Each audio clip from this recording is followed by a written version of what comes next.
tonight. So we'll have to wait and see. It looks like the YouTube is streaming. I got Hanji in here now. Very good. Welcome in, Hanji. Hello, hello. So you're a minute early. Did I hear Twitch? Well, I'm trying. I've got a Twitch stream set up. It's supposed to be sending it over to Twitch from Streamlabs. Damn, so you're gonna make me create a Twitch account too. Malaka. We're about to find out. And it looks like I'm live right now on Twitch. So if I got the app open right now. Yeah, I hear you. Dexter, thank you already for the 5 subbies. Also, Kalimera, everyone. Yasu. All right, so that's working. I heard my voice too, so it's completely working. So I think we're good to go there. I'm going to close Twitch out. And then I'm going to check YouTube, make sure YouTube's working correctly.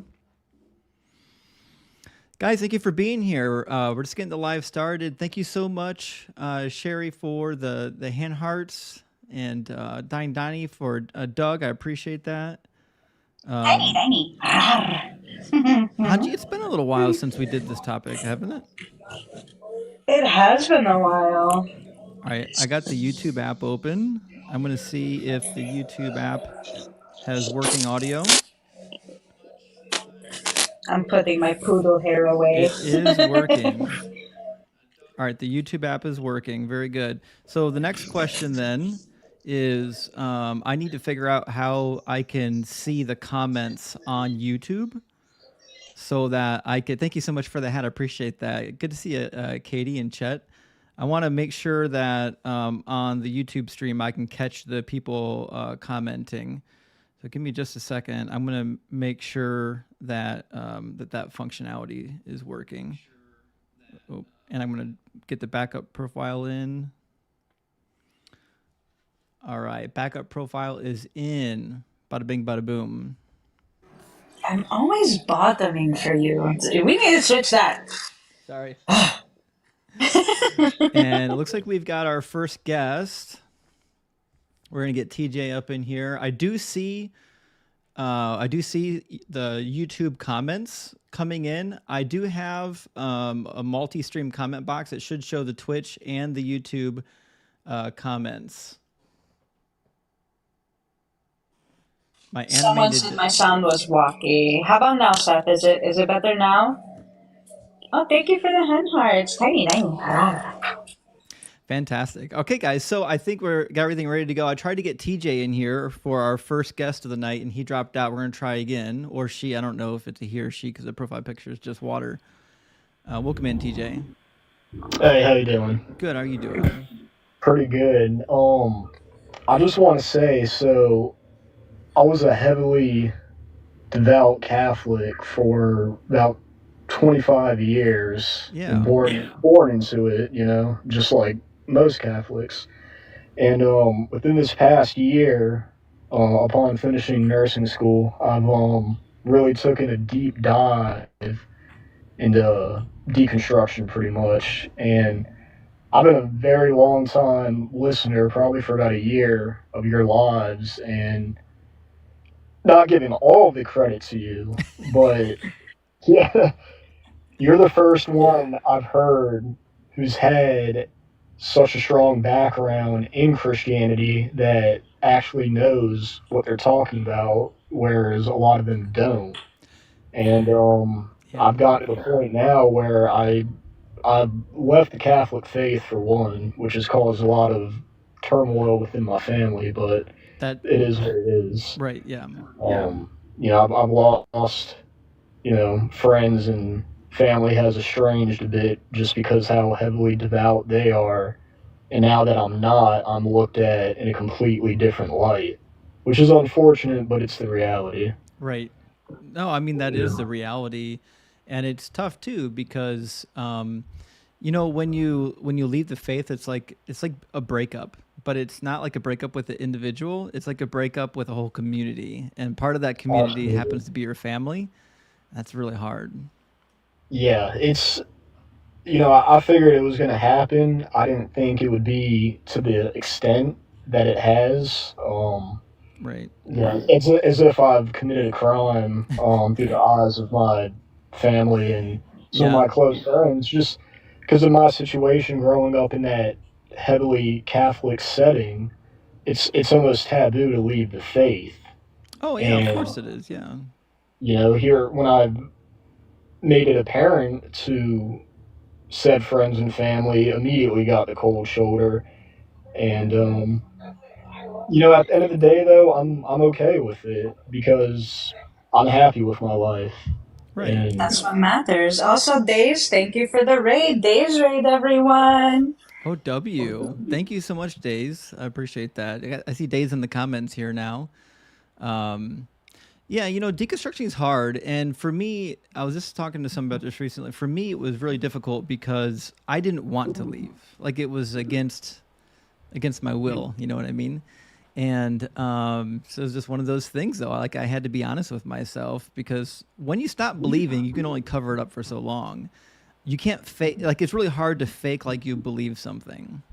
absolutely, that's kind of what it came down to. Like as I got older, and really the deconstruction process kind of started during nursing school for me, and just learning more about the body and just more within biology and just science as a whole made me start to ponder. And then I found a deconstruction community within this app, YouTube, Instagram, that kind of thing. There's plenty of it. Oh, You're for live, sure. Yeah. especially, and just started watching debates and researching some of the topics you'll bring up as far as contradictions, falsehoods, etc. And it's led me to this now. And although my family and friends may not agree, I'm okay with it. Life goes on. Yeah. Well, I mean, we're glad that you're on the other side, and I know it's like when you've deconstructed to the point where you no longer believe, it might feel like you're on the other side, but there's still a lot more work to be done because you're gonna keep learning as you do it. And I mean, we appreciate you for letting us know. The journey is it's a long one, but we're gonna be here with you if you need anything. Okay. Okay, and just real quick, just to address one of these comments saying that if you stop believing, you never believed in the first place. That's complete bullshit. And Oh, of course. yeah, Yeah, just that's just another one of the Bible contradictions. Because if you read yeah, Hebrews chapter 6, it's quite clear that you can fall away. In fact, there's a number of occasions in which the New Testament alludes to the fact that you can fall away once you've become a Christian. And I know that it contradicts First John, but the Bible and its many contradictions they don't bother an atheist. They only bother Christians. yeah. I mean, I was devout. I was holy roller status for the majority of my life. That I lived by it. I breathed by it. So to say, read some of these comments saying you were never a believer, that's just BS, and they know it. It's But a coping mechanism. It's all they have. They have nothing else. You know what I mean? yeah, that's pretty much. I know you're looking for opposition. I just, I caught you early, so I figured I'd just, jump in real quick and give my current testimony. Hey, well, thanks for stopping by, TJ. I appreciate it, and I'm sure we'll hear from you in the future. If you're not already in the Discord, make sure you get in the Discord. Okay? All I got you. I got you. right. Take care, Cheers. man. Thank you so much, You up, Deconstruction Potato. I TJ? appreciate that. Yeah, W for TJ. Deconstructing, it's not easy. It certainly isn't easy, but I would take this moment while we're waiting for everyone to get in to, again, plug our Discord community. I did update my links. The links in my link tree to the Discord community are permanent links now. They're not going to expire after 7 days. So they should still be good if you want to get into the Discord community. We're almost at 500 people now. And I think here before Christmas, we'll probably hit 1,000. Welcome in, Jose. Oh, for sure. Hello. I have a serious question to ask you that I've been wanting to ask for a while, and I just want to hear your full wrap up on the reason why the Tetragrammaton is pronounced Yahweh instead of Yahuwah or any other pronunciation. Oh, yeah, that's a really easy one. Okay, so the problem that these people get is that they don't realize that there are two different traditions as to the name of the deity. So in the north, it was typically pronounced Yahweh, and in fact, let me find. I I've got my book downstairs, but I think I've got a digital copy of it, if you give me just a second. But if you read Ancient Near Eastern Texts Relating to the Old Testament by James Pritchard, there's a really interesting text from Ugarit. And in the text, one of the people's names is Eliyahu or Yahweh, which means Yahweh is my God. So we know that there was some form of Yahwistic worship in the northern region, and they tended to pronounce the name Yahweh or Yahweh. It'd be Yahweh in modern Hebrew, not in ancient. But the problem is in the south, when we look at the papyrus from Egypt, when we look at certain texts, it's typically Yahoo, and that's because the South had a different pronunciation and a different way of saying the name because they were more influenced by the Egyptian language. And so when you look at the, what the heck was the name of the community I'm thinking of? Anyways, there was a community that even had their own temple to Yahoo down in Egypt. And they were part of the early diaspora of Jews. And so you'll read in their text, they do use multiple names, Yahoo. And you'll even find in the Greek translation of the Old Testament, you'll find in Greek, it'll be Yahoo, but it's an I instead of a Y because they don't have a Y. And that's because the Greek texts were translated primarily in Egypt. So when they translate the name of God directly from their sources, they use Yahoo. Whether or not that was in their source, we don't know. That's just the name they chose to use. Now, the problem is we've got some names in the Bible where it seems to be indicating that the original source was a Yahoo iteration, and we've got some that indicate it was a Yahweh iteration. And so, like, there's a new Bible called the Sefer Bible, and they try to like take these various traditions and mush them together, and they say it's Yahuwah because they're not aware of the northern tradition. They just think, well, the original pronunciation must be Yahoo, so how do we fit Yahoo with Yod He Vav He? And they just kind of twist it, right, to make it match. But the reality is there were just two different pronunciations, one in the north and one in the south. And that's why we see in the Hebrew Bible and in the other Semitic languages like Ugarit, we find that. And even in Paleo-Hebrew, in the Kuntalet Ajrud inscription, there's a reference to Yahweh, not Yahoo, Yahweh of Samaria. Again, Samaria in the north. So that's what's happening with the Yahuwah nonsense. Awesome. Wow. Very enlightening. Thank you very much. Yeah, absolutely. Good to hear from you, Jose. All right. That's all I got. Appreciate you. All right, Take cheers. care. All right. We got BC coming up next. And it looks like we got Chet in the house. I think Chet might have an opinion on the Yahuwah situation too. He might, yeah. I was just about to say our Orthodox teachers, they use, I love you too, Pumpkin. They use Yashu. I don't know why, but in Orthodoxy, especially home, it's Yashu instead of Yahoo. Yeah. So but it's weird. And we still use Isu for Jesus. We don't use the whole Jesus thing. Yeah. There's a famous Egyptian inscription too that refer to the Shasu of Yahoo, referring to the southern nomads, probably Israelites in ancient Palestine that worshipped Yahoo, probably in Egypt as well. I forget the name of it, but it's typically just referred to as the Shasu inscription. Welcome in, Chet. Hey, Justin. Good to see you. I heard you talking. Yeah, I heard you talking about the work you're doing on the Yod He Vav He stuff. Of course, you know I'm interested in. Of course. Yeah. So the pronunciation Yahweh, the Ugaritic text that you have found. I can't find the source. I can only find the English translation, and that's my problem. I can't, because the original guy who did the source was French, and I can't get a hold of his original source in Ugaritic. If I can get the original Ugaritic source, I could translate it directly. Yes. Could you send me all the information you have and see if I can maybe dig around and come up with something? Yeah, give me 1 second. I'll go grab the book now. I don't know where my electronic copy is, but I got the hard copy downstairs. Awesome. All right, and while host is getting his videos, let's go ahead and tap the screen. Share out the live. He is now streaming on not only YouTube but Twitch as well.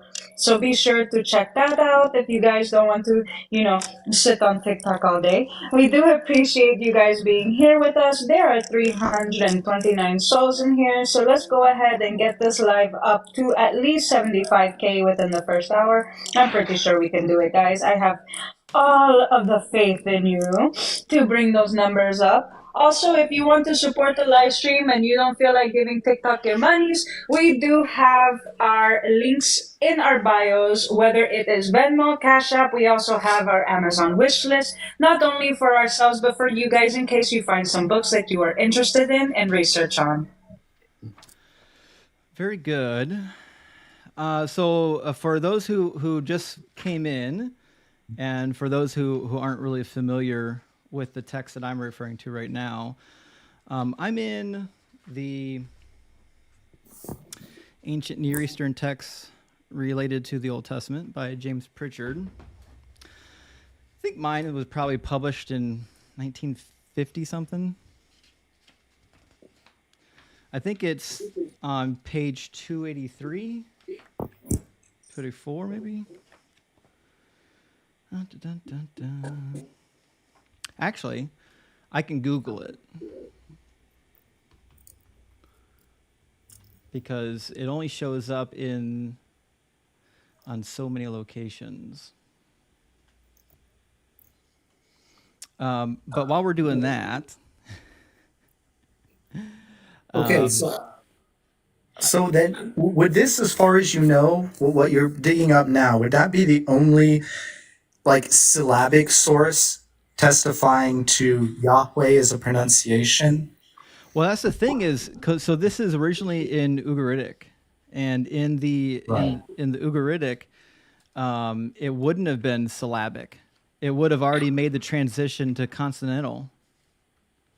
So they took the Akkadian symbols, and they made their own alphabet to do their own. So they did the same thing that the Phoenicians did, except they did it.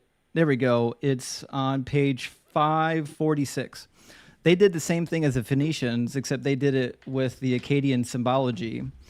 And so if you go to ANET 546, there's a text from Ugarit. It's in the Rosh Hashanah collection 8.208, and it's referred to as the manumission and marriage.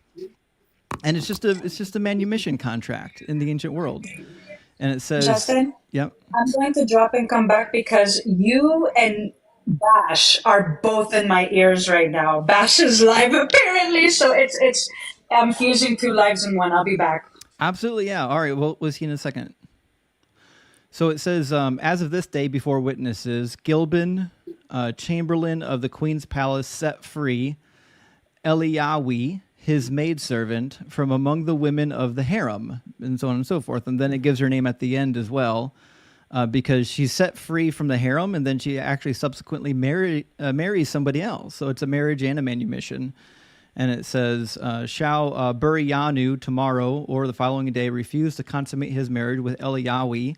And then the text is broken. Now, my theory is that this is a transliteration from the Ugaritic into the English. And if that's the case, if it's a transliteration, I think we've got a good case to be made that the original text should be literally translated like we would in Ugaritic. The name would be Yahweh is my God. Interesting. Okay. So I know that there's some, because like with Phoenician, there are some vowel elements, I believe, in Ugaritic. I'm not as familiar with the Ugaritic as with the Phoenician, but I know like the vowels are pretty late in Hebrew, but you get some attestations a little earlier, I believe, in some of those other languages, like the Phoenician. I know Aleph is like an A sound very early. So I'm really curious how exactly the Ugaritic portrays this specifically. Like you said, you'd need to really see the cuneiform before we can do that. Right. But I can't find it. I can't get a copy of it. But what would be so cool about it is that Yahweh, I mean, to this point, we don't have a syllabic attestation of that. It's entirely reconstructed from the hypothesis that this is a hifil of the verb haya, Yes. right? Yes. And so if we could find something that actually attested to this, like that particular pronunciation, that would be, a really interesting piece of evidence. I mean, a very, very strong predictive power for the idea that this name actually comes from an original epithet, something like El Yahweh Sabaoth, right? Yes, and that's the case that I'm working on. Yeah. Interesting. All right. Well, I do have to go, but I heard the topic come up, and I thought I'd get that source from you and see what I can come up with. So yeah, absolutely. I'm going to put the source on the screen from the original document, not from ANET, real quick. Let me, there we go. I'm going to get it zoomed in, and then I'm going to put it on the screen real quick. There we go. Should be up in a second. So this is an Ugaritic document of manumission and marriage, as we said. The original was found in the collection Rosh Shamra. That's the fancier name for Ugarit. And the document is 8.208. And it was originally found in a book written by Thuro Dangdin, which I cannot find. But look at what it says here. Transliteration and translation. My theory is that the names have been transliterated as they would be, and then the rest is a translation. Yeah. So if you can find the original Ugaritic document somewhere, I couldn't find it electronically. I found it in a couple libraries, so I might have to make a trip. But if you can find a copy of it, let me know. I'd love to see exactly what is in the original. Awesome. Yeah, I will. Thanks, man. Hey, good to hear from you, Chet. Yeah. Always a pleasure to have you, Chet. For sure. W Chet. Big W's for Chet. All right, we got some guests in the guest box. I'm on top now, bitch. Hanji in charge now.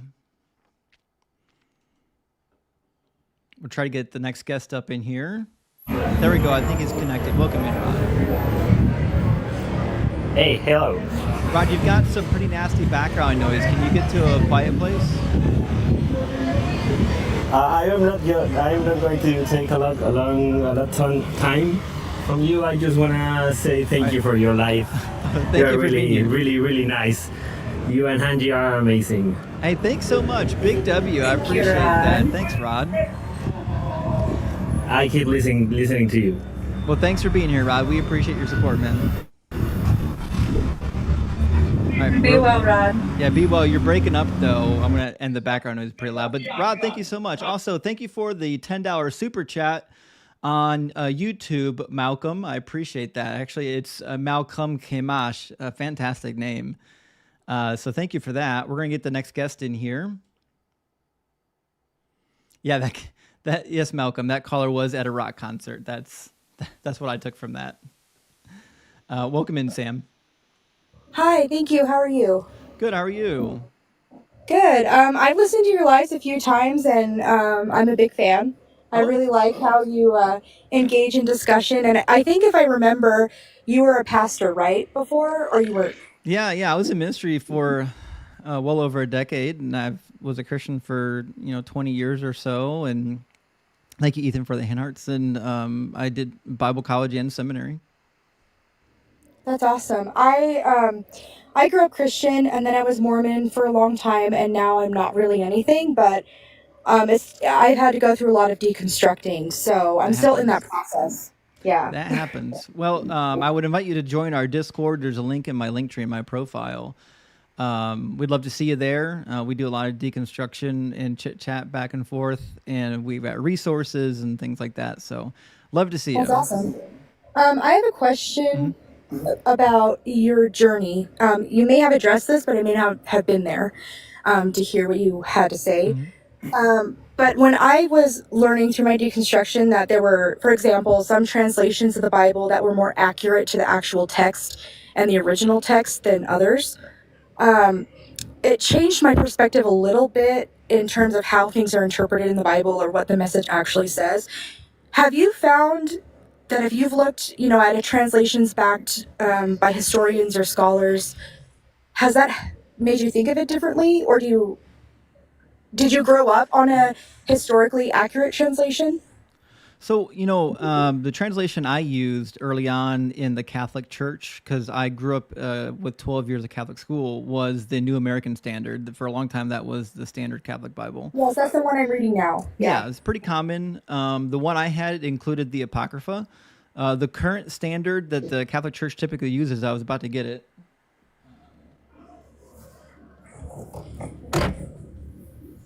This is pretty close to the current standard. This is an NRSV Catholic Bible with the Apocrypha. And the NRSV right now is like the translation of choice for people in academia. So, for example, my study Bible, the New Oxford Annotated Study Bible, and the New Society of Biblical Literature Study Bible is in the NRSV. The reason for that is because the NRSV is a scholarly translation. They are not attempting whatsoever to push a particular viewpoint. But you will find in the other translations, they all tend to have like their bend. One of them, for example, like the NIV is really always concerned with Christology. And the ESV, of course, is a little bit a mix between trying to uphold Christian doctrine while also trying to be academic, but it's hard to be both. And then you've got other translations like the NLT, which is not a good translation. It's a dynamic equivalence. And I know the scholars who translated them. They're wonderful scholars, but you just have to know if you have a Bible where it's a dynamic equivalence or even a formal equivalence, it's not the same as a true study Bible. If you're getting a true study Bible, I would get the NRSV or the New King James. But the NRSV is still preferred. So like if you go to Bible college or seminary, they're going to ask you most likely get the NRSV unless they're Reformed. The Reformed schools really prefer the ESV.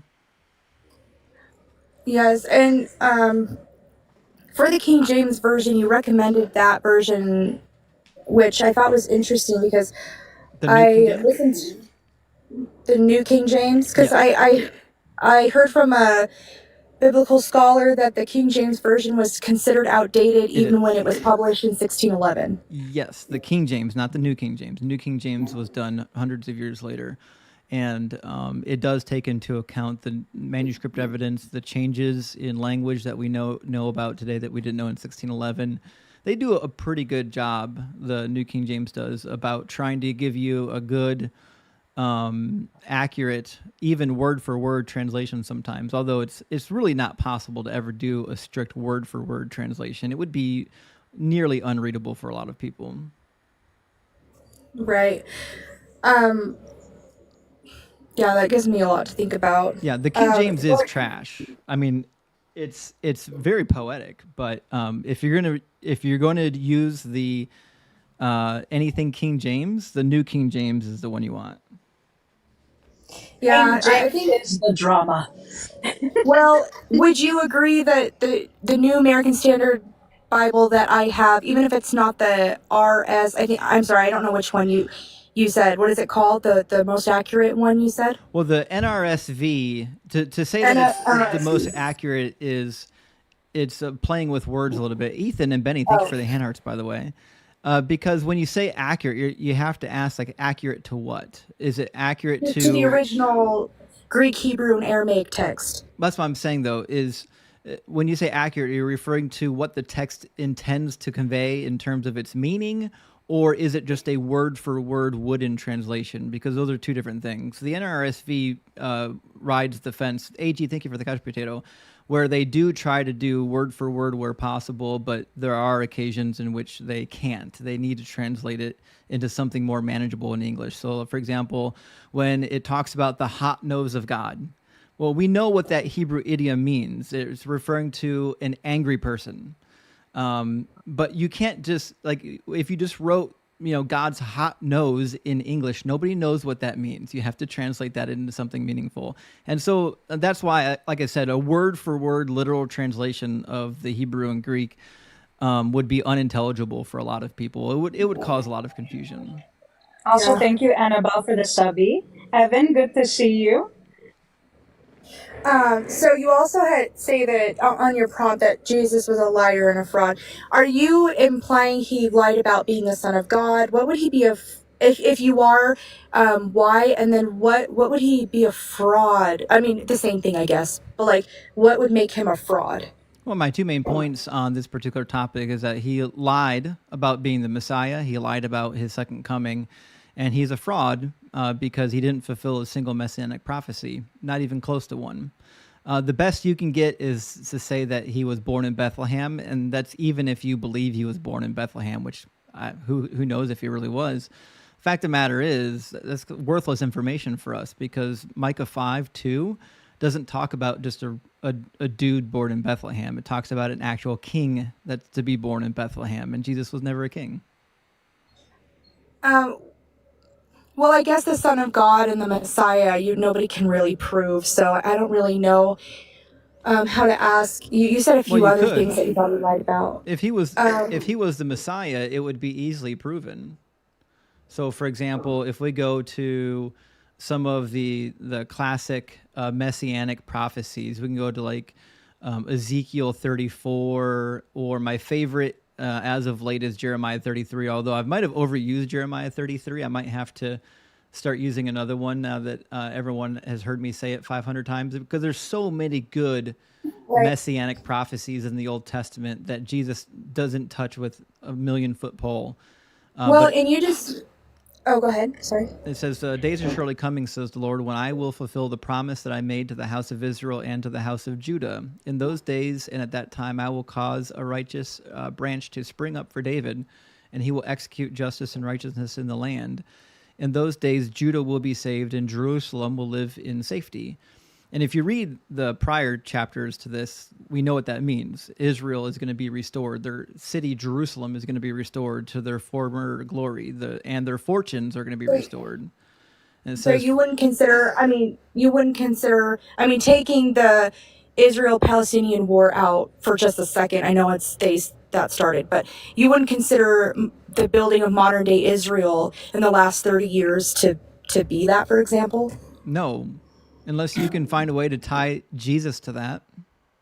Because it says that this is going to happen I don't know. in the days. Like, surely the days are coming when I will fulfill the promise. In those days, the Messiah is going to come, the righteous branch. And in those days, Israel will be saved and Jerusalem will live in security. And it says more. Right. It's not very David will specific to never what lack it will a be man saved to from. sit on the throne of the house of Israel, and the Levitical priest will never lack a man in my presence to offer burnt offerings and to make grain offerings and to make sacrifices for all time. So this is a direct contradiction of New Testament theology. If you read the book of Hebrews, it literally says in chapter 7 that the Levitical priesthood was insufficient and it needed to be replaced with the greater priesthood of Jesus Christ, which is the order of Melchizedek, which couldn't be true, because when the Messiah comes, it says that the Levitical priests will forever be in the presence of Yahweh to make these sacrifices and offerings as they did under the laws of Moses. Yeah, they contradict each other. And it's kind of vague on exactly what it would look like if, like, Jerusalem was saved, for example. We don't really know what that means. Oh, it tells you in the book. You just got to read all of it. Don't just read the little snippets that they tell you to in church. Well, I don't go to church, and I'm not sure what they would tell people to read in church, but there's a lot. Yeah, there's a lot of information. I mean, there's a lot going on. When you were talking, it reminded me of a lot of Bible verses that Christians pull out to say a certain thing. And something that the NASB cleared up for me was it provides, clear context for what that chapter is talking about, for example. So if somebody's like quoting a verse or a story to mean something, it was really surprising to me in my journey to find that a lot of what people were pulling, or what a lot of the verses in church, for example, in the past, had nothing to do with what the story was saying. They just pulled it out. And I know it sounds like, oh yeah, they do that all the time. But to me, that is kind of insane. That there's a story that it talks about where, you know, one chapter's could be completely different than the next chapter in the same book. And they'll verses and stories that are pulled out, you know, to teach a lesson that has nothing to do with what is being written. Yeah, that's what the New Testament does to the Old Testament every time it quotes it. It just quotes random stuff out of context and expects you to call it a prophecy. Oh, I found a couple words in a psalm that sound familiar to Jesus. We're just going to call it a prophecy, but that's insane. Anyways, Sam, anything else? Yeah, one last thing. I appreciate pulling up the Bible verses and using examples. There are Muslim wives who say that Jesus was Muslim. I'm curious what you would say about that. They're Malachias. If anything, they really do. They say. I know, but I really mean what I said. They're Malachias for even thinking that, because Isu, if he even existed, because me and Justin disagree on that, I don't think he existed at all. I think he was based off of Serapis Christus, whereas Justin thinks that he was alive as a person, not as the Messiah like they claim. But even then, he was Palestinian. Oh, he was Well, I mean, I know he was Jewish, and they say, well, that's just an ethnicity. That's not really, but it's not just an ethnicity. It's a religion and a way of life and a culture too. So Jesus was Jewish, but I didn't understand how that would make him he was Muslim. Jewish. He was Jewish by blood and by religion, but he came from the lands of Palestine, ancient Palestine. It's nonsense. Jesus lived 400 years and some change before Muhammad. They're just, for them, it's just a dumb play on words. They're like, well, if you look at what Jesus believed, he believed the same thing that the Muslims believe, therefore he's Muslim. But that's not how that works. Right, like believing in God is Allah, for example. Yeah, it's just nonsense. It's a dumb argument because they don't have anything else. Well, there's something about the tribe that his mother is from, the Levi tribe or something that they use. They don't use Joseph at all, but they use his Mary's tribe to back that up. Yeah, because Mary was from the tribe of Levi, maybe theoretically, because she's the cousin of Elizabeth, and Elizabeth was from the tribe of Levi, so, yeah. So is that what you mean, that he was Palestinian? Because that's what Han said, that Jesus was Palestinian? Well, during the ancient civilization around that area, it was ancient Palestine. Israel became its own state before their war with Egypt. I'm not sure anymore where we're at in the conversation, but Jesus being from the Palestinian lands. Well, yeah, obviously, yeah, he was from ancient Israel, also known as Palestine. It was renamed in 136 CE when Hadrian drove the Jewish people out. Yeah, I do have one last question. Do you put $6.66 to piss off Christians, or because you're a Satanist, or both, or just for fun? It's just for fun. Okay. All right. Well, thank you so much for having me up. Absolutely. Good to hear from you. I appreciate you, Sam. All right. We're going to get the next guest up in here. Guys, thanks for being here. The night's just getting started. We appreciate all the likes and shares and gifts so far. So thank you so much for that. Beardsley, I see you sent some gifts. I really appreciate that. Benny Boy, Ethan, appreciate that. Annabelle, Frank, Blake, Nathaniel, thank you for the hearts. So we're going to get our next guest, which is an upside down name that I can't pronounce, or backwards and upside down. I don't know how they did that. That's impressive. Oh, this is a friendly. Also, I love how someone said, do you know you have a witch on your panel? Ooh. So spooky. I mean, I don't believe in the supernatural, so it's irrelevant to me. Mac, thank you. Oh, Mac's here. Good to see you, Mac. Thank you for all the hand hearts. Mac, making You're the hand about to hearts hit your rain. goal with Mac. I never even put up a goal yet today. I'm not confusing it with one of those delicious meals at the beach, otherwise known as a sand witch. Anyway, so just wanted to ask, would you say that Jesus puts the messy in Messianic? Thank you, Evan. Thank you, Steph, for the hearts. Yeah, I would say so. And the New Testament's reading of the Old Testament to justify this is about as messy as it gets. Nice. Well, I just wanted to say your lives are spectacular, and thank you for doing the Lord's work. And by the Lord, I mean Beelzebub. Hail our That's right. Hail Beelzebub. Yes. Thank you so much. He's great. Hey, Tammy. Hello, everyone. Hello. I do like Lord Marduk. He's my favorite lord. But what are you gonna do? A lot of people haven't heard of Marduk yet. All right, we're gonna get Zeus is mine. You already know this. we definitely know who your lord is. Yeah. Oh, I'll show you. Oh, never mind. You already switched it. Yeah. I was gonna say Sushi new Wolf. goal. Sushi Wolf, thank you for the super chat, $1.99 over on the YouTube stream. Definitely thank you for that. Guys, if you want me to read out your comments, thank you for the hats, Mac. Oh, Mac, did you beat the goal already? Did you already crush the goal? I just put it up. Not yet. She's at 5 right now. Damn, Mac. It's not giving me my goal status right now, so I got to leave the window open. But anyways, thank you so much, Mac.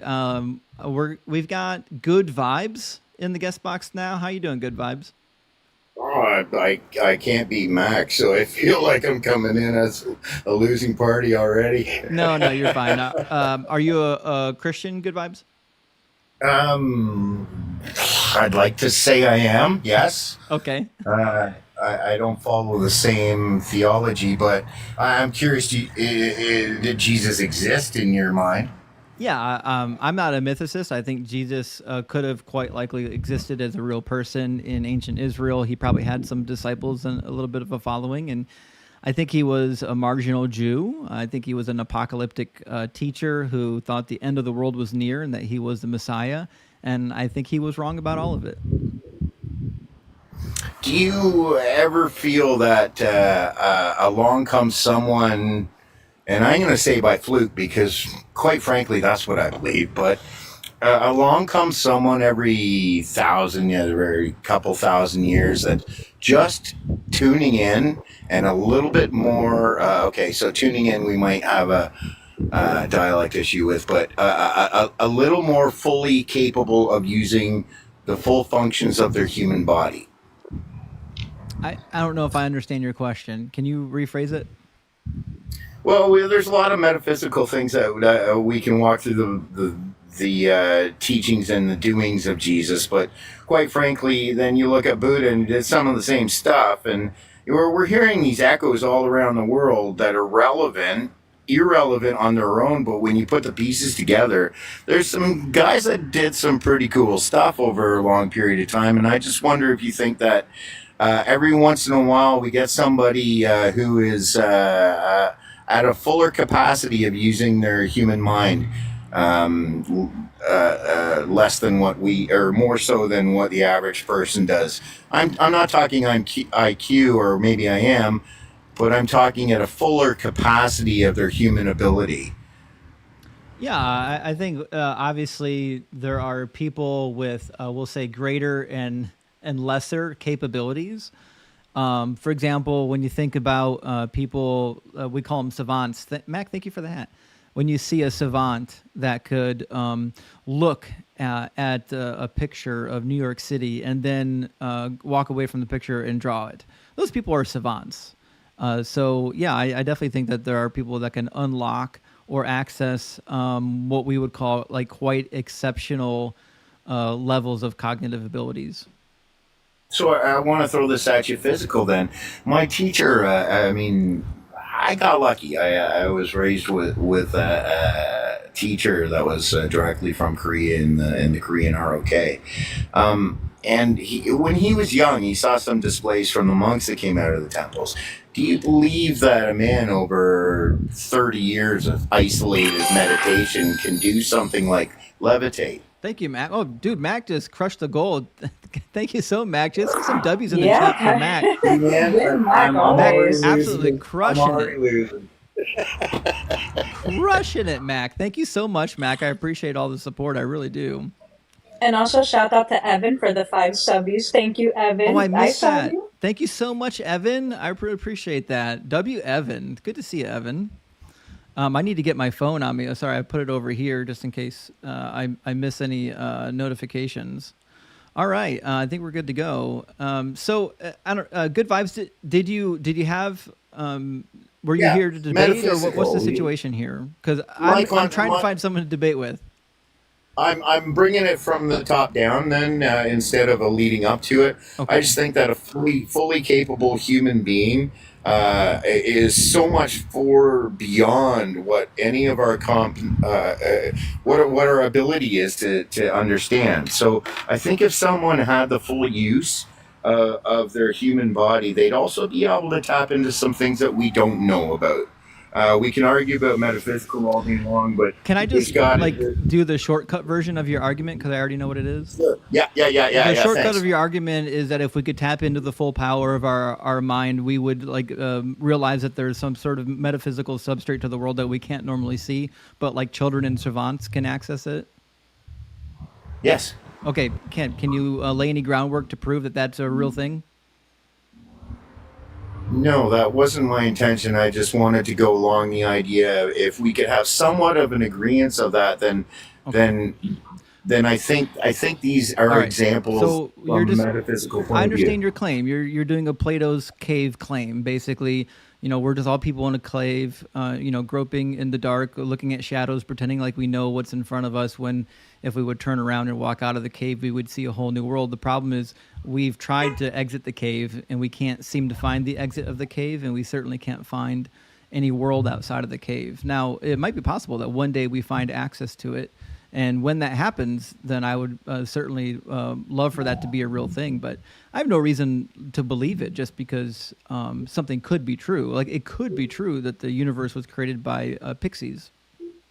I have no good reason to believe it's true, though. Yeah, this could bend into the whole metaphysical, and instead of metaphysical, it can turn into, once we apply string theory and vibrational theories from Are you a quantum physicist?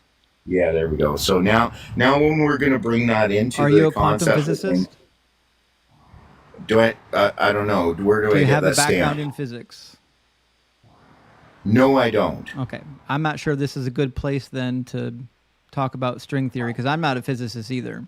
I'm trained in electrical engineering and the Bible. No kidding. Okay, well, allow me to digress, and thank you for having me on. All right, cheers. Good to hear from you, man. Cheers. Take care. You too. I got some good vibes from Good Vibes. But I understand where he was going with it. It's kind of a nonsense argumentation, because you're like, well, you're just arguing for what could be, but anything could be. How you doing, AG? I'm good, man. Oh, AG, are you at least 18? Yeah, I'm 22. AG is. January 23rd, 2002. Okay, I'm sorry. You sounded very young, and we can't talk to people under 18 here. No, I got you. I do debates myself. I just wanted to ask you a quick question, because I know that you guys are just looking for debates. Mm-hmm. But so I was doing a God debate last night with a friend, and I know that you were just talking about Catholics, and he was bringing up Fatima and all the early church fathers as arguments. What would you respond with that? Well, the church fathers is not a good argument for anything. The church fathers were like the Jewish rabbis. They couldn't agree on a damn thing. They couldn't even agree on what hell was. In fact, there was a really good survey that was done by a guy, I forget his name now, I read it about 10 years ago, where he went through the first 600 years of the early church writings, and he documented what they believed about hell.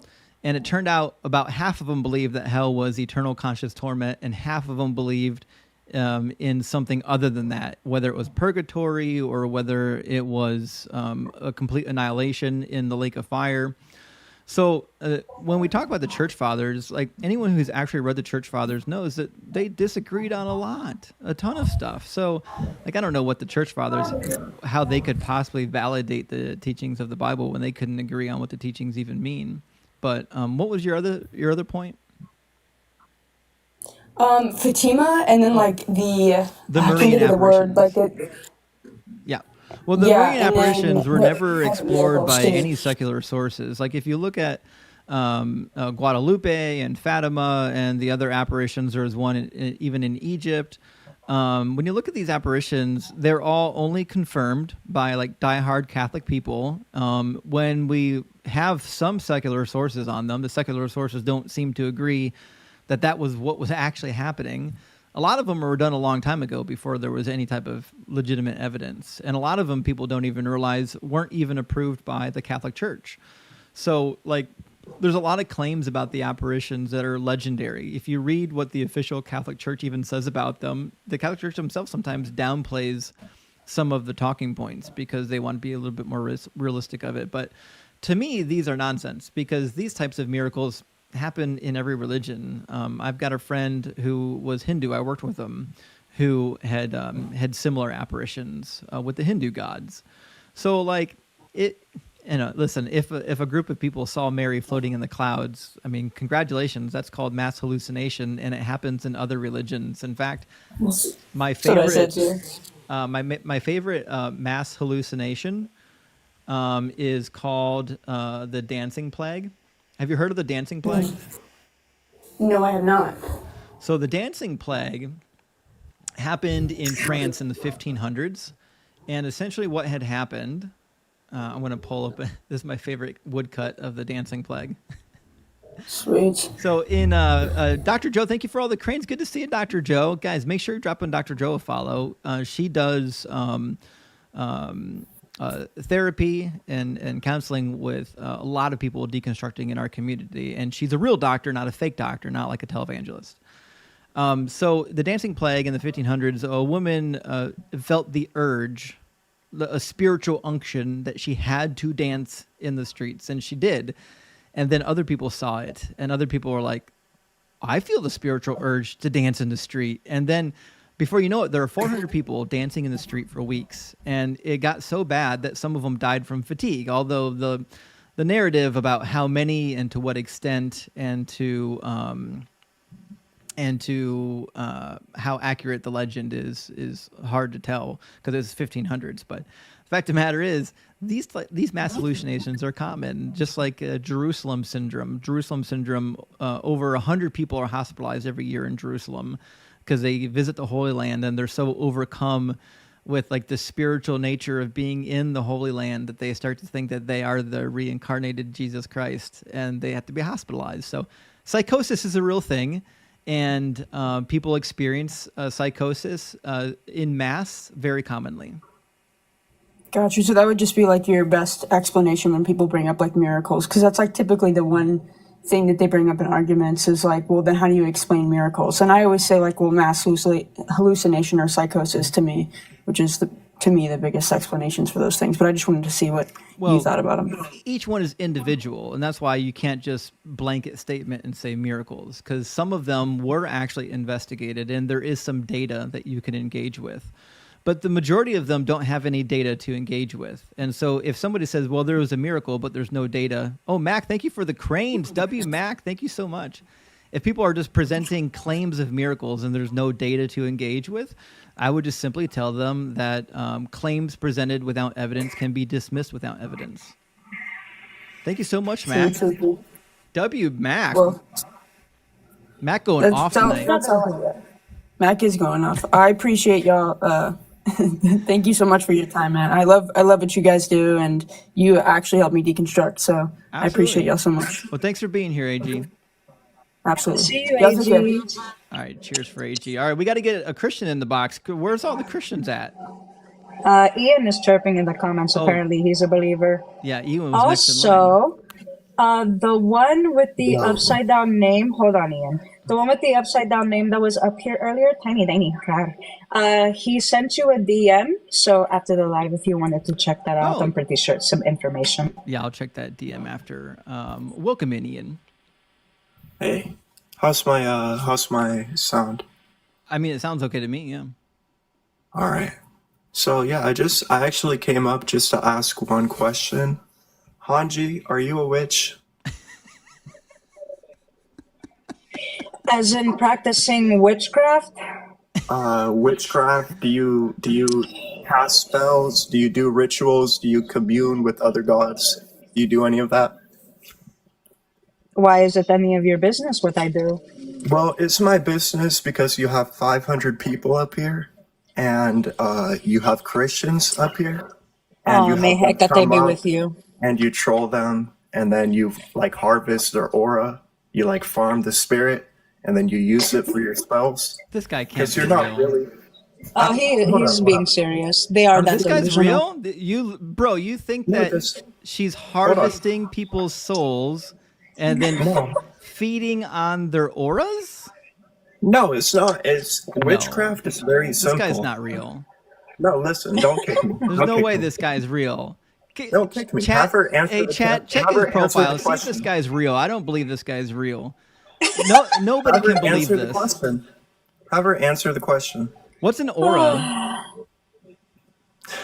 Okay, so everybody's running around the question now. What's an aura? I don't listen. I don't know if Hanji's a energy. witch, but she believes in the Hellenic religion. She believes in the Greek pantheon, and also in the Well, Egyptian gods. Let her So answer for herself. you can call her Let her anything. answer for You can herself. call her anything you want to, but she doesn't worship Satan.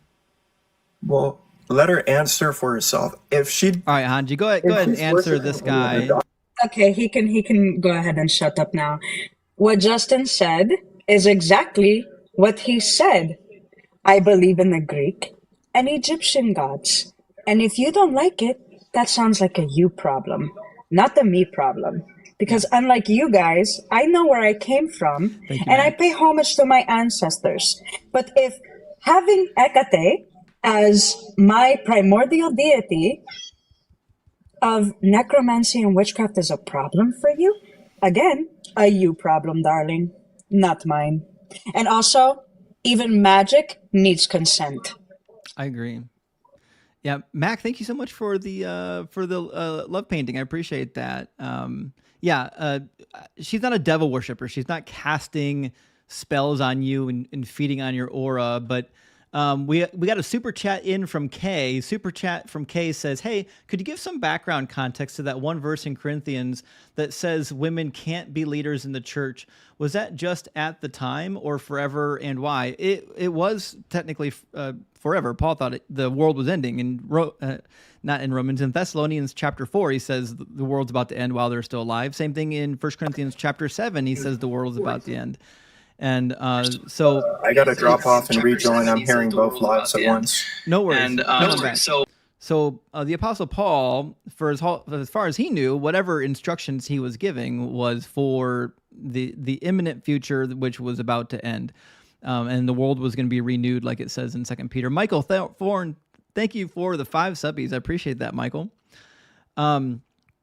All right, so to answer your question, though, that's a really interesting passage. So one of my Greek and New Testament professors, Linda Belleville, did a lot of research on this passage, and she wrote a number of commentaries on Corinthians. And she a lot of people have noticed, but she really emphasized the fact that the Greek manuscripts we have for that passage, they change. They're all different. This particular section of text appears, as far as we can tell, to be a later addition to the text. So we don't know if Paul actually wrote that. That's something we don't know. It could very well be an emendation to Paul's letter to the Corinthian church, but we do know from other texts that Paul was super, super misogynistic. He says that women should cover their head as a sign of authority, that they're under their husband and under men. Literally says that women are subservient to men in 1 Timothy because Eve was deceived in the garden and not Adam, and that woman was made from the glory of man and man from the glory of God. Basically, again, subservient. Tammy, thank you for the 666 over Venmo. Tammy says, tell him I'm a witch. Now what? Yes, right. We got a witch in here. Tammy's a witch. Let me know if you get demon possessed. Tammy. See, unlike the Christians, even witches know consent. And I do not touch love magic because love needs consent. So all those little love spells that you ladies are doing, and I'm just saying this as a general statement, don't do that. It will backfire. Consent is everything, my babies. You cannot force someone to love you. Yeah, you can't do that. Let's read 1 Timothy 2 real quick. And we're going to read, I think, verses 13 through 15. This we don't know if this came from Paul, but there's some reason to believe it could have come from Paul. So this is what we have in 1 Timothy.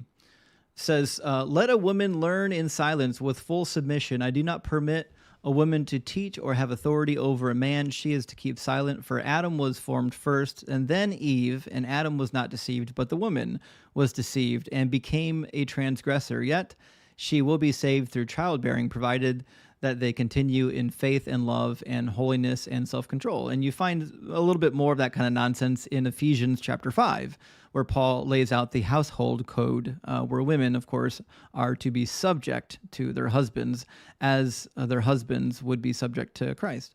So, yeah, Paul was a misogynist. Ian is crying in the comments. Maybe if he requests up, we can bring him back up, because I cannot bring him up through his profile. Yeah, Ian, you're not in the guest box. So I mean, you can cry in the comments all you want, but it's not going to help. Welcome in, Pro Golf. Hey, I believe the same things you do. I just got a question. I mean, I've been listening to you for a long time. So when was your aha moment when you found out that, when you decided that this book was pretty much bullshit? I don't know if I had an aha moment. For me, it was like death by a million paper cuts. But I think the last paper cut I took was recognizing that Jesus I already knew a long time ago that he didn't fulfill the prophecies that were listed in the Gospels. They were just like out of context quotations. But the final paper cut was really digging into what the prophets did say the Messiah was supposed to do, and realizing that Jesus didn't do any of that. And that's why the book of Revelation was written. Book of Revelation is a treatise on everything that the Messiah was supposed to do that Jesus didn't do. That's why you can find all the prophecies from the Old Testament that didn't get fulfilled in Jesus. He tries to make sure they get fulfilled in the book of Revelation. But in Revelation, it says it's happening soon, and it's supposed to be happening during the lifetime of Nero. Nero is a reference to 666. So the author of Revelation believed that all of the prophecies would be fulfilled within their lifetime, and they simply weren't. Makes sense. I was just wondering, man. I just had a quick question because I've listened to you for a while and I enjoy what you do, man. I appreciate cheers. it. Good to hear from you, Pro Golf. All right, W Pro Golf. Be All well. right. Oh, Ian, I don't know if Ian came back, but I don't see him in here. Yeah, the echo was He's pretty bad. letting the Holy Spirit handle it. I'm a lucky. Do not let Jesus take that wheel. That's all I'm saying. Blueberry, welcome in. Hi, can you hear me? Yes, can we get your age for TikTok TOS purposes, please? Yeah, I'm 22.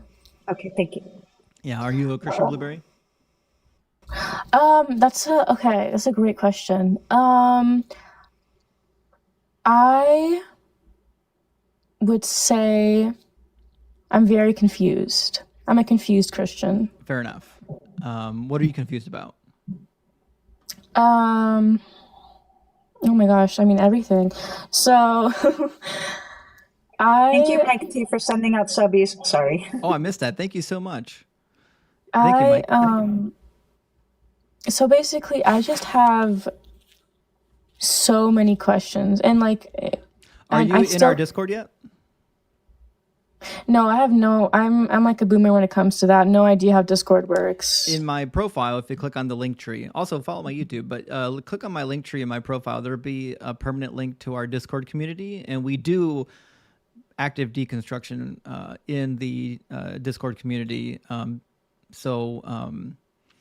That's if you have lots of questions, that's a good place to be, because we've got lots of people in there that could get you to resources and provide answers and whatnot. Mm-hmm. Yeah. I just don't. I don't really know how Discord works. It's super confusing for me, and also I won't take long. Like I just, I'd rather it be like vocal. You know what I mean? Because I understand better, I guess, with talking. And so yes, I do consider myself a Christian. I still go to church. I still serve at church. I do everything. I do still love God and all of that, but man, I'm like extremely confused. There's just so many questions that I have. I don't know what's right. I don't know what's wrong. I don't want to just accept that everything is everything that's being told to me is true. You know what I mean? I have questions, and so I've talked. Let's start small. So give me one question. Okay, was Jesus a real person? I think he was, but there's room on that. For example, a lot of prominent scholars don't believe that. One of the early prominent scholars was Michael Goulder, and then possibly John Shelby Sponge, and then more popularly as of recent would be Robert Price and Richard Carrier. And some people would say Joseph Atwell, but Joseph Atwell wasn't a real scholar. But there is a case to be made that he was fictional. I don't believe that he was fictional. That being said, I do think that what we know about him is mostly fiction. It's mostly mythology. If he was a real person, we know the Gospels may only contain a 5% truth about his actual life. And we find that pretty common in the early church. All of the people in the early church got mythologized, even the apostles. If you read the writings of the Acts of Philip, the Acts of Andrew, Paul and Thecla, they really mythologized these people. At one point in the Acts of Paul and Thecla, the apostle Peter flies. He literally flies in the air. So the early church was really good at taking like these little nuggets of what could be real history and just blowing them up, which was common at that time period. Okay. Yeah, I mean, I feel like most likely Jesus was a real person, and honestly, like, I just want to know the truth.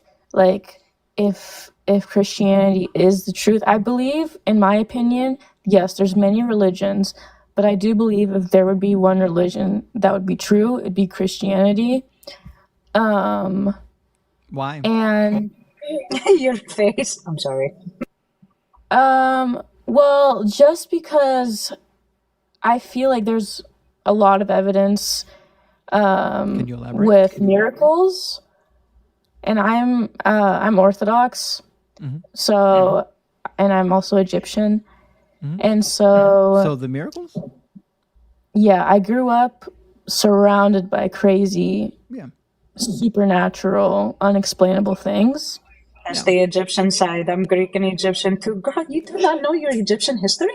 Yeah, these are pretty common yes, though. Like, I'm so Coptic. I know Christians think that they like have the market on religious miracles, but they don't. Every religion has claim to miracles. When I was a young Christian apologist, I thought miracles were a slam dunk for Christians. And so I took some cases that I thought were pretty clear miracles, and I would shop them around to Muslims and Hindus and things like that in attempts to convince them that Christianity was more on firm footing. And it turns out they have all the same damn stories that I did.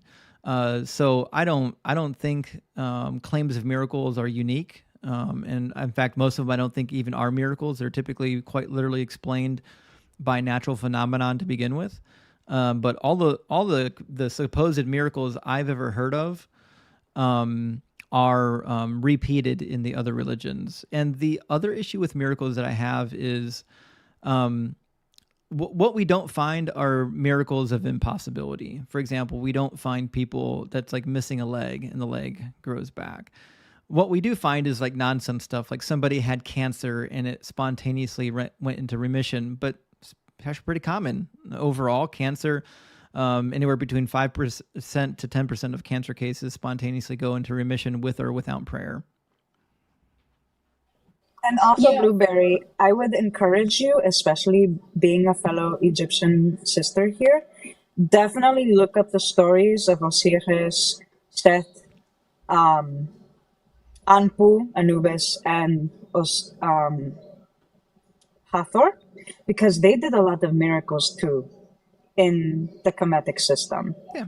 You have to remember, like, these deities, they came well before the Christian deity, and you will notice a lot of similarities, especially with Amun. Praise him. Because Amun-Ra has a lot. I agree. They do have a lot of similarities, and like I know because what was his name? Mark. When Mark came to Egypt and he like told the ancient Egyptians about Mark? Christianity. Why do you think Mark went to Egypt? It was Mark, right? I totally forgot the disciple. I completely Mark forgot wasn't a which disciple. Mark was the cousin of Barnabas. I'm honestly, I don't know why I'm completely blanking out on his name. But one of Jesus' disciples spread Christianity to Egypt. According to legend, yes.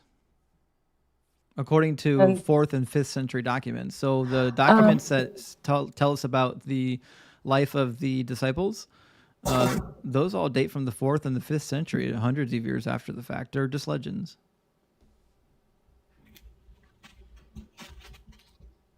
Crap, I'm so sorry. I'm getting a phone call. Can I join after? Yeah, that's fine. Sure. Okay, thank you. All right, cheers, Blueberry. Oh, poor girl. Oh, being mixed with Egyptian myself, that hurts my heart that this religion is even... Yeah, she's deep in it. Guys, I see a lot of Christians in the chat, but not in the guest box. We got almost 600 people in here.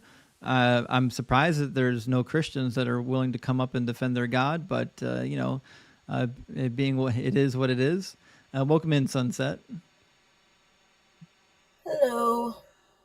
How you doing? Are you a So, Christian? can y'all hear me? Yes, I am. Fantastic. Do you believe that Jesus was the Messiah and that he told no lies? Okay, here we go. That was a yes or no here's my thing, question. 'cause I'm also, I mean, I'm a Christian, but I'm kind of deconstructing too. Right, fantastic. Because what I Congratulations. think is, well, what I think is, you hit the nail on the coffin when you said they made them mythical, like back in the day, because I really believe he was just Right. a man, right? Did you have any He was just questions, a man. Sunset? Yeah, like I think that, how do you feel about him still doing those miracles, but it was more on a, I don't know, like a manifestation type of thing, and it Oh, I wasn't don't like believe in him actually manifestation. walking on water. I think manifestation's silly. Okay. The first century is full of miracle workers, Jewish ones specifically. So you've got one of the most famous was Honi the circle drawer. He was so famous his grandchild was hailed as a miracle worker too. And even Emperor Vespasian. Vespasian was told in the writings of Tacitus and Suetonius that he healed a blind man by putting spit on his eyes and healed a person with a lame limb as well, using the power of the deity Serapis. So these legends are pretty abundant. And if you read Suetonius' Life of the 12 Caesars, there's tons and tons of miracles recorded by Suetonius. Thank you, Nick. I appreciate that. Thank you, Mike T. and Gabby. That's so cute. Yeah. So, like, miracle storytelling was just super, super common. Thank you, Sam. In the first century, what we read about Jesus is kind of part and parcel for what people said about their, you know, their heroes of history. Okay, I'll check your channel out and see what I can learn from you. Sure Thank thing. you. Thanks for being here. Mhm. All right, You cheers, are Sunset. marvelous. Not Also, getting a lot of thank you, Christians. Nick. No, I think it's like Q&A hour. I really think one of these days you should do that. Like maybe I like the know. last hour, Eventually, I'm if gonna it gets too slow. get it set up. Yeah. Thank you, Mike, for the love paint. Hey, Welcome Sally. in, Sal. Hello. Yeah, welcome in, Sal. Can you hear us? I can hear you just fine. Can you hear me? Yeah, I can hear you. I think we're good. Fantastic. Awesome. Sal, are you a Christian? I am not. Oh, well, congratulations for being in reality. But we are looking for debates, okay, Sal? Oh, well, I'm sorry. Can I share something with you really quickly, though? Sure. For all the listeners here that are not, or are not atheists and that are religious, please stop preying on me. Praise That's all. so deep. All right. Well, thank you. OMG. Thank you for the announcement.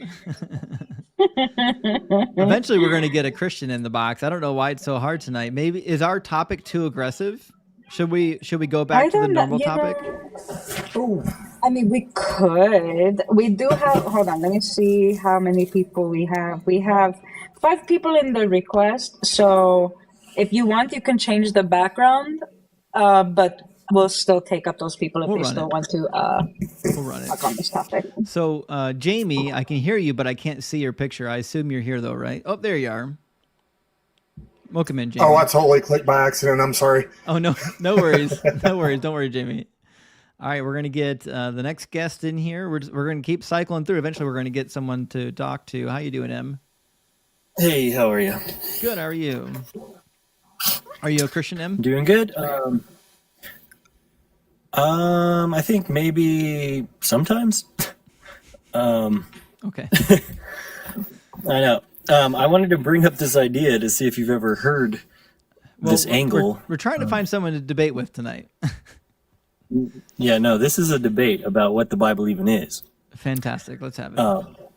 So there's a lot of like points in the Bible that kind of line up with astronomical points in the sky that here the comes sun. the nonsense. All right, go ahead. I'd love to hear it.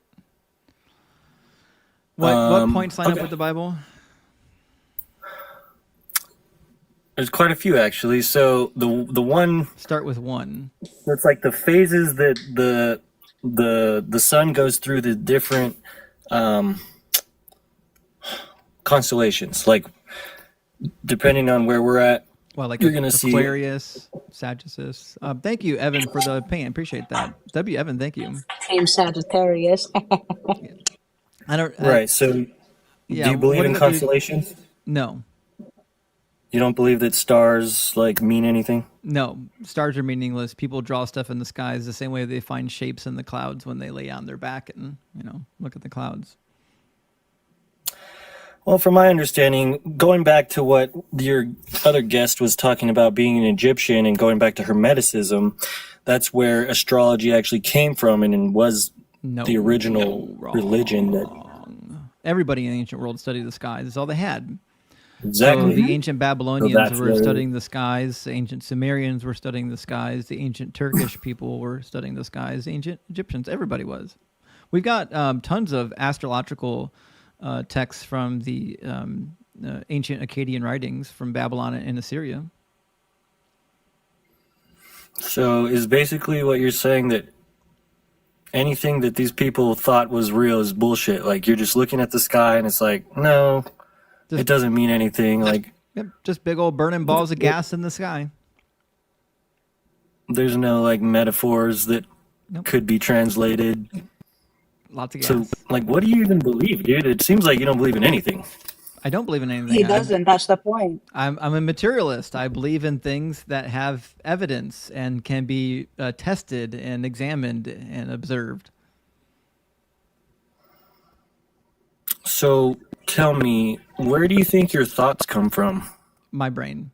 And we know this to be true. We know that consciousness comes from the brain because we can alter it by altering the brain. And in fact, we can even divide it. For example, in the 1960s, there were split brain experiments by a doctor who had to split the hemispheres of the brain to alleviate a patient with seizures. And it was discovered through this process that they would actually develop split personalities, and not split personalities like going between one and the other, but two different personalities at the same time. And because the body, the motor control of the body, operated opposite sides of the body, and it developed two different consciousnesses, the person would be opposing himself. So there were moments where they would give instructions to the person, and they'd be like, okay, button up your shirt. And he would button up his shirt with one hand and then unbutton it with the next hand coming up, because he couldn't control his two different consciousnesses that were in his brain. So what we have through neuroscience seems to indicate that consciousness is definitely an emergent property of the brain. Same thing, like, for example, there was a patient, this was in the 90s, that, and I don't want to use the word, but someone who touches children, they actually damaged part of his brain. And when this part of his brain got damaged, he was perfectly fine cognitively. He was perfectly fine in every other way, but he no longer had a desire to touch children. And so, like, as far as we can tell, we can modify the brain. It sounds like giving that man brain damage actually fixed his brain damage. That's right. Yeah. We have no I like what you said there, because when you split the two minds in half, like, you know that your right hemisphere has completely different like attributes than your left hemisphere. Yeah. Kayla, thank you so much for the $10 over Venmo. W, Kayla, I appreciate that. Big W I think for we should Kayla. call them the P. Diddy's. Yeah, there we go, P. Diddy's. Yeah, The P. and Diddy so files. the personality studies have been pretty wild. Like, if you want to know about consciousness, I think personality studies over the years have given us lots of data. But we've done other studies. So scientists have tested supposed out-of-body experiences pretty extensively, and we've induced out-of-body experiences using deep brain stimulation and using DMT and a few other methods. And when people report out-of-body experiences, and they're informed beforehand that they need to perform particular actions outside of their body and then confirm it afterwards, and never has. Not a single patient that reported to leave their body ever actually left their body. They couldn't confirm anything that you wouldn't be able to see unless you were still in your body, looking straight forward. So did you read about the DMT experiments they did at the University of New Mexico? I don't know if I read that one specifically, but there's quite a few of them, and there was a guy that wrote a book about it. In This fact, is spirit Chet molecule. yes, I say Chet turned me on to it, and he wrote a book. What was the name of that book again? Anyways, this is not critical, but according to the theory that this guy puts forth, there's a genetic explanation for why people report spiritual experiences. Andrew, thank you so much for all the love painting. I appreciate that. W, Andrew, making it rain up in here with the lipstick. You Thank just hit your goal as well. Time to make a new one. Yeah, so I don't think consciousness exists outside of the brain.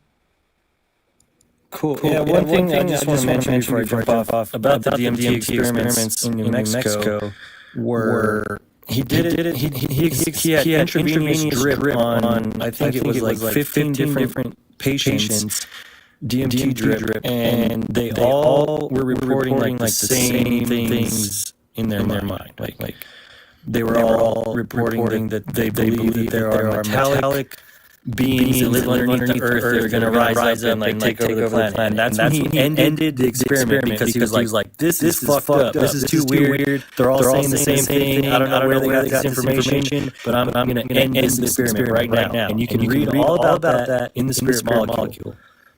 Yeah, and it's kind of interesting because you wonder how did they all come up with this Strassman? Is that the name of the guy? That's correct. Yeah, The Spirit Molecule by Rick Strassman. Now, I've only skimmed through the book. I haven't given it a good read yet, but my friend Chet has given it a really good read, and that's not at all what he reported when he read the book. So I'm going to have to read it for myself before I make a value judgment on whether or not Rick did anything that you said he did. But well, I'm reporting from... I'm sure. Well, just watch the Rick Strassman interview on Joe Rogan, and he'll explain it the way I just explained it. Like, I'm repeating what he said. That may be true. Joe Rogan? Conspiracy theory. Rick Strassman. Right. Oh, because you said Joe Rogan. That's why I'm just like he's entertaining to watch at 2 o'clock in the morning. But other than that, I'm talking about the author of the book, so you don't have to even listen to that. I'm talking about the author of the book, so don't get that confused. Oh, honey, why are you getting so upset about that? No, he's not. Leave him alone. He's just saying that the guy who wrote the book did an interview. You don't have to read the book, and I would like to watch the interview. But Again, this is not the only study that we've done on this. There's been multiple DMT and deep brain stimulation studies, and they've all confirmed that nobody ever observes anything outside of their body. Have you done any experimenting with your own consciousness? No, I don't do drugs. That's probably why you're a materialist. You're locked into your body, bro. You're like stuck. Like it might be beneficial to you to actually let new thoughts come into your mind because you're just bouncing the same thoughts around over and over again. Hard pass. You need to have some new thoughts enter your mind. Yeah, I'll pass on that. I don't need anything that puts me into a psychosis. What do you mean by that? Disconnected from reality.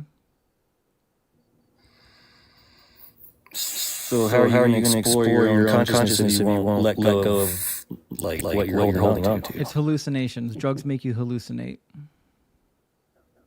Where do those thoughts come from? Your brain. We already went over this.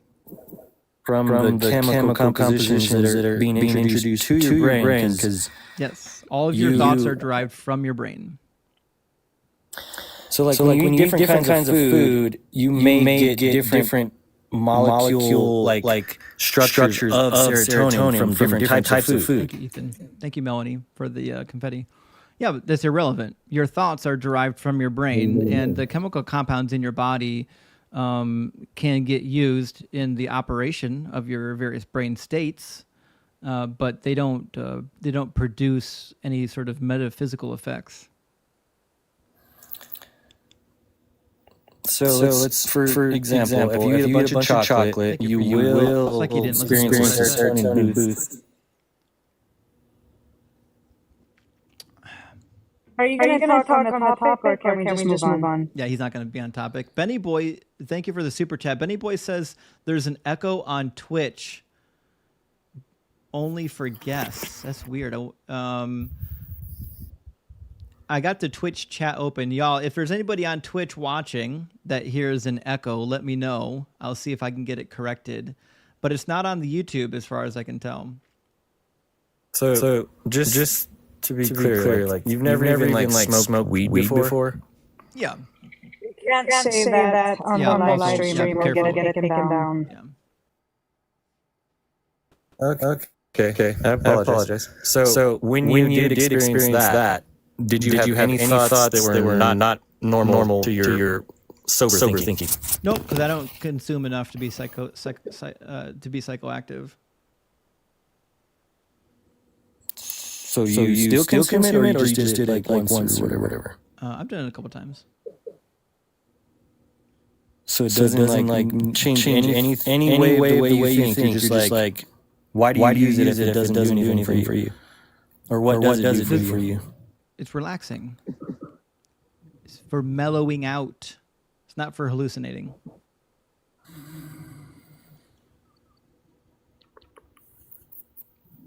Is there an echo on the YouTube stream, guys? All right. Well, listen, Em, thanks for being here. We're going to try to thanks for being on. here, okay? All right. Can someone let me know if there's an echo on YouTube or just on Twitch? Also, I'm going to disable my microphone from the Streamlabs to see if that's the problem. Yeah, there is an echo on YouTube. Oh, that's not good.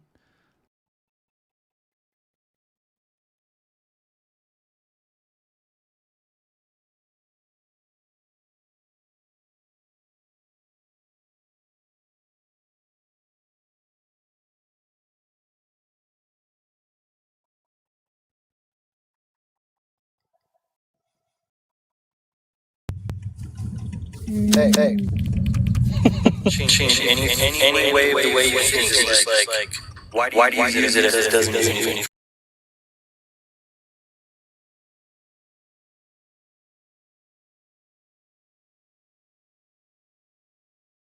No, sorry. I had you up on a different window. Hey. And your YouTube. Your YouTube is you're coming in fine, but the guests come in like either on YouTube they'll sound like they're like in a tunnel, like there's almost like two sound sources playing simultaneously like it's stereo almost. Well, that's actually been a lot of the guests legitimately. Like even when I'm talking to them, they've been echoing. I don't think that's the stream. Okay. We've had a bunch of guests that had bad microphones, I think. Oh yeah, then it's probably like a TikTok thing. But then on Twitch it was doing like a full on like half a second like you know echo. That's frustrating. So yeah, I don't know. I was just trying to think like OBS that would only happen to me. And then I would usually just refresh the source. Like if you're streaming off like a whatever source you're streaming from, you can refresh it. But that's the only thing I can do. I thought I just figured just let you know that you're coming in fine. It's the guess. Perfect. Okay. Well, I mean, I think that might just be the guess. Anyone watching on Twitch and YouTube, let me know if Benny's echoing right now, because Benny is coming in clear right now to me. But Milcom on YouTube says echo, echo, echo. So it might be all the guests are echoing on YouTube. But I had Are you using Streamlabs or? Yeah. Okay. Yeah, I'm not familiar too much Streamlabs. So like on the source for the audio, if you have two of those like meters down there, maybe just like silence one of them. I'm not sure. Yeah, let me try one thing real quick. Yeah. I'm going to disable my desktop audio because I'm recording the audio from Twitter and also from my desktop and also from my microphone. And it's possible that my desktop audio and my TikTok audio are competing with each other.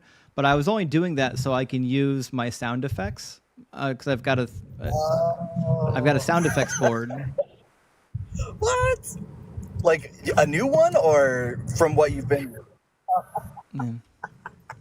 That's awesome. All right. Well, I think you got a good grasp of what's going on, so I'll drop because I don't want you to lose any guests or anything. Even though, I'm pretty great. You are great, Benny. Right. You really are. They're saying that they think it's fixed over on YouTube. I think that's what it was. I think we're recording the TikTok audio and the desktop audio, and they were competing with each other. Look at that. Look at that. We did it. We did it, guys. We did it. It's a miracle. We did it. All right, Christians. Fatima got nothing on You us. lose. Yep. Thanks, All right. Ben. I appreciate See you guys.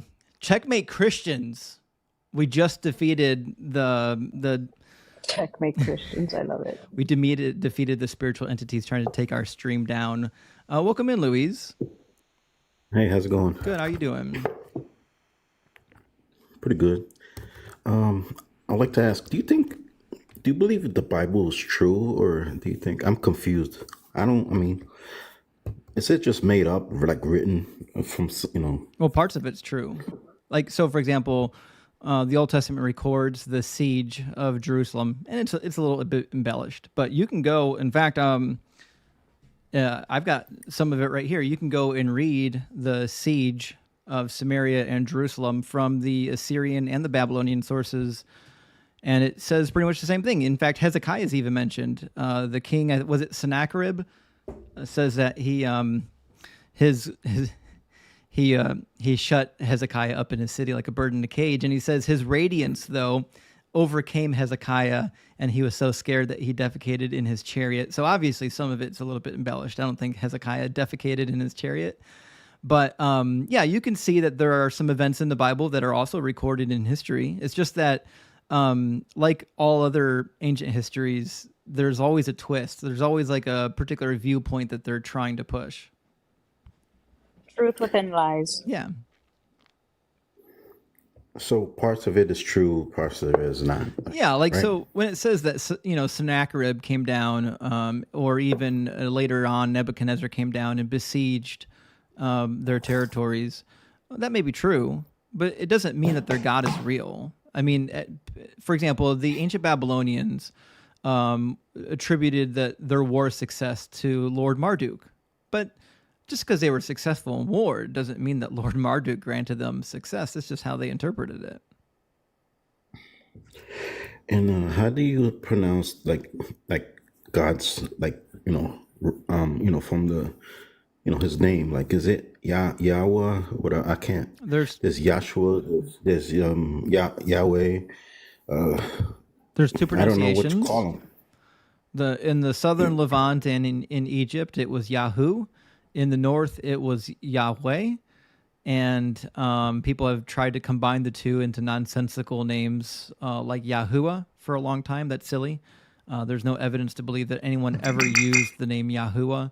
What we have is two different naming traditions, one from northern Israel and one from southern Judah, which they have their own traditions. In fact, you read Genesis and Exodus, you'll find northern versus southern traditions in the Bible competing with each other because, their historical narratives got combined at certain parts in history, because when the Assyrians came through and knocked out the 10 tribes of Israel, the survivors, where'd they go? They went, if they didn't get deported, they left south into Egypt and Judah, or Judea, and took refuge there. Then they assimilated into the culture. And so you've got kind of a melding of two different cultures. And one of them used the name Yahoo predominantly, and one of them used the name Yahweh predominantly.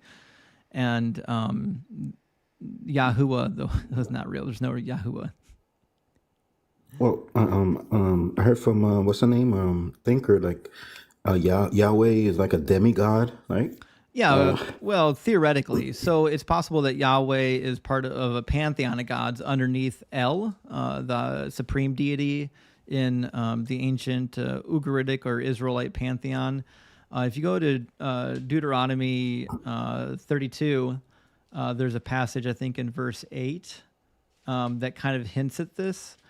It says, ask your father and he will inform you, your elders, and they will tell you when the Most High, that's El Elyon, or sometimes just Elyon, when the Most High apportioned the nations, when he divided humankind and fixed the boundaries of the people according to the number of the sons of God, the Lord's own portion, Yahweh that is, Yahweh's own portion was his people, Jacob his allotted share. So the general idea is that Yahweh was a sub-deity in the ancient Israelite pantheon. And the ancient Israelites believed that there were 70 sons of El, also known as Elohim, and those 70 sons were given charge over the nations. And so that's why you get like Psalm 82, where it looks like Elyon is chastising the smaller gods, the lesser gods, for not practicing the appropriate level of judgment over their nations. And so he's going to execute them, basically. So that's where that mythology comes from, but we're still building on that. I mean, it's very theoretical. Yeah, because I was raised to believe like there's one God over, the one who lives in the third heaven, and he created all, created the heaven and the earth, and everything. So it's hard I don't understand all that, Yeah, I don't. If there's theoretically one God, there could be 100 gods. Like if one God is possible, any arrangement of gods is also possible. That's why monotheism doesn't make sense to me. Yeah, if you guys, it's confused to you guys. Imagine me. I don't even want to read it. Yeah, I get it. Well, anyway, Louise, join our Discord. These are good questions. Okay, I would love to see you in the Discord community, and we can converse. Okay, I just want one more question. The story about Jesus calling the woman a dog. I don't know if you know that story. Yeah, what was the that about? Syrophoenician woman. Yeah. Yeah, because she was from Phoenicia. That's in Syria, basically, at the time of Jesus. And so she was a Gentile, not just a Gentile. She wasn't even a Samaritan. She was just a straight up Gentile. She was one of the cursed people groups. She was nobody. She was nothing to him. And so when she came and beseeched Jesus, he said, I've come for the lost tribes of Israel. And then, he calls her a dog. And it's very insulting. It's not something that you would expect to hear from Jesus. And so, yeah. Well, what's it like? What would a dog mean today? Like a really bad word? Like It what would would it be mean? so, especially being from the Mediterranean, calling someone a dog or anything lesser than their gender or a human being is basically an equivalent to the N word. Especially if you're a person of color. Like if you're darker skin tone like myself, even though I'm olive skin, I still have tint to me. So being called a dog would be very, very disrespectful. Don't worry, I'm dark skinned too. Yeah, it would be disrespectful. I mean, brown skin. It's important to recognize too that because she probably came from a territory where they practiced Baal worship, and probably had cult prostitutes, that's the connection with being a dog. So the cultic prostitutes were often referred to as dogs, both men and women, because it's like the lowest form of animal, and they believe that the cult prostitutes were like filthy animals because of what they did at the temple. And so it's possible that he picked the terminology dog specifically because she was a Phoenician woman from Syria who could or could not have been part of a religion that practiced shrine prostitution. Because he's all loving, I thought, and then she wanted him to heal her daughter, I guess, right? And he denied it. I mean, I don't know. I don't understand him. Like, Yeah, but sometimes he ended up doing it, right? He ended up doing it anyways, even though he denied her the first time around. Oh, I thought he didn't. No, yeah, he did. So let me pull up the passage. It's in Mark. So from there, he set out and went away to the region of Tyre. And he entered a house and did not want anyone to know he was there, yet he could not escape notice. And a woman whose little daughter had an unclean spirit immediately heard about him, and she came and bowed at his feet. Now the woman was a Gentile of Syrophoenician origin, and she begged him to cast the demon out of her daughter. And he said to her, "Let the children be fed first, for it is not fair to take the children's food and throw it to the dogs." And she answered him, "Sir, even the dogs under the table eat from the children's crumbs." Then he said to her, "For saying that, you may go. The demons have left your daughter." So he does end up healing her in the end, but it's just kind of a backhand. Okay. Oh, maybe I didn't read the whole thing. Sure, that happens. But like, you believe he never existed? No, I'm not a mythicist. I believe he probably did exist. I have no reason to believe that he was completely fiction, but I do believe that most of the Gospels are mythology. They're just narratives that people made up about this Jesus figure. Right. No, because I follow the Bible guy. Yes, and he definitely I'm completely. I'm very familiar with the Bible guy. He uses Richard Carrier's arguments. They're fine arguments. I don't agree with him on his position, but the Bible guy is incredibly well versed and educated. I enjoy watching him as well. But it's important to recognize that on whether or not he is mythology or whether or not there's a little bit of history there, what we have in the Bible is mythology.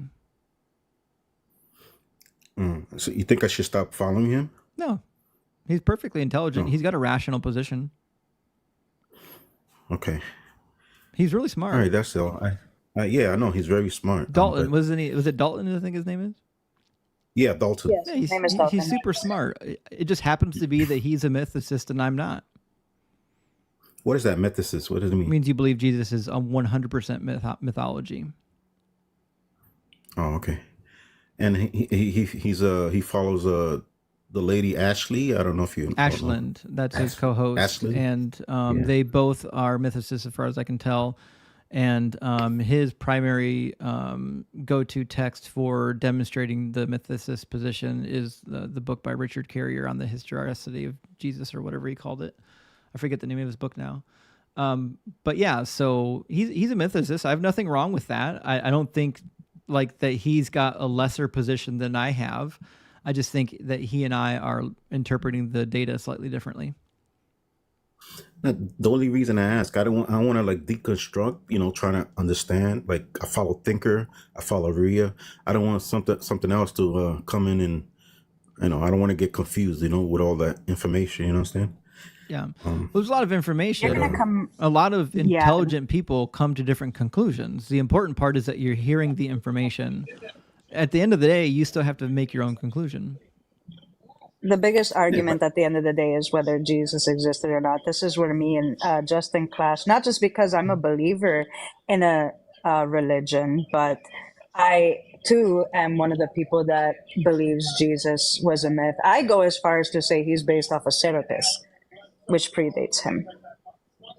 Yeah, which is it's a popular theory. I mean, that's put forward, I think, by Joseph Atwell and a bunch of others. So do you believe in the Trinity? No, of course not. I don't believe in any deities. I'm an atheist. Oh, sorry. But do you think Stone Cold atheist, man. It's made up, right? It's another thing like it was made up, right, by humans. I think right? God is completely fiction, and the Trinity was invented to save the Christian doctrine, because the Christian doctrine developed too fast. It got out of hand, and then somebody realized, we're supposed to be monotheists, and then they had to fix it, and they created the Trinity to fix it. Yeah, that's what I mean. There's like 45,000 what do you call it, denomination. You know, that's ridiculous. I don't know why. that's There's a lot. Yeah, that's what. Well, listen, Louise, I basically I'm go to a non. I'm trying desperately to find somebody who will debate me tonight, so I got to keep moving on. But please join our Discord. We can have these discussions in Discord, okay? Okay. All right. All right. Cheers. Have a good night. All right. I'll drop down. All right. Bye. All right. Hi, Louis. Lewis or Louise, I'm not sure what he goes by. I'm going to change our background because we can't get any takers on this topic. I don't know if it's just too aggressive, which is weird because we've done this quite a few times. This is a very common topic for us. I guess because it's been a while and people are so used to seeing the other background. Right. And that's probably why. All right. We'll go back to the classic here. All right. So we're going to do the thing. Let me move this around to a better location. Very good. And we'll see if we can get a guest in here. Let's see. I see Sammy in the queue. We'll get Sammy in. Yeah, I don't want to break your heart, but I actually do want to argue with you on. I think that but I'm not a Christian, but I do think that if you do read the Old Testament, one could easily conclude that Jesus kind of is what they're talking about. You look at like Isaiah 53, and they talk about you're pierced for your transgressions. It very much describes the crucifixion. No, it doesn't. Can you explain? Close. Like so. Yeah, so Isaiah 53 is part of a treatise that runs from chapter 40 all the way to chapter 55. And the servant is not a mystery. In fact, the prophet tells you at least 8 different times leading up to chapter 53 who the servant is. And every time it's Israel. Every single time it's Israel. And so we know who the suffering servant is. The suffering servant is Israel, who's being written to while they're in bondage in Babylon right now, paying for their sins and also for the sins of the Babylonians, which is why the prophet says that God has given them as a light and a covenant to the Gentile people because he's going to vindicate them, it says in chapter 55 and 56. So much so that the nations that once abused them will come and recognize that Yahweh is the one true God when he glorifies his servant Israel. So everything about Isaiah 53 could be read in context with the rest of Deutero-Isaiah, and you would understand that it's not about a Messiah at all. The only Messiah ever mentioned in 2nd Isaiah is King Cyrus, and he's called the Messiah twice, actually. So I'm going to read a passage for you real quick, though. All right. Also, I was going to say, after this guest, looks like you have friendlies in the boxes, so if you want to kick me for a Christian, I will let that happen. Okay. Yeah. Hold on just 1 second. So after this guest, if you want, we can do a restart to see if we can get pushed back into the algorithm. That's completely up to you. We'll see. We'll try it. So this is Isaiah 48:20, and this is one of the last mentions of the servant before you get to 53. There's another one in chapter 49, but it says, "Go out from Babylon and flee from Chaldea," that's Babylon, "and declare this with a shout of joy and proclaim it, send it forth to the ends of the earth that the Lord has redeemed his servant Jacob." And that is the whole message of Deutero-Isaiah, is that God is restoring his servant Jacob, and the mighty arm of the Lord is going to rescue them from Babylon. And then the nations that took them hostage will see that Yahweh is the one true God. And the beginning of chapter 53 is a personification of what the nations like Babylon and Assyria is what they're going to say once they see that the arm of the Lord has been revealed in rescuing his people. Okay. So how are the captivities? Why are we describing the captivities, the captivity of the Jewish people as something like the wounds being inflicted upon the servant, pierced for a transgression? Well, that's not what it says, though. So let's actually read the text, because the text is lying to you, which is problematic. Okay. So first of all, let's recognize that this is referring to Israel. It says, "He grew up before him like a young plant, like a root out of dry ground. He had no form or majesty that we should look upon him." You know who the root is in the book of Isaiah? It's Israel. He says in chapter 60, verse 21, let me pull that up while we're at it. In 60:21, The prophet says so. It says, your people shall all be righteous. They will possess the land forever. They are the shoot that I planted, the work of my hand, so that I might be glorified. God is establishing his servant Israel so that he can be glorified through Israel. That's the whole point here. So who has believed our report in some translations, or who has believed what we have heard? This is from the nations that are abusing the servant Israel. Unto whom has the arm of the Lord been revealed? We know who the arm of the Lord has been revealed to. It's been revealed to the nation of Babylon. In fact, if you go to Isaiah 52:10, he says it. It says, the Lord has bared his holy arm before the eyes of all the nations, and all the ends of the earth will see the salvation of our God. And if you keep reading chapter 52, he says that this is the lead up to the rescue from Babylon. He says, go out from there, touch no unclean thing. The Lord goes before you and behind you. Okay, so the root out of dry ground is Israel. It says, he was despised and rejected by others, a man of suffering and acquainted with infirmity. As one from others hide their faces, he was despised and we held him of no account. Again, there's nothing incongruent here with what happened to the nation of Israel. Surely he has borne our infirmities and carried our diseases, yet we accounted him stricken, struck down by God, and afflicted.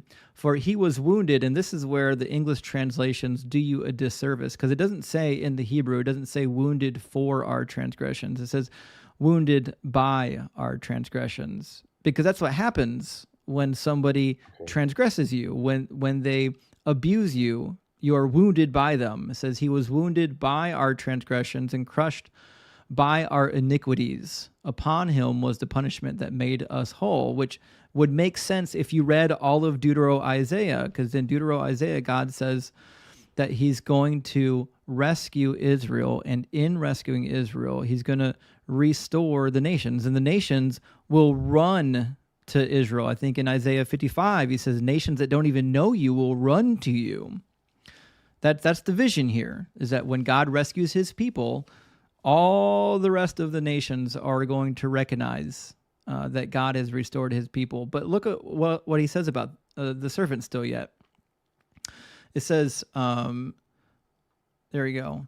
When you make his life an offering for sin, he shall see his offspring and shall prolong his days. Well, Jesus didn't have any no offspring. He didn't have his days prolonged. It's talking about the nation of Israel when they're rescued from the Babylonian captivity. Though it was the will of the Lord, through him, the will of the Lord shall prosper, of course. Out of anguish he shall see and find satisfaction through his knowledge. The righteous one, my servant, shall make many righteous and bear their iniquities. Therefore, I will allot him a portion with the great and divide the spoils with the strong. Well, that's what happened. That's what the prophet says is going to happen when his people are rescued. It literally says in chapter 55, let me find it real quick. Make sure. 55 or 56, he says that the wealth of the nations will come to you, led by a procession of kings, because, they're going to be elevated. So if you only read Isaiah 53 and you ignore all the rest of Isaiah, I can understand why you might think that this is about a single individual. It's Isaiah chapter 60, verse 11. It says, your gates shall always be open day and night, and they shall not be shut. So the nations shall bring you their wealth, and with their kings leading the procession.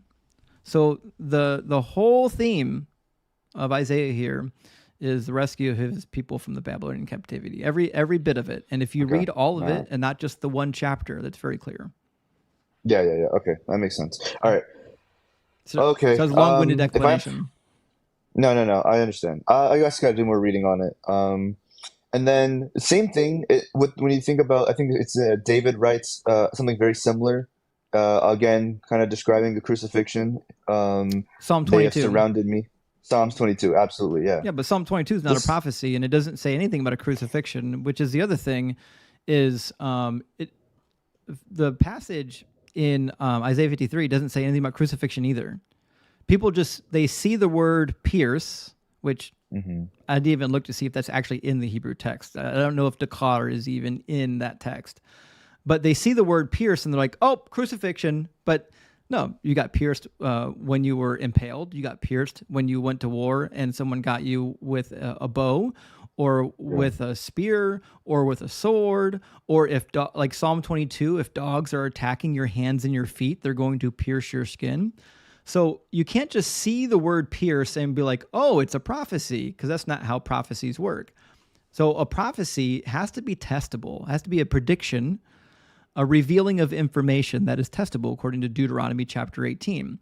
And Psalm 22 is not a prediction. It's a psalm of David lamenting to the deer, according to the deer of the dawn, a psalm of David, Le Devi Mizmor in the Hebrew, which means a psalm of David. And it's written in the first person by David about his own struggles. So there's no prophecy to be had here. There are some psalms that do make prophetic predictions for the future, but this is not one of them. And even look at what my translation does. It says, dogs are all around me, a company of evildoers encircle me. They bound my hands and my feet. I can count all of my bones. They stare and they gloat over me. They divide my clothing among themselves. And this is very common, this type of scenes. In fact, if you read through the ancient Near Eastern literature and you read the prophecies, there's actually ancient Assyrian prophecies in here that talk about somebody is going to be victorious in war, and they're going to be dividing the clothing of their enemies, because that's what you did when you took somebody in war, especially a king like King David. You divide. I'm going to release this back and I'll be back. Sure. Yeah, you divide their belongings amongst yourself. So this is just normal language. It happened every day. And this is all past tense as well. The dogs or present tense are all around me. They bound my hands and my feet. Now, the other problem here is that people want to insert this this whole dialogue about being pierced. They pierced my hands and my feet, but that's not correct. We don't know what the original word is. Every translation you see is different, because the original word that's in our Hebrew text, that's in the one we found from the Dead Sea, the oldest text we have, it's not a real Hebrew word. So everyone's guessing as to what Hebrew word they meant to be there. Somebody copied the text that was broken, and because they kept copying it, all we have are copies of this broken text, and there are many attempts to fix it. So, for example, the Masoretic scribes amended it to ka'ari, which means like a lion. Some texts, like the Greek Septuagint, amended it to something akin to this, like binding or fastening. There are some translations that say dig. They dig at my hands and my feet, which is also a possibility. And so we don't really know what was even in the original text, but I can tell you one thing.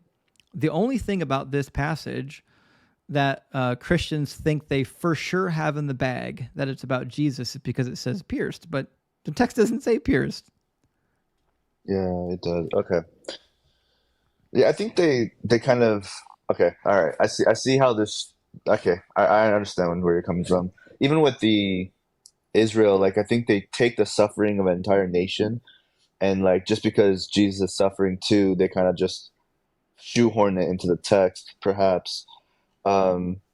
Okay, no, I understand where you're coming from. I understand. Yeah, what they were doing, here's the text here. So what you've got, the Masoretic scribes amended the text to read ka'ari, which is a word that was known to the Old Testament. You'll find it in the book of Isaiah.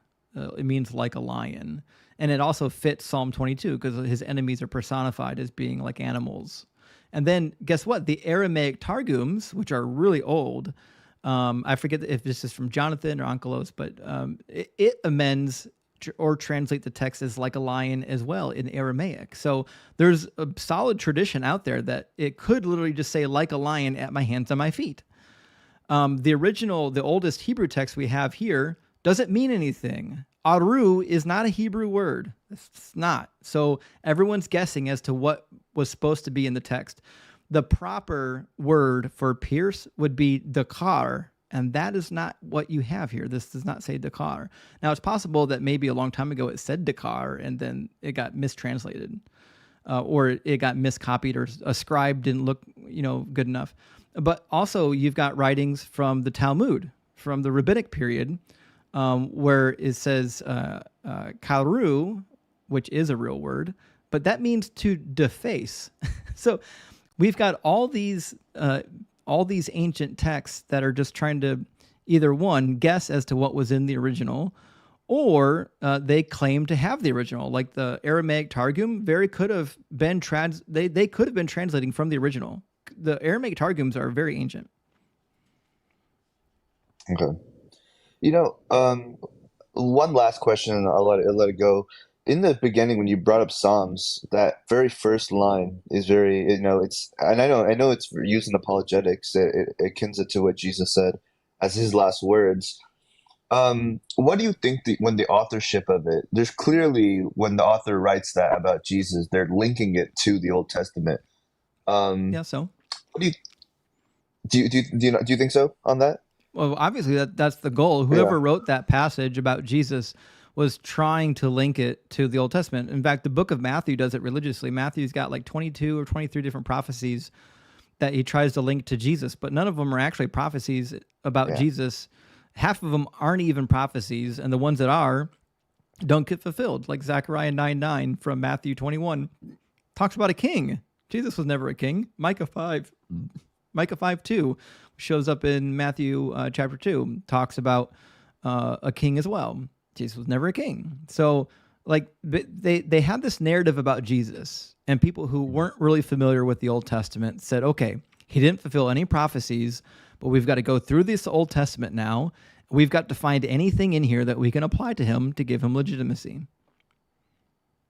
Okay. All right. I'll stop right here. But thank you for answering my questions. Sure. I appreciate it. That's good to hear from you. All right. Take care.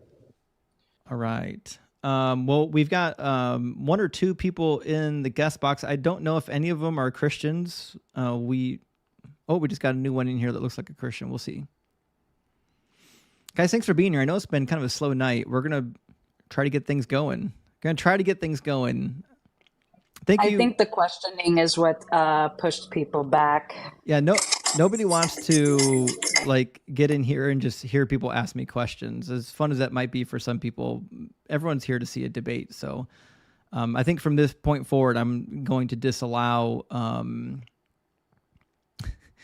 friendly questions. We got to get the debates rolling. You know what I mean? Yeah, Donald said most of the Christians I already converted. I mean, there's none left, guys. There's none.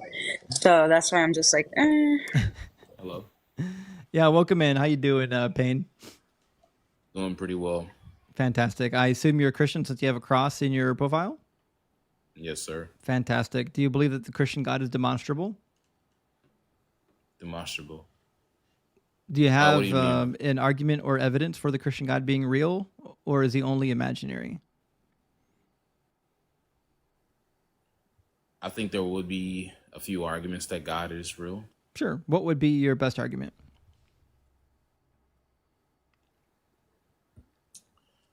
Well, I guess the best one I can articulate is probably going to be the. Sorry, my Wi-Fi. I mean, I had to connect to my house Wi-Fi really quick. Just give me a second. Wouldn't be a problem if you had the Holy Maybe Spirit. my earphones in. Justin, don't start. Sorry, I don't have any watermelon or grapes tonight. I'm a little irritable. Oh, is this going to be like a mocking session? Because I really didn't come up here to. I wasn't mocking you. I saying usually that. I eat just came watermelon and out. grapes while I'm living. Yeah, he usually snacks when he's on a live. Calm down, princess. I know he said something about the Holy Spirit. I guess I don't know. I forgot. I don't know what he said. But I mean, we could use Mongo Wi-Fi. We're just having fun. By Zeus, take it easy.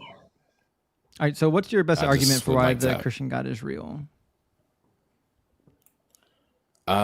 So I guess my best argument would probably be or at least the one I can articulate is going to be the cosmological argument. Is this And that's just going to assume that if Is this scripted, or do you actually know it? I think I know a form of it. Are you going to give the So I William guess, Lane like, Craig version?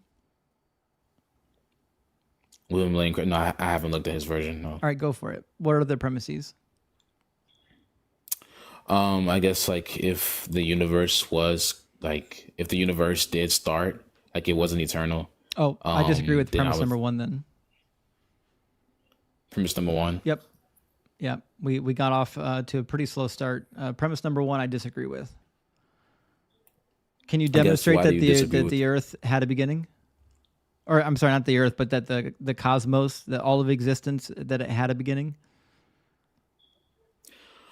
Well, I guess like some type of logical argument, I would say, like if there was an infinite amount of so like I guess if the universe didn't start, then that would mean it would be infinite. Yes. And I guess like eternal.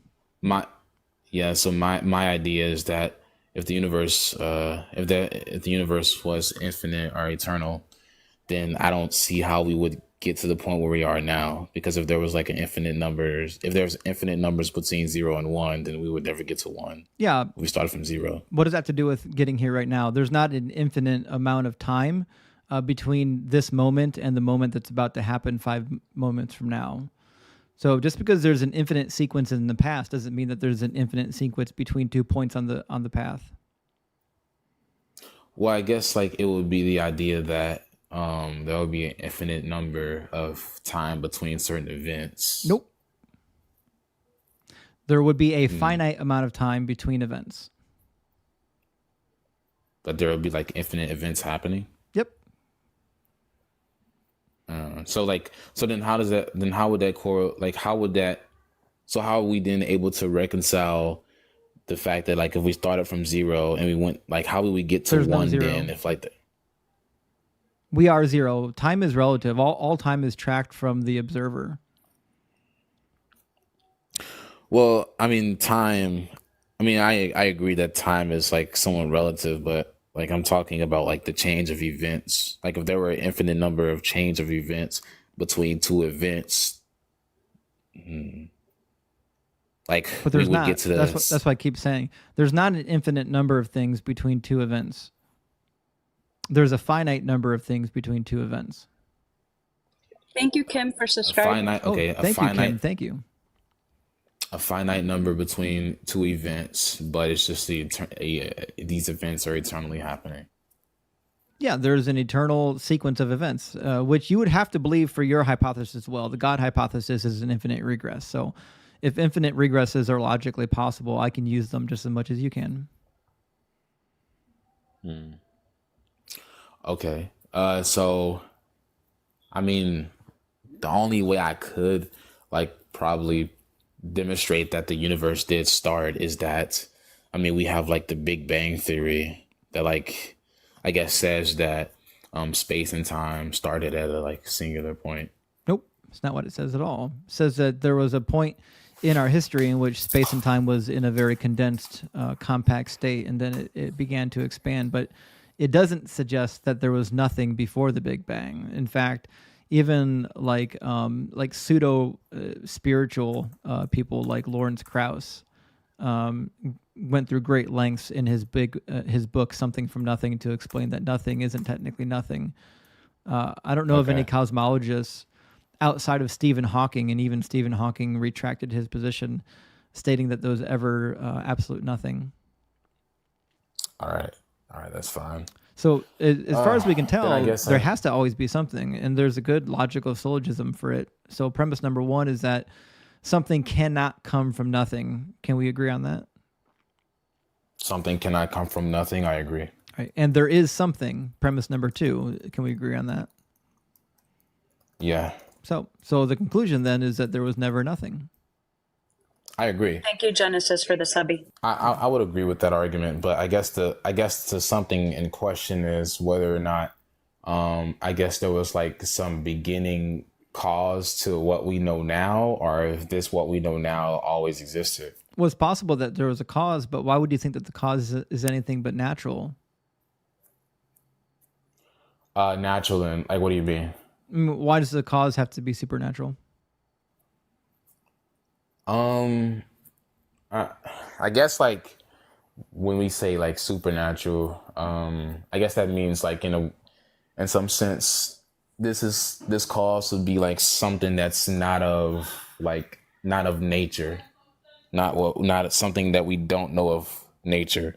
So I guess that we define as supernatural. That's what I'm asking, though. Why? Why posit a supernatural being that caused things into existence when we don't have any evidence for it, when we could posit a supernatural cause, for example, like virtual particles or quantum foam? I guess the cause itself would be an unchanging, like, because cause itself doesn't change. So I would say that, I mean, if there was a cause, then it would have to be unchanging. And we see that. Why? I mean, nature changes. Why, Well, 'cause why nature would it have to changes. be unchanging? Because well, I guess like the only way that it can be changing if this cause itself was indeed caused. Well, I mean, Well- if the cause is caused, then sure it can change. But if it's not caused, then I don't think it can be changed. But in your worldview, logically, you can have uncaused causes. Yeah, So, for sure. right now, let me give you a logical syllogism, because I think there's good evidence to believe that this is not a result of God. We're going to do a little backtracking here. Okay, so premise number one is quite simple, and that is any act, meaning any act you can think of, any act of creation is, by definition, a change of states, correct? Any act of creation, yes. Right, because, all right, fantastic. So premise number two then is that any change of states requires a before and an after. Yeah. Right. And anything with a before and after requires that there is a time before and a time after. You said anything with the before and after requires there to be time before and after? There must be, right? A before and after implies time. I guess I would reject the third premise. On what grounds? Because if you're saying that you can have a before and an after without time, you're just saying that there's no such thing as change. And what exactly are we defining time here as? Time is a moment where one thing is and where one thing isn't in our progression of logical syllogism premises. So if you have a change of states, there is a moment in which a state is one thing and a moment in which it's not a thing. If that's true, then moments must already exist.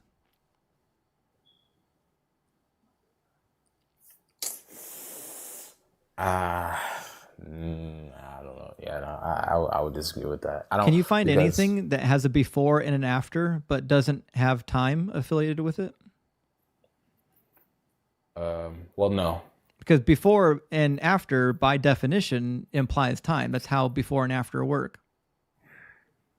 Well, but I guess like if we're talking about, so wait, I agree with the first premise. The first premise was any act of creation is change of state. Then the second premise was any of change of state requires a before and after, and anything with the before and after requires a time. Yes, before and after requires- implies time. Yeah, before and after apply. And what would the conclusion be? Oh, the conclusion is actually really good. Now, we're not at the conclusion yet, though. We're close to it. We're like on the precipice of it. You want premise number 4? Oh, there's more premises. Okay, Last yeah, one. sure. The last premise is almost a conclusion. I mean, it's conclusion like. Yeah. Premise number 4 is that time must exist then for any act of creation. Yeah, for sure. Okay. That seems pretty logical, right? Because you can't have a before and after if you don't have time for there to be a before and an after. Okay, so in order to do any act of creation, you need time to already be in place.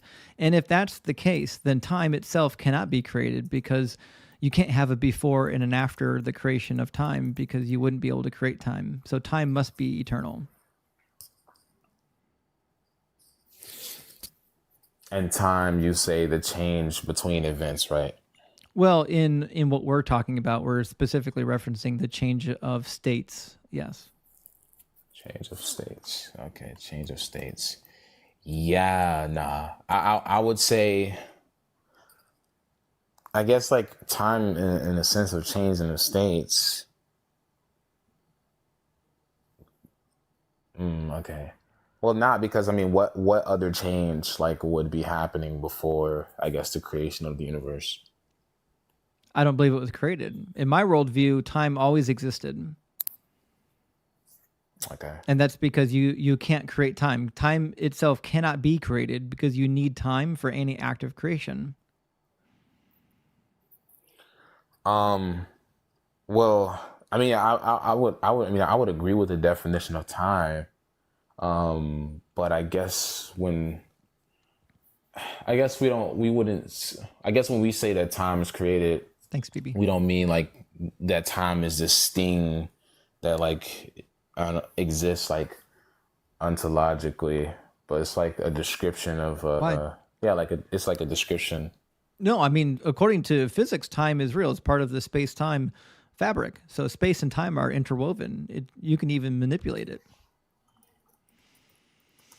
Physics, like, well, wait, you agree with that? I don't have a problem with physics. I have no problem with the space-time fabric. So then you don't disagree that time is like this real thing, because earlier you said it was like relative. It is relative, yes, to the observer. Mm-hmm. Oh, okay. But doesn't that make it like not real if it's relative? No. Like if it's only conceptual. Being relative has nothing to do with whether or not it's real. Like if I said, I'm going to throw this ball real fast, and it's going to be different if you're standing right in front of me, or if you're standing 100 feet from me. Real fast can mean two very different things for you, because one person has 5 milliseconds to process what's happening, and one person has like 3 seconds to process it before the ball hits them in the head. Oh, yeah. Okay, yeah. Oh, I understand. Yeah, so time is relative to the observer, which is a part of the special or the general theory of relativity. Okay. All right, for sure. You can't create time. Yeah. So. Yeah. All right. Well, I don't think I'm able to. Then I don't think I'm able to present that the universe is created. Then I'm probably have to like. Well, yeah. I can't show that. I mean, I guess my best induction would probably be the fact that that we have some type of I mean, organisms and life started at some point. I guess like that'll be my best induction. Like with evolution, it kind of shows that organisms started at some point. What do you mean? Can you explain that? Like there was a point in time in which we came into existence. Like all matter and space and time, or just like living organisms? Living organisms. Yeah, I think there was a point in time in which living organisms became possible when the universe cooled off enough and was able to form bonds and chemical reactions that were, not completely destructive. But I don't have a need for a supernatural resource for that. Like, I think abiogenesis is a perfectly viable theory, and we see it partially happening all the way around us. We've had 2 meteors that we probed and brought back both liquid and also amino acids. So like amino acids are self-assembling on meteors in outer space. But I guess kind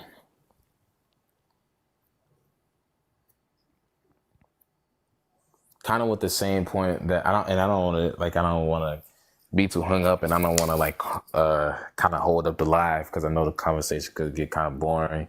But I mean, typically my audience gets bored with philosophy debates, but I mean, at least you're a Christian and you want to debate. The people are getting tired of the circle jerk of people coming up here and agreeing with me.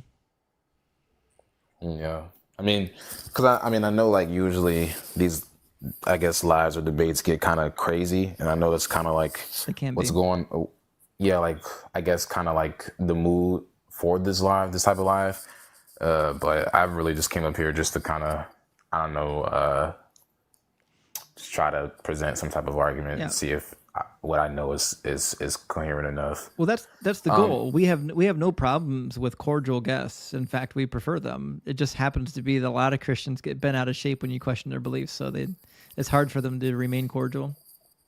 Especially if they hear me say something. They hate that. They do not like to hear you. For sure. I mean, if I'm being honest, me and I guess the other Christians don't appreciate I guess negative comments on a religion, but you guys have your beliefs, so yeah.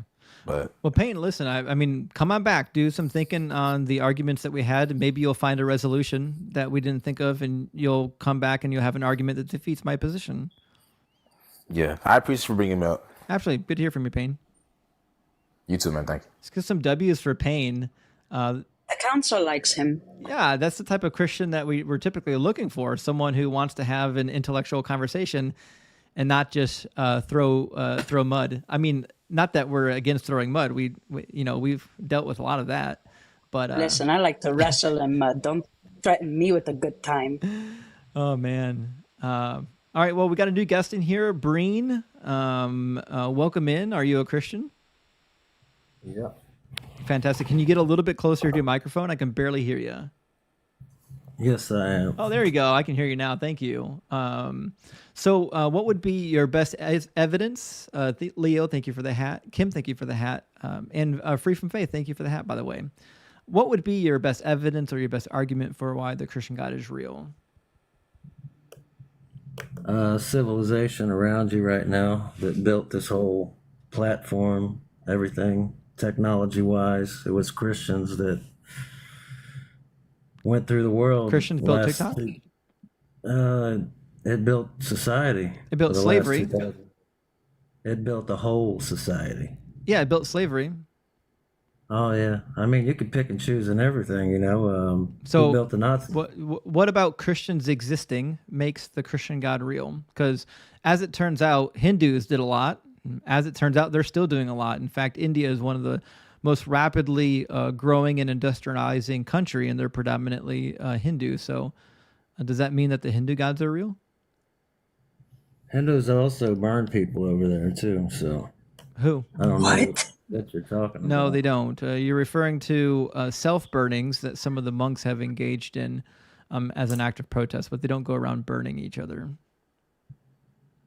No, they go to war with the Muslims over there. They go to warfare just like any other state or nation. Yeah, and so do we. So what's your point? So, Wars exist between many countries. Some of those countries are religious. That's irrelevant. I'm asking you, what would be the link between these civilizations existing and between their gods being real? Why'd you bring up Hindus? Do you think their gods are real? No, I brought up Hindus because it's a direct parallel to the argument that you brought forward. You brought forward the fact that society has advanced, and society, the one you're referring to, is Christian, that Christianity must be real. But I could say the same thing about all the other societies. The fact that the Hindu societies have advanced as well would also then be evidence that the Hindu gods are real. But you don't believe the Hindu gods are real. So it's not a good argument. What's a good argument to say that God isn't real? Oh, quite easy. One, there's no evidence for the existence of a God. Number two, there's evidence against this specific God. And number three, the Bible is full of lies. And I know like 100 of them. So if the Bible's full of lies, why would I trust that the Christian God is real? Well, why do the scientists go from in the beginning was light, right? They don't. Why did scientists... That's not true. That's not what they teach. No, are you going to listen to me? You're wrong. They took the same argument and twisted it into a different word spectrum and pushed it as the same thing. Find me one scientist that says there was just light in the beginning. In the beginning. Find me one scientist that says there was just light in the beginning. There was void. Find me one scientist that says there was just light in the beginning. You're just making stuff up. In the beginning, it was void. Okay, so you don't actually have an argument. Yeah, I know what the Bible says. I'm asking you to find an actual scientist that agrees. I'm asking you to name the scientist that said it. What does it say in your basic science book?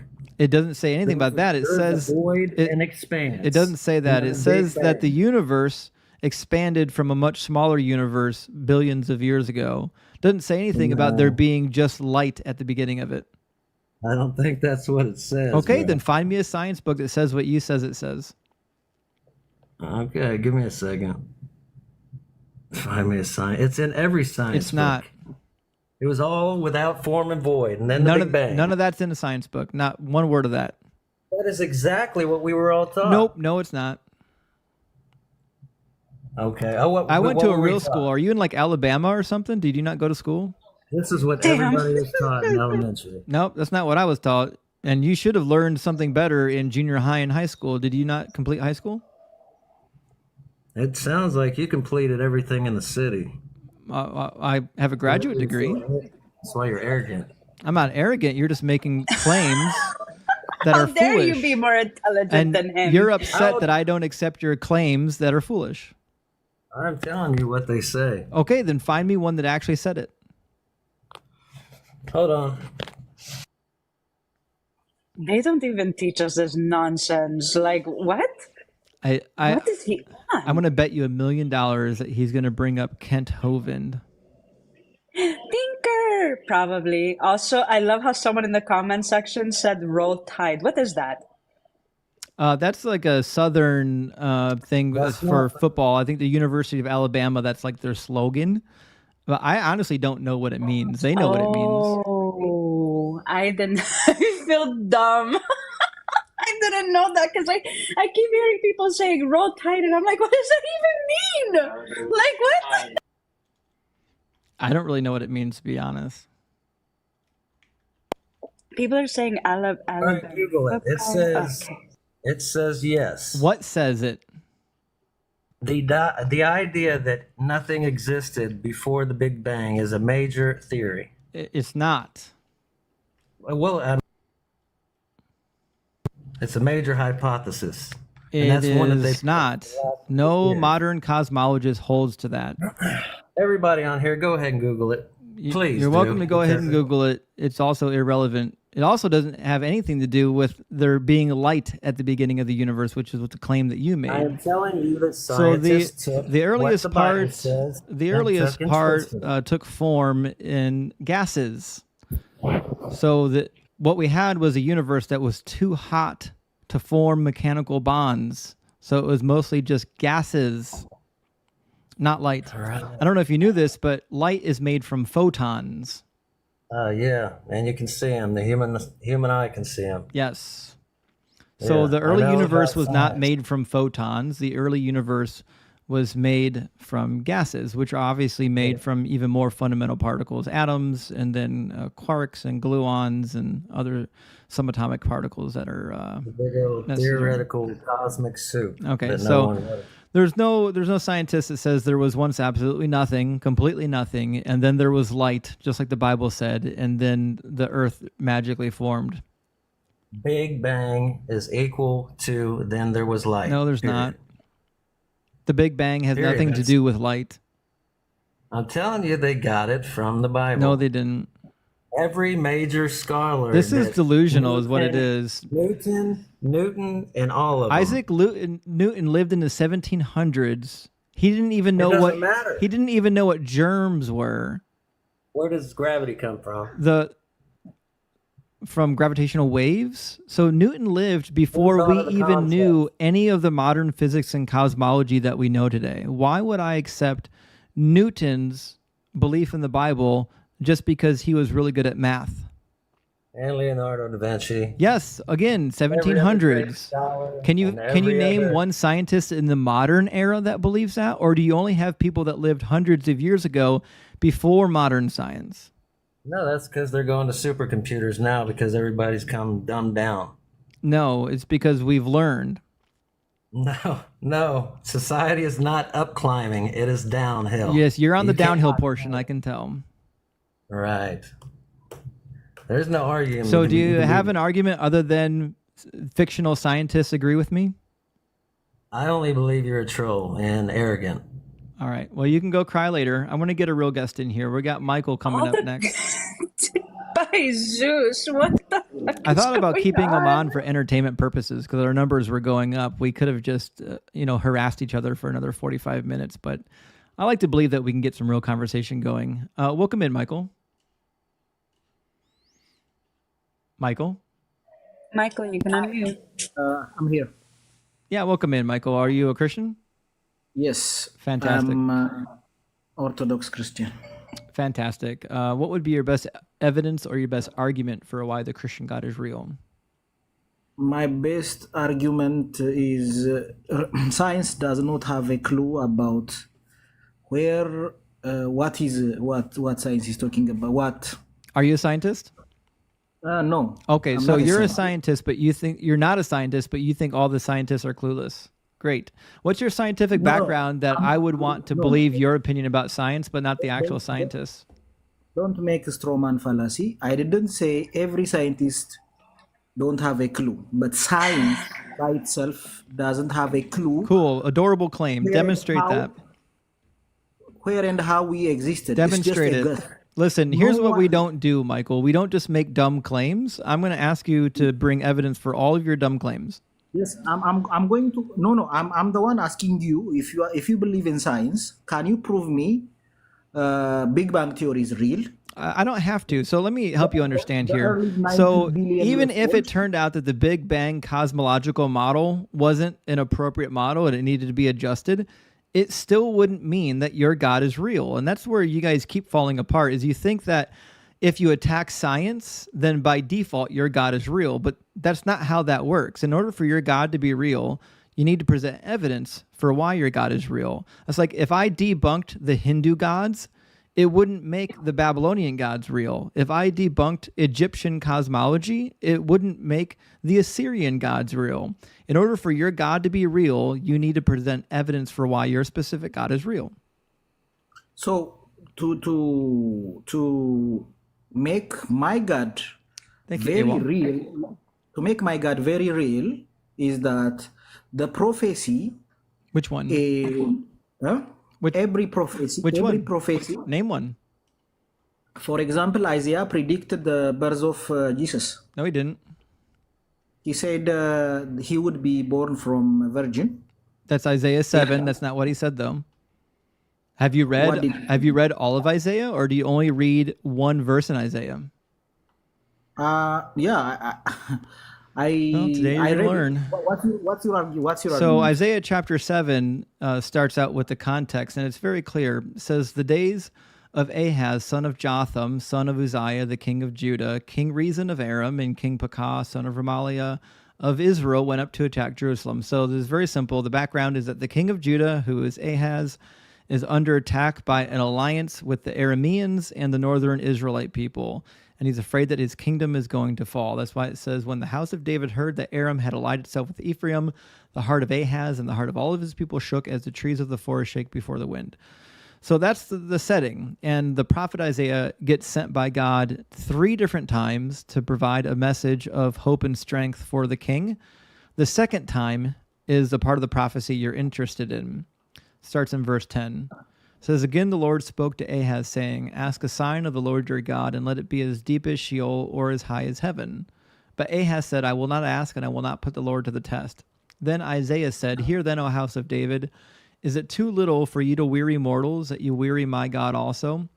Therefore, the Lord himself will give you a sign. Look, the young woman is with child, and shall bear a son, and shall name him Emmanuel. He will eat curds and honey by the time he knows how to refuse the evil and choose the good. For before the child knows how to refuse the evil and choose the good, the land before whose 2 kings you are dread will be deserted. Thank you, Alberta Blum, for the $50 over Venmo. W, Alberta, W, big old W for the $50 over Venmo. Let's get some Alberta W's in there. Yeah, so the prophecy is about a child who's already conceived. Already conceived. A young woman is with child and shall bear a son. And before this child is old enough to know right from wrong, the 2 kingdoms that are attacking King Ahaz are going to be wiped out. And if you keep reading chapter 7, he tells you how it's going to happen. He's going to bring the king of Assyria down, and the king of Assyria is going to wipe him out. And if you read the rest of the Bible in 2 Kings, and also in Chronicles, you would know that happened. That came true. I think you are reading on the wrong translation. I have the Septuagint translation. It says, why would you read the Septuagint? Because the Septuagint is not written in Hebrew; it's written in Greek, and the Old Testament was written in Hebrew. The Septuagint was a poor translation of the Hebrew text. Yes, but because Greek and Hebrew are not the same. They're not. Although I'm glad that he can read Greek, but this was written in Hebrew. The Septuagint. I know what the Septuagint says. The Septuagint is the reason why the New Testament used it as a prophecy, because it says Bethul, not Bethul. It should have said. It should have said Alma in Hebrew, but when it got translated into Greek, they used Parthenos. Yeah, but are you aware that Parthenos doesn't always mean virgin? But are you aware that Parthenos doesn't always mean an actual virgin? You know. It's yes or no. Are you aware that Parthenos doesn't always mean virgin? It doesn't always mean a virgin, but in this context, it is a virgin. How do you know? And it doesn't How do you happen. know? Mary. How do you know that in this context, it's referring to a literal virgin that's going to get pregnant without having sex? Because all of early church fathers translated as Why do virgin, I care? not. Why do I care what the early church fathers say? If you don't care about early church father, why do I care about your argument? I'm not a Christian. Why do I care what the early church fathers said when they read their Greek Septuagint? So I don't know if you knew this, but this was written in Hebrew. The original text of the Old Testament was in Hebrew. And in the Hebrew text, the young woman is an alma, and she is chara. She's pregnant already. And that child is a sign to King Ahaz. This is a sign specifically to the king. So this is not about a Messiah. There's no mention of a Messiah here. This is a sign to the king. Yes, but you know, we are very far away from the semantics, the culture, and the people. Those well, people so are you. Are so this is a bad argument. Yes, but those people. So your who argument's are self-defeating. Yeah, let me finish. Those people who are very Daniel, near thank to you that for the time, $5 over Venmo. W Daniel. When Daniel? Those people who are very near to that time already translated it as a virgin, and already told us that this is a prophecy about Jesus. Yeah, and why did they do that? Why did they do that? Do you think they were motivated to make that translation because they were already Christians and they wanted to justify their belief? Isn't it weird that in the actual Hebrew text, it doesn't say anything about a virgin giving birth? It does say. It does. It doesn't. She's an alma. In Hebrew, that just means a young woman. And again, I would say it again, Parthenos is not always referring to a virgin. Sometimes it's referring to a young woman.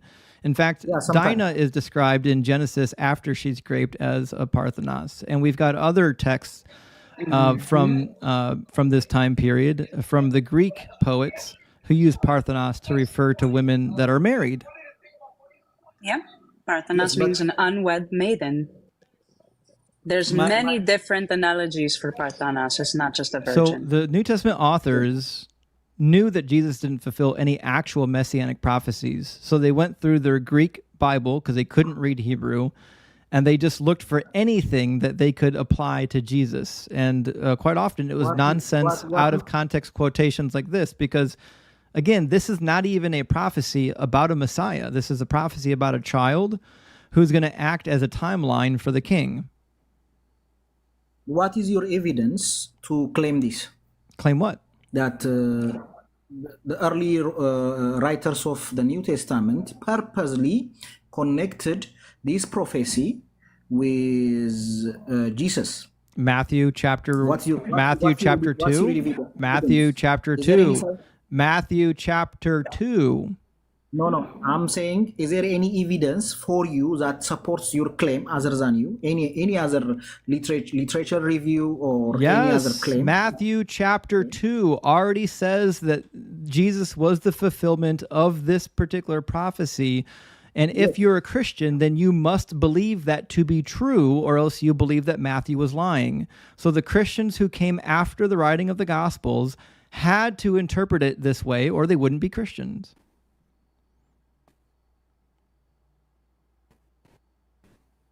To support your claim, whom do you base your claim with? All of them. Every church father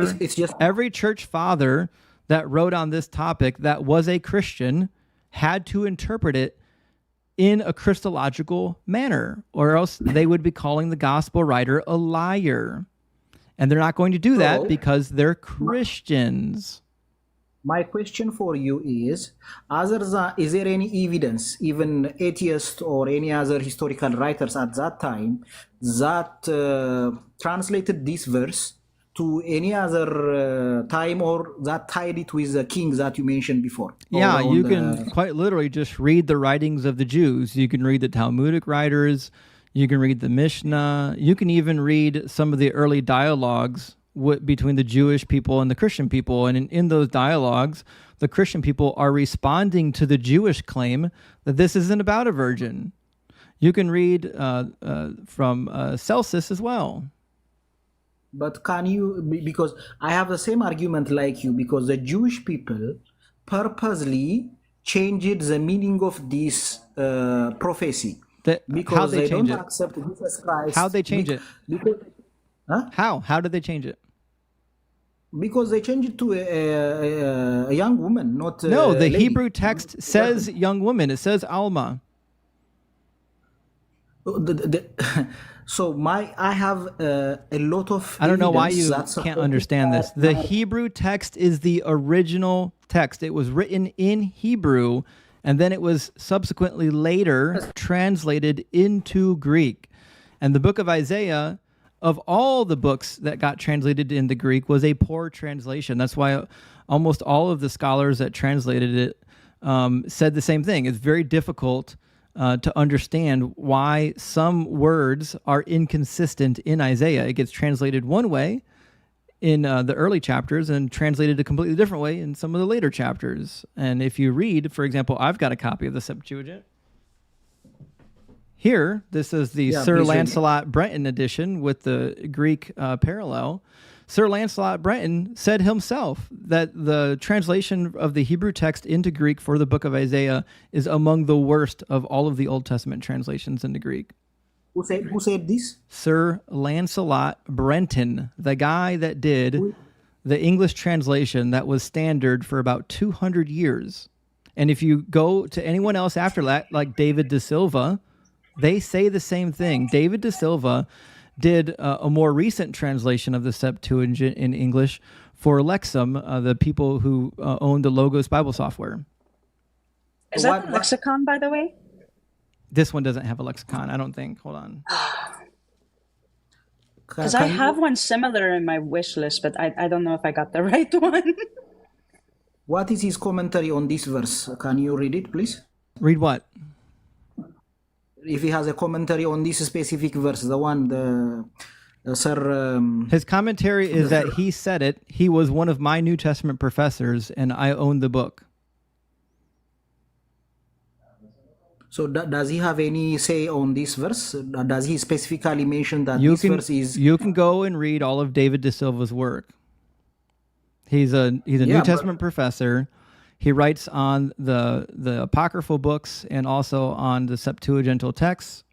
You can also read the writings of Carrie Job, who say much of the same.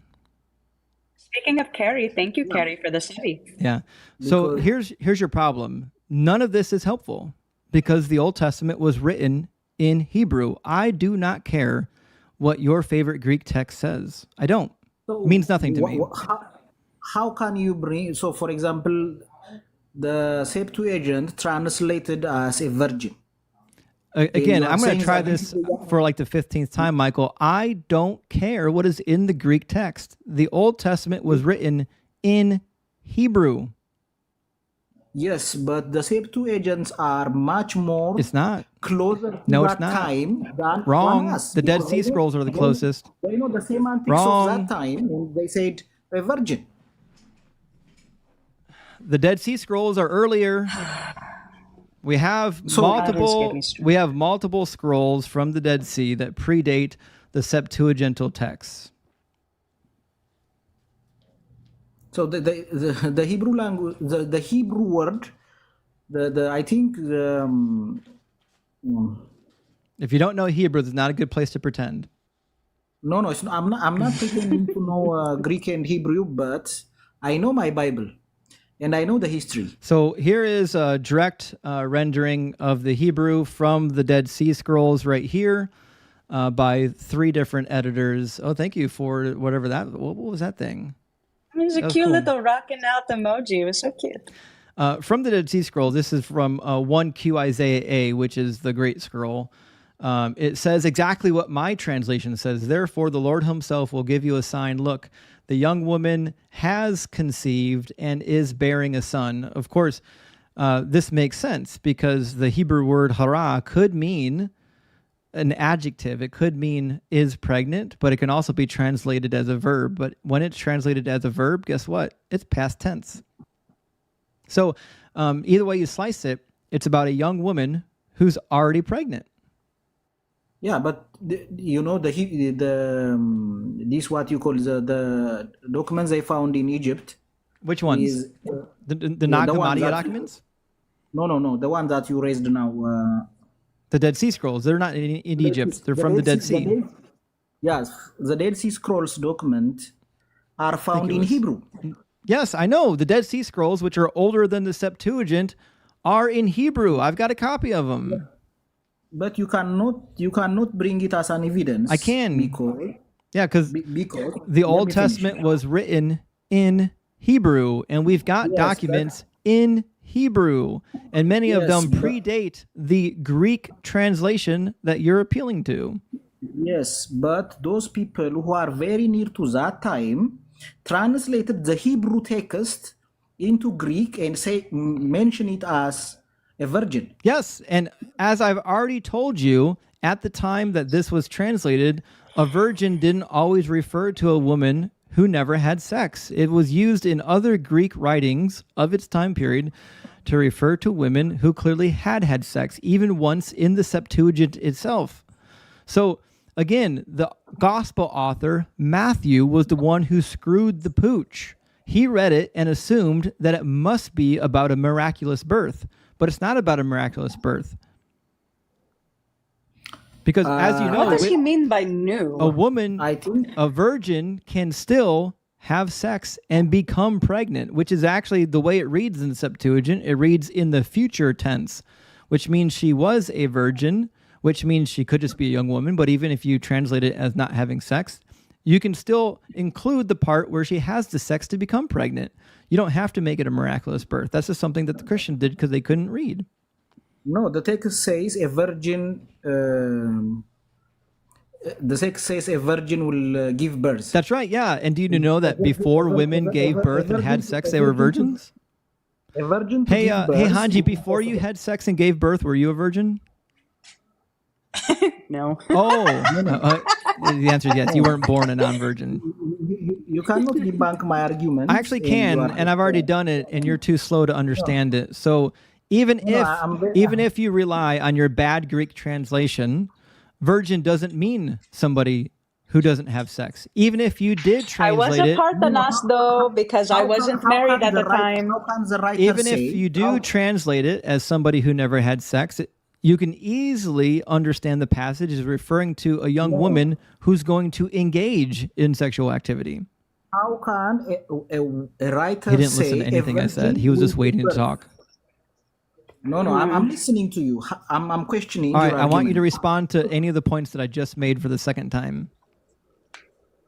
Yes, let's talk about the verse. Exactly the I'm going verse. to ask you to respond to any of the points that I just raised because it's the second or third time I had to raise them. Yes, I'm responding to Can't wait. your question. Let's have it. Based on the verse. Yes, respond to the points that I raised. Yes, the verse says a virgin shall give birth. Yes. And it is impossible. And you It's not cannot say impossible. that she will have a sex in the future Yes, because she'll have sex and then she'll become pregnant and she'll give birth because that's how things work. No. Yeah, that's literally how things work. Then it cannot be considered as miracle. My son's mother was a virgin before I had sex and she became pregnant. Without sex? No, it doesn't say that she's going to become pregnant without sex here, does it? Yeah. Show me in Isaiah where it says that somebody's going to become pregnant without having sex. So The verse says the Lord will give you a sign. Yes, a sign. exactly. What kind of sign? Yes, it's a sign to who? Yes. A sign to who? No, let me finish my sentence. A sign that a virgin will give birth. No. If a woman having That's a woman not what it having says. sex and giving birth, Now you're just lying. it's not going to be. I got tired of him blabbering. Are you going to the text? Yeah, I've got it Because right he's here. clearly running around the question. Yeah, he's not going to answer the question. Why do you mute me? Hush, child. Because you can't stay on And task. also retract your following for me. I don't befriend buffoons. Be nice. Be nice. You're gonna get banned again, Hanji. I'm finding it.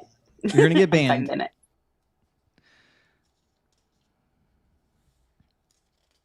Yeah. So thank you so much for our talk. But if let me say one thing: if a virgin has not given a birth, it will not be considered a sign. Yeah, it would. It's just a normal way of life. We'll just read the whole thing. How?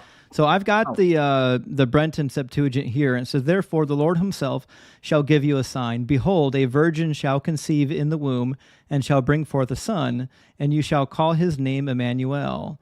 Butter and honey he shall eat before he knows either to prefer evil or to choose good. For before the child shall know good or evil, he refuses evil to choose the good, and the land shall be forsaken which thou art afraid of because of the two kings."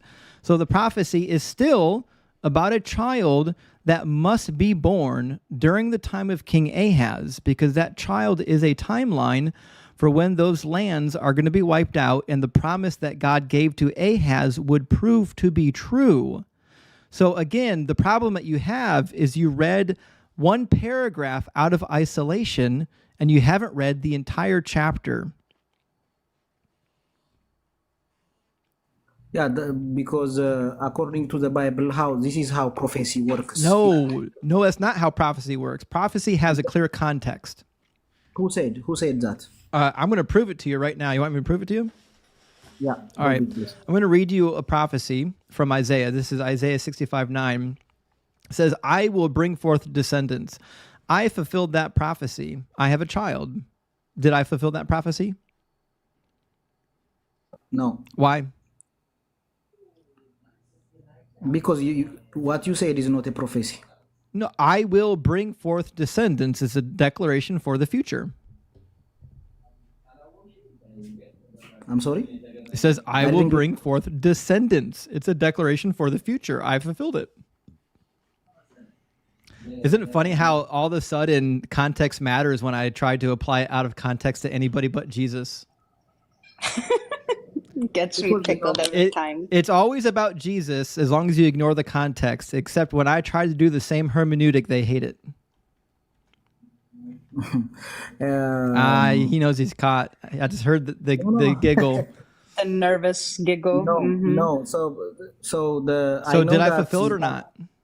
No. You cannot. This is not an example that fits this. Oh yeah. So the context matters, right? Yes, the prophecy has context, and the context has to match what the prophet's actually prophesying, right? So fantastic. So we'll do another one. Jeremiah 4:31. "I heard the cry of a woman in labor, in anguish, as if one bringing forth her first child." I've done that twice. Did I fulfill the prophecy of Jeremiah 4:31? No. No? Well, why not? Because this can be anyone that have gave birth to a child. Yeah, but specifically it was me. I'm applying it to me. Yeah, I think you are using a fallacy to win your argument, but No, I'm using a fallacy. It's just the truth. Yeah. I'm going to the Old Testament, and I'm taking prophetic utterances and I'm applying them to me out of the original context, which is what the New Testament does every time. Jeremiah 20, verse 10, "I hear whispering, terror is all around. Denounce him. Let us denounce him. People have been denouncing me all night. Every time I alive, people denounce me. Did I fulfill Jeremiah 20:10? No. Oh, no. Why? Because the context matters?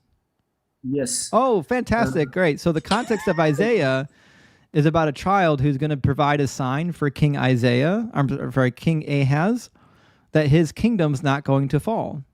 So you are making a logic like all birds can fly, so a hen can fly. No, this cannot work. It does work. I just demonstrated to you that when you apply prophecies out of their original context, they become meaningless. A hen cannot fly, so sorry. But let me just make one point. Isaiah. It better be better than the Isaiah, last one you tried making. Yes. So what on this prophecy you cannot take a context because the Lord. So when the prophecy is about your Messiah, then you don't have to pay attention to the context. Yeah, let me finish. I just want you to answer one of my questions. When the prophecy is about Jesus, the context doesn't matter, does it? The context matters. Fantastic. And what is the context of chapter 7? But what is the context of chapter 7, Michael? Okay, let me finish once. Until the birth of Jesus Christ. What is the context of chapter 7, Michael? Yeah, I will accept that this was mentioned in the story of Ahaz, sorry. In the kingdom of Ahaz, and the context mention it as connected to the king. That's right. Ahaz. To King Ahaz, who's under attack by two different kingdoms, and before this child knows right from wrong, Ahaz is going to have confirmation that those two kingdoms are going to fall.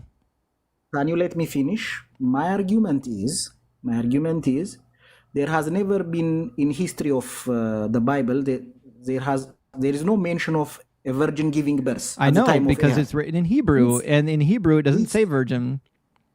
Yeah, this prophecy fulfilled when Mary gave birth. Nope. To Jesus Christ. Wrong.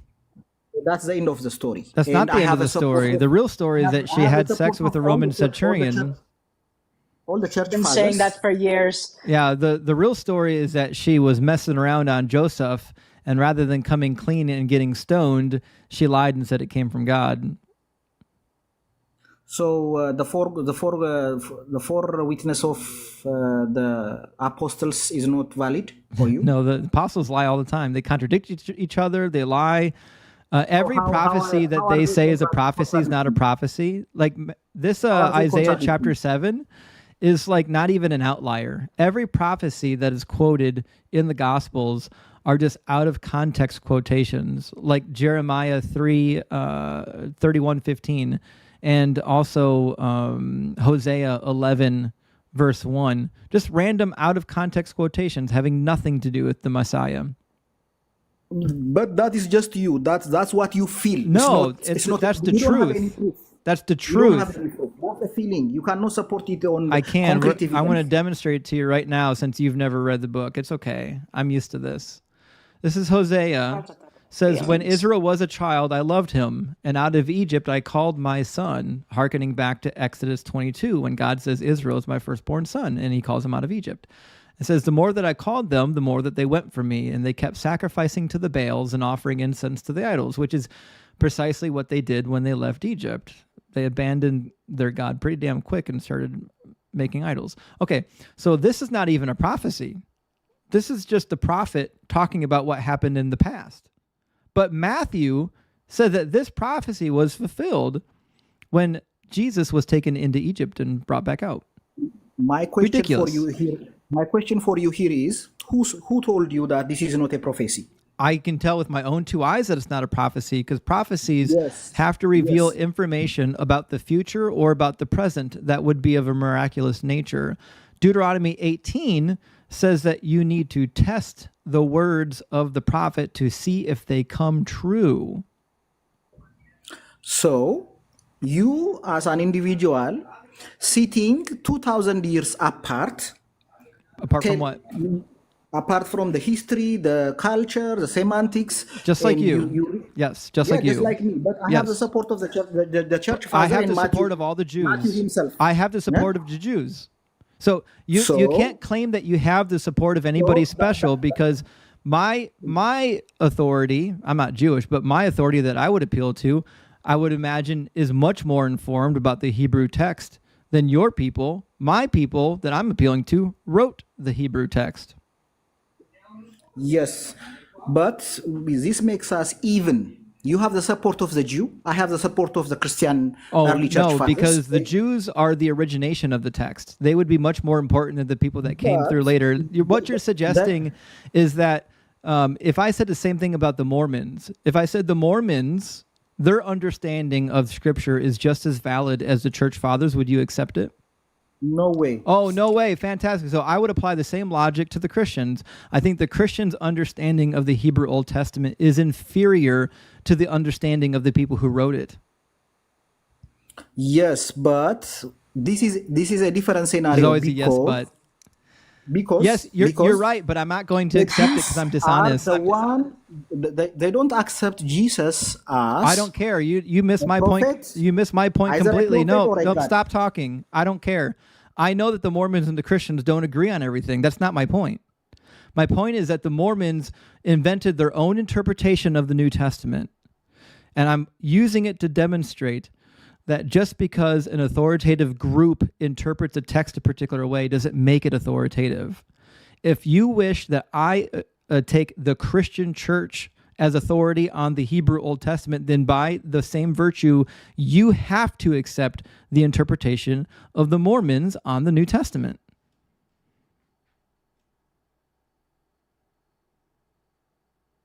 I don't think he understands the argument. Not even close. All praise the Mashiach, Justin. Anyways, thank you for so much for the opportunity. I will talk to you maybe in another time. But the Mormons, we cannot accept it as a valid interpretation. All right. Yep. We don't care. We don't care. Said it 5 times. We know the Mormons don't come up with the same theology as the Christians. They came up with a different theology because they were interpreting the text differently. Same thing the Christians did with the Old Testament. They came up with their own special interpretations. Is that Roy Orbison? What? You got it. Huh? Who's your picture? How old are you?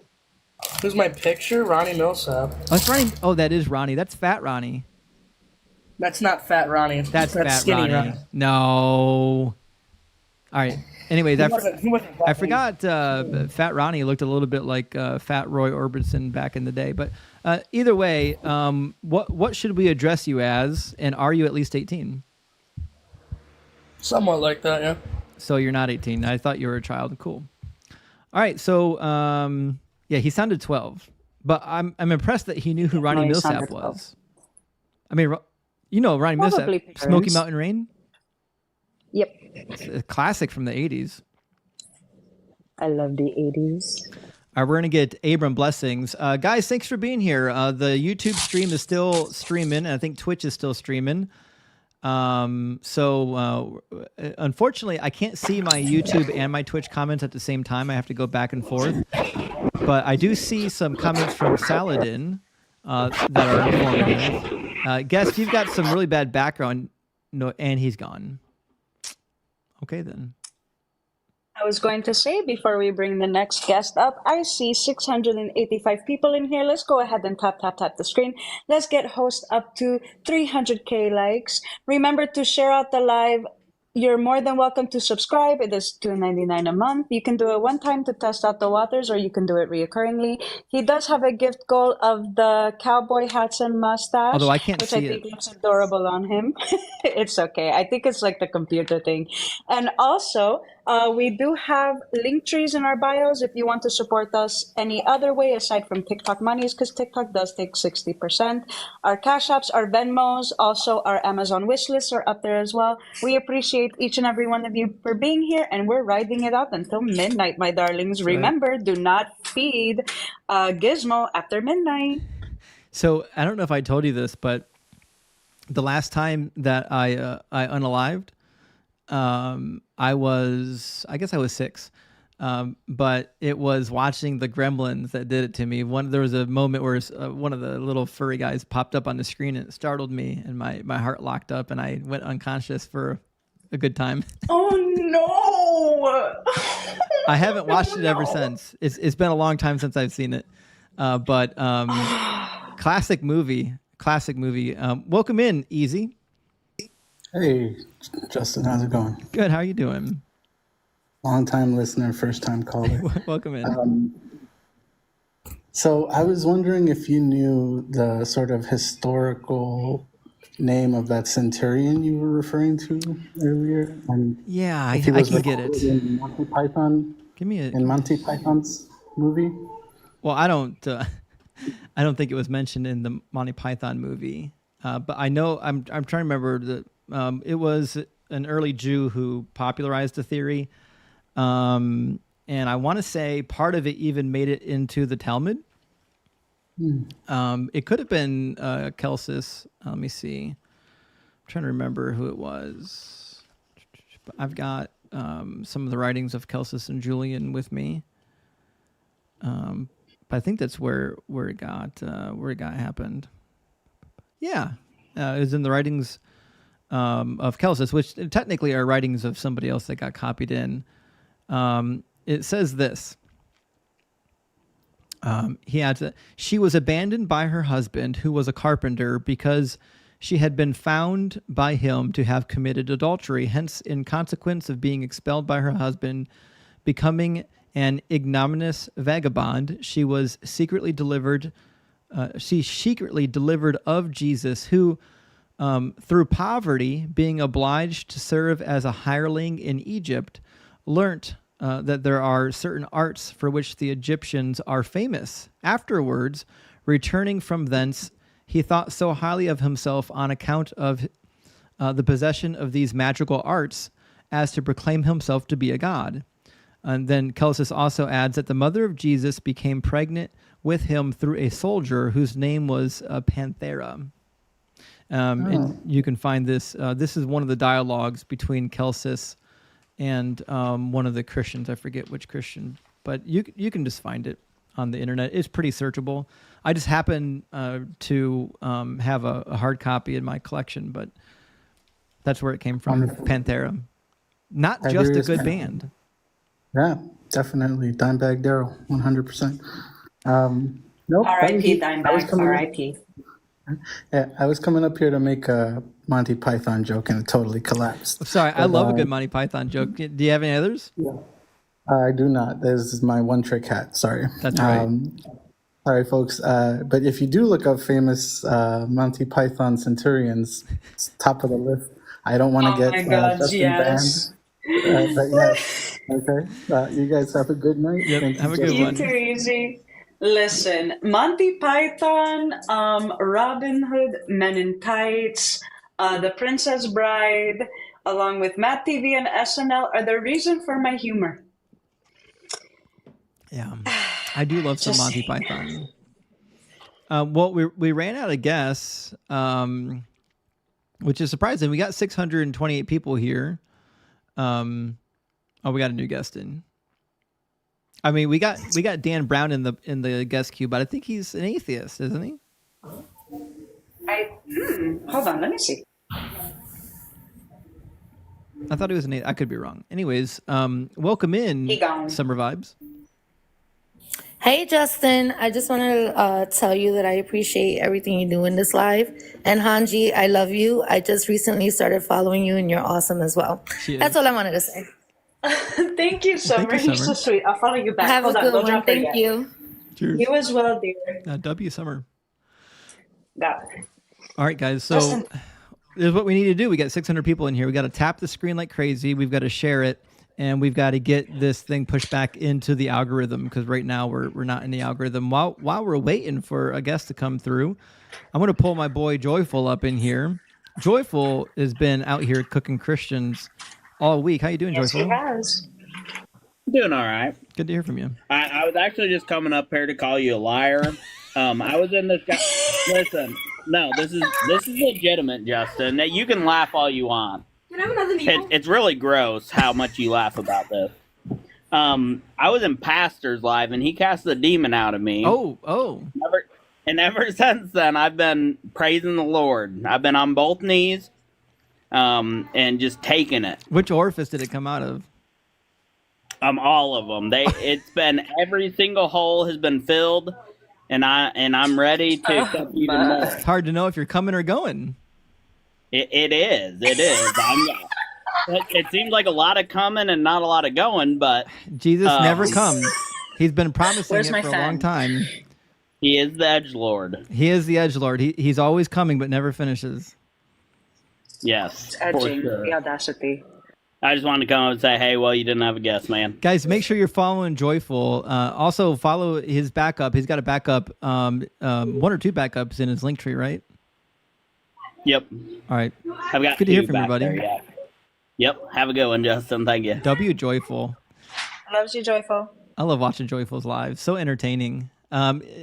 Joyful too he's so underrated because he knows the Bible really well, and he doesn't always let you know it.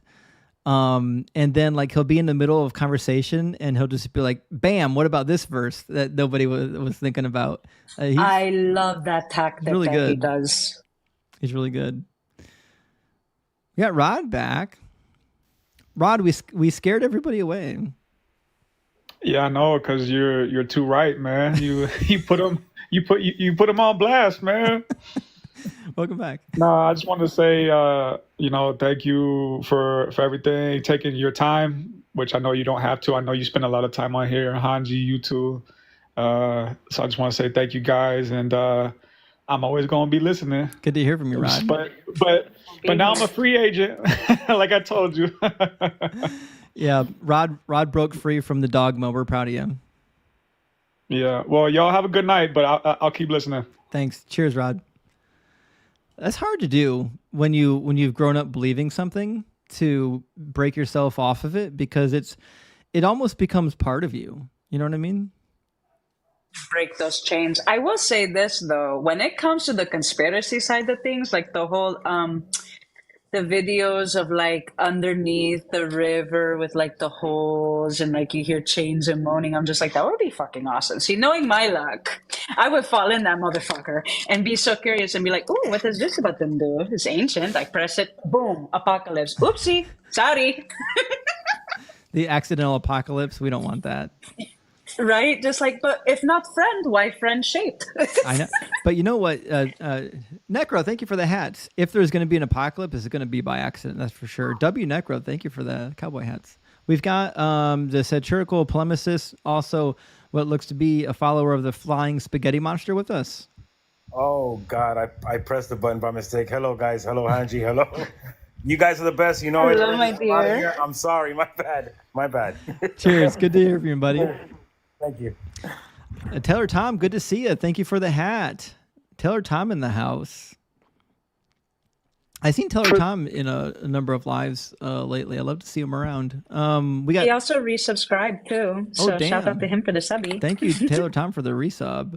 So we got BC Sasquatch in the live now. Welcome in, BC. He accidentally requested. Accidental. He almost lasted as long as Darth. Damn.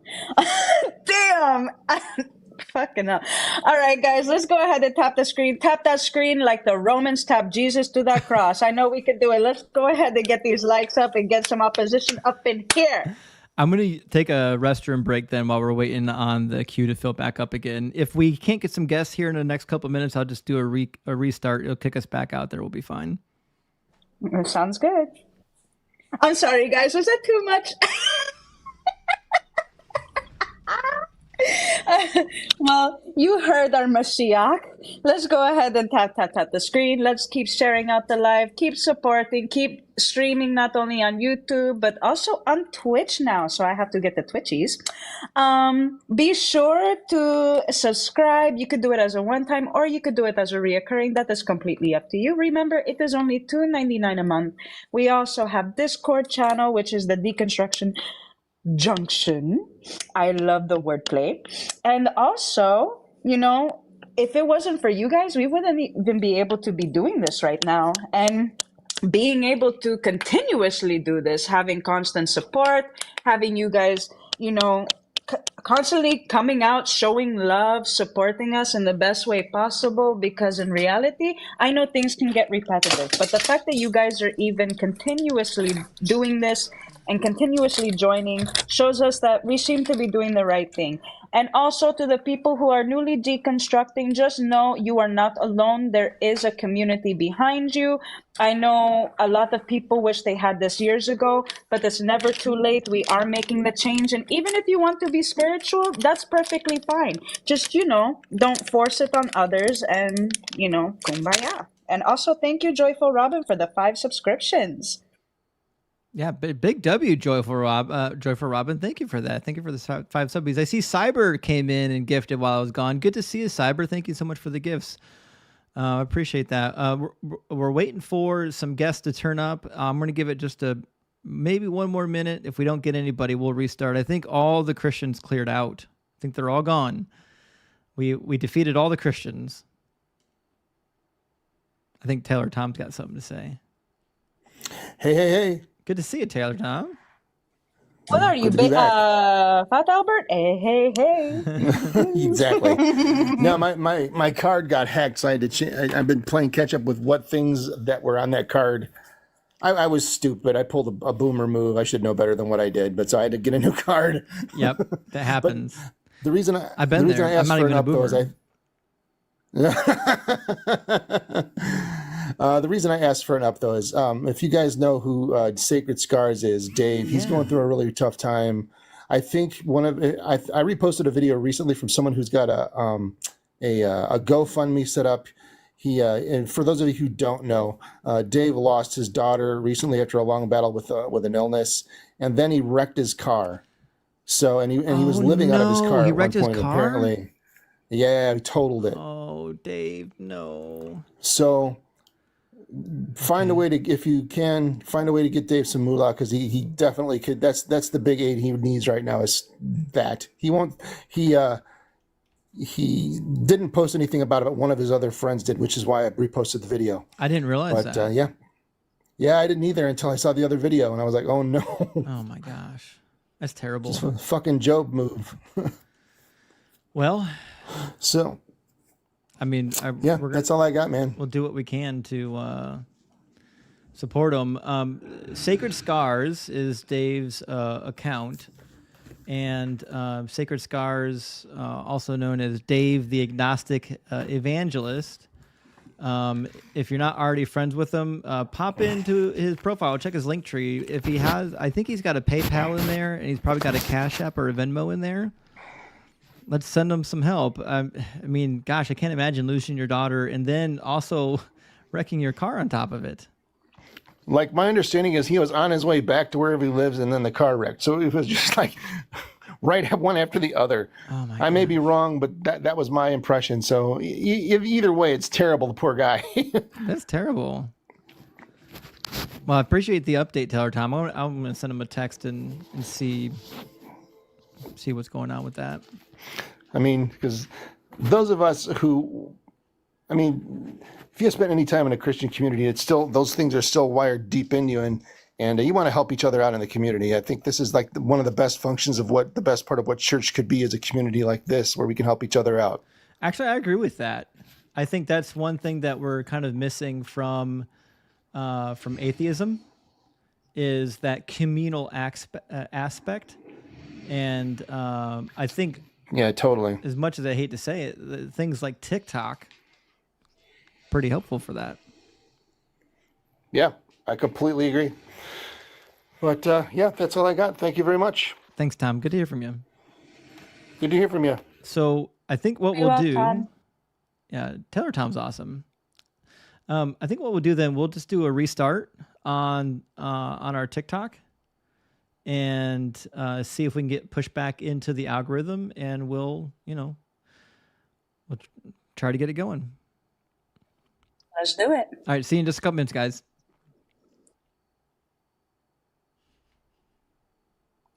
Boom, boom, boom, boom, boom, boom, boom, boom.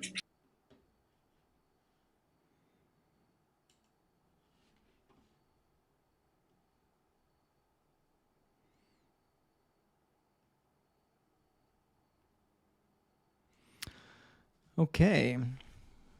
We're going to try to restart this thing, see what we end up with. I think the YouTube and the Twitch is still connected. Thanks for being here, guys. It's kind of been a bit of a slow night tonight. So we're going to go ahead and retry to get ourselves kicked out into the TikTok algorithm here.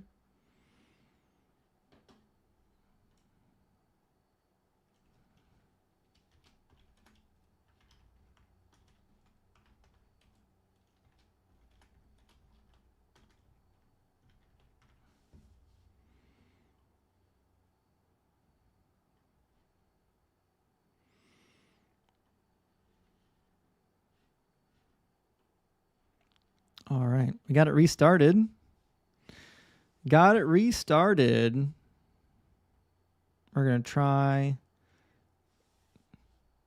get everything hooked in. I'm going to get the backup profile loaded. The YouTube and Twitch should still be going. Should be good. It looks like we're about to get kicked out into the algorithm here in just a second. I see Hanji. Welcome in, Hanji.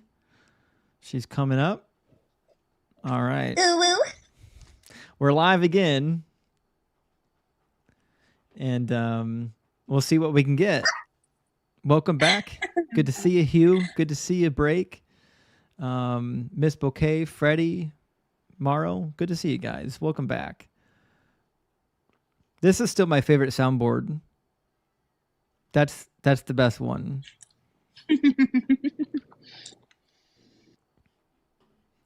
I haven't. I keep forgetting that I have the soundboard at my disposal. I need to add more sounds to it. By the way, if you guys have sounds that should be on the soundboard, let me know. Because whenever it comes to the Jesus coming, hint hint, you could do oh yeah. Just throwing that out there. That the AI police might censor that. It's hard to tell what'll happen there. That sucks. But you know how they are. The Price is Right. I like that one. That's a good one. Slow says Hanji's ooh needs to be there. Yeah, you know what, Hanji? If you send me a sound clip of your ooh woo, we can get it added up. I'll do that after the live then. There's also another one that I use. It's very popular in the JoJo's Bizarre Adventure community. What's that? Ara, ara. I've never heard that. I don't know. You're in so many different communities I've never heard of because I'm too old and uncool. Oh, you could also use Malaka. Oh, yeah. I just saw that from Necro. Honey says we need an explosion. I agree. We need an explosion and we need a Malaka. I did, however, add Serenity Now. That's fucking great. I'm sorry. Oh, I have a crying baby. I got the crying baby, and I've got a boo. We've got AJ in here. How you doing, AJ? AJ? Yo. Welcome in. AJ, are you at least 18? Yep. What year were you born? Yeah, he's not 18. He's not a day over 12. I was going with 10. His testes haven't even dropped yet. Well, we'll try. We got the live restarted, guys. We're gonna get it pushed out. It must have pushed out because we've got some children in here now. So we'll do what we can. I see 2 new guests in the guest box. I see Liam and Giovanni. Welcome in, guys. How you doing, Liam? Hi, I'm good. Good to hear from you. Are you a Christian, Liam? Yes, I am. Fantastic. Are you at least 18? Yes, I am. Great. What would be your best evidence or your best argument for why the Christian God is real? I honestly think that if we look at the Bible, testimonies such as those from 2 Kings, what is this? Sorry, I'm looking at my Bible right now. If we look at testimony from those, such as in 2 Kings 23. What about it? Through 25. The whole 3 chapters? 2 King, it's 3 verses, I think. Okay, Sorry. well, 23 is a chapter. 2 Kings 23? No, 2 Kings 2:23 through 25. Sorry. Okay, so 2:23. Oh, I think I know where this is going. Good man. Good man. It took me a minute to catch on. You know what? Have a nice day, man. You converted me to your religion. I agree. Let me read this. Let me read this passage. This is the holy word of God. He went up there. This is Elisha. He went up there to Bethel, and while he was going up on the way, some small boys came out of the city and jeered at him, saying, "Go away, Baldy, go away, Baldy." When he turned around and saw them, he cursed them in the name of the Lord. Then 2 she-bears came out of the woods and mauled 42 of the youths. Then from there he went on the Mount Carmel like nothing happened. Listen, the she-bears mauling youth is just a normal, everyday occurrence. That's normal. We expect that.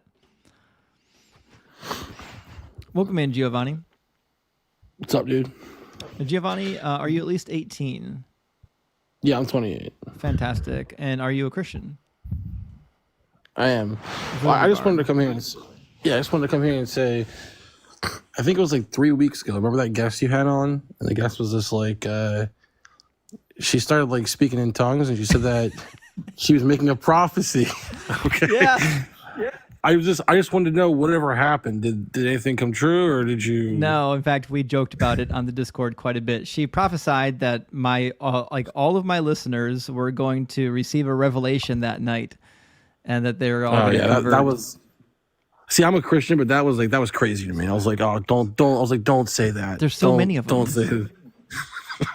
It's just anyway. I don't want to. I'm pretty tired. I just wanted to come in and ask about that. I was curious. Yeah, good to hear from you, Giovanni. Thanks for being here, man. Yeah, you too, man. Take care, dude. Cheers.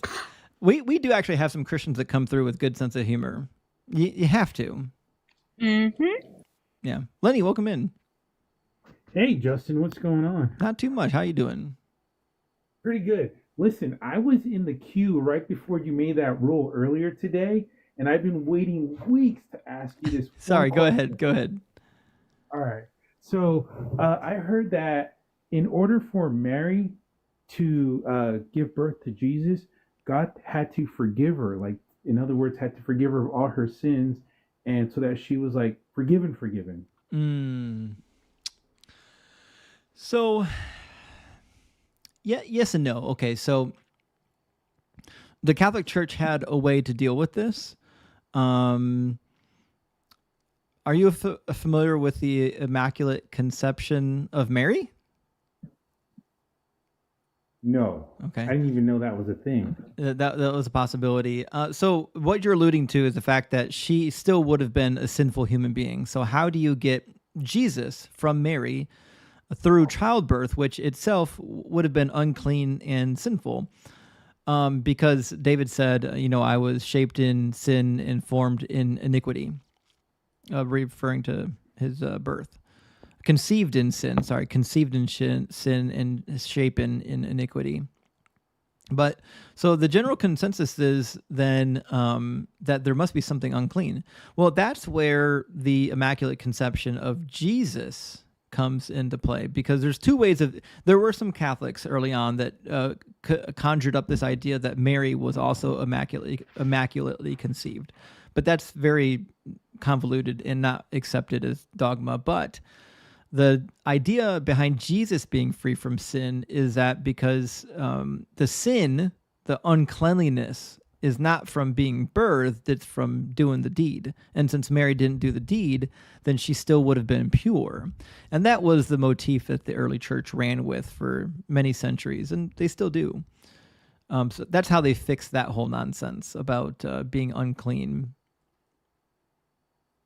Gotcha. Okay. But I've been wanting to ask you that for a while. But it still fails for the point that you raised, because Mary was a product of sin, right? And so to me, like, it was a Band-Aid that they tried to put on it by saying he was born from the Father, and so there was no sex involved. But it still misses the point that she gave birth to him, and that made her impure. In fact, the book of Luke says that she had to go back to Jerusalem to do her ritual of impurity after the month was up. Because I think if you actually, was it 2 weeks for a boy? In the Old Testament, I think it's 2 weeks of impurity if you had birth to a boy, and 4 weeks if it was a girl. What's with the time discrepancy? A lot of opinions on that. Gotcha. A lot of opinions on one that. last thing, Justin, before I let you go, is why is it there no, like, Jesus' teenage years and his 20s? What's with the gap of time? Oh, well, so to me, this is one of the reasons why I think Jesus, like what we know about him, if he was real, is still mostly mythology.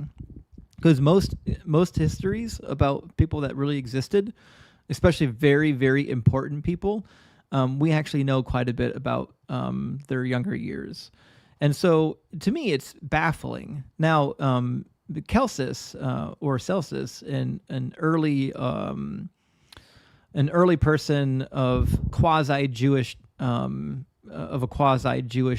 nature, he was of the opinion that when Jesus was younger, and this was popular, he went into Egypt as a baby, and then he stayed there for all of his younger years. And while he was in Egypt, he learned the dark arts that's talked about in Exodus. Remember how the magicians in the Exodus are able to replicate the first 4 of the plagues through their dark arts?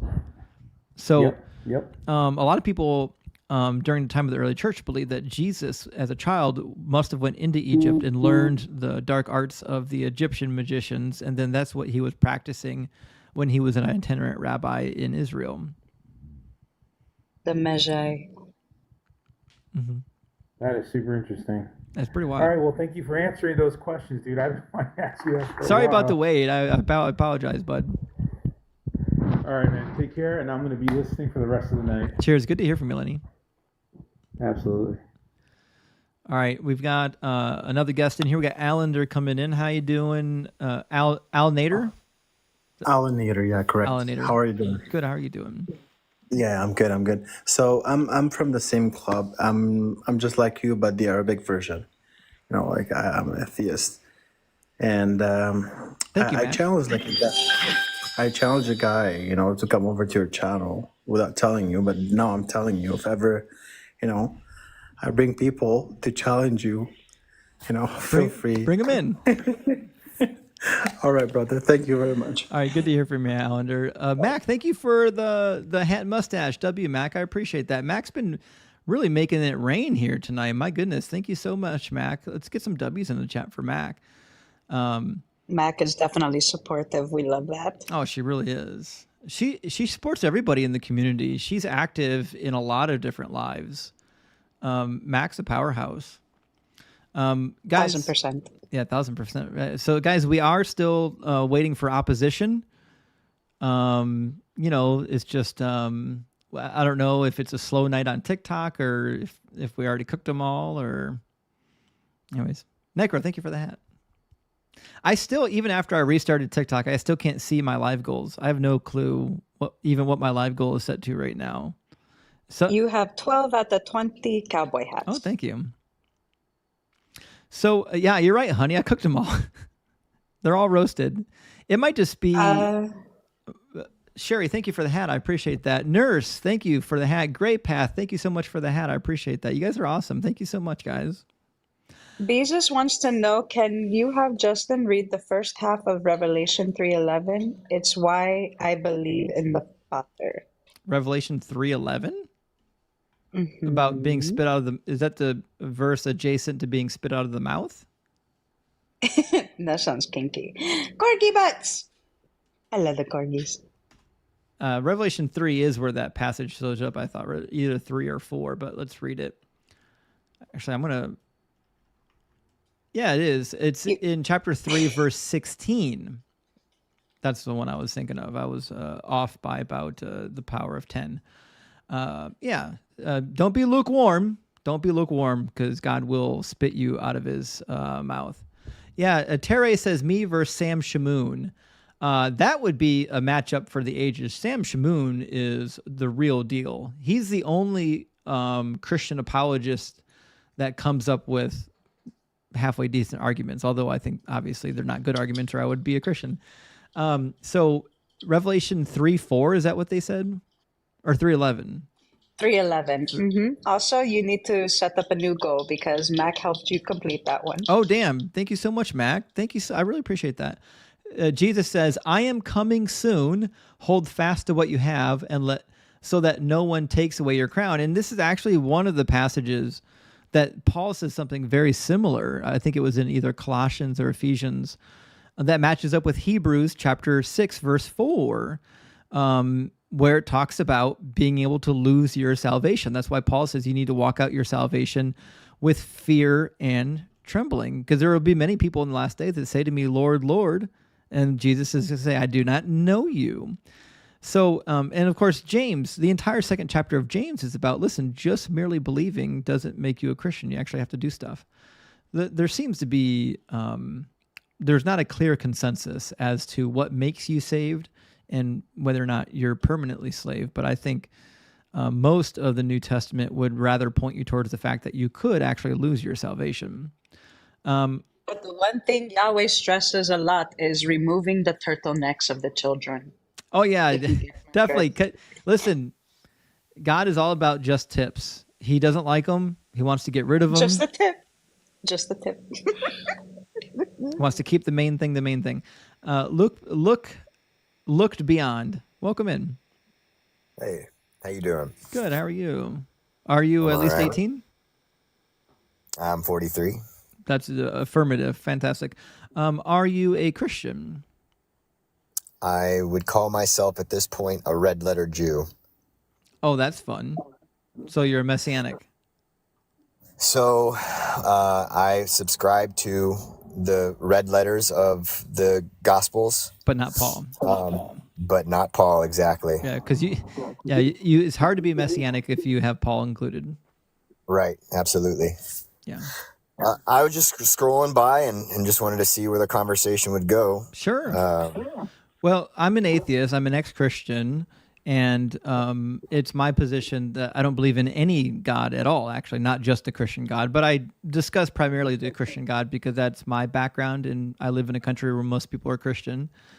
So what would be your best argument or your best evidence for why the biblical God is real? Well, everything that's in the hands of man becomes corrupt. It was the Catholic Church that first decided to put Paul's letters in there. He didn't say that his words were the gospel truth. Well, there's a pathway there through Peter. Do you want to check out Peter? 2 Peter 3, I think is where it's at. Well, let me pull it up. And that's the gospel truth. I love that song from Hercules. But that being said, 2 Peter... listen, there's almost 0% chance that 2 Peter was actually written by Peter. In order to say that Paul was authoritative, you have to accept 2 Peter as being authoritative. And then on top of that, you have to also accept that the author of Acts is telling an accurate story. But we'll get there in a second. So this. Well, isn't Paul kind of credited with Acts as well? That's the problem. Yeah, Paul. If Paul was written by Luke, well, Luke was Paul's traveling companion and his medic, and so Timothy. Yeah, well, Timothy is another thing, right?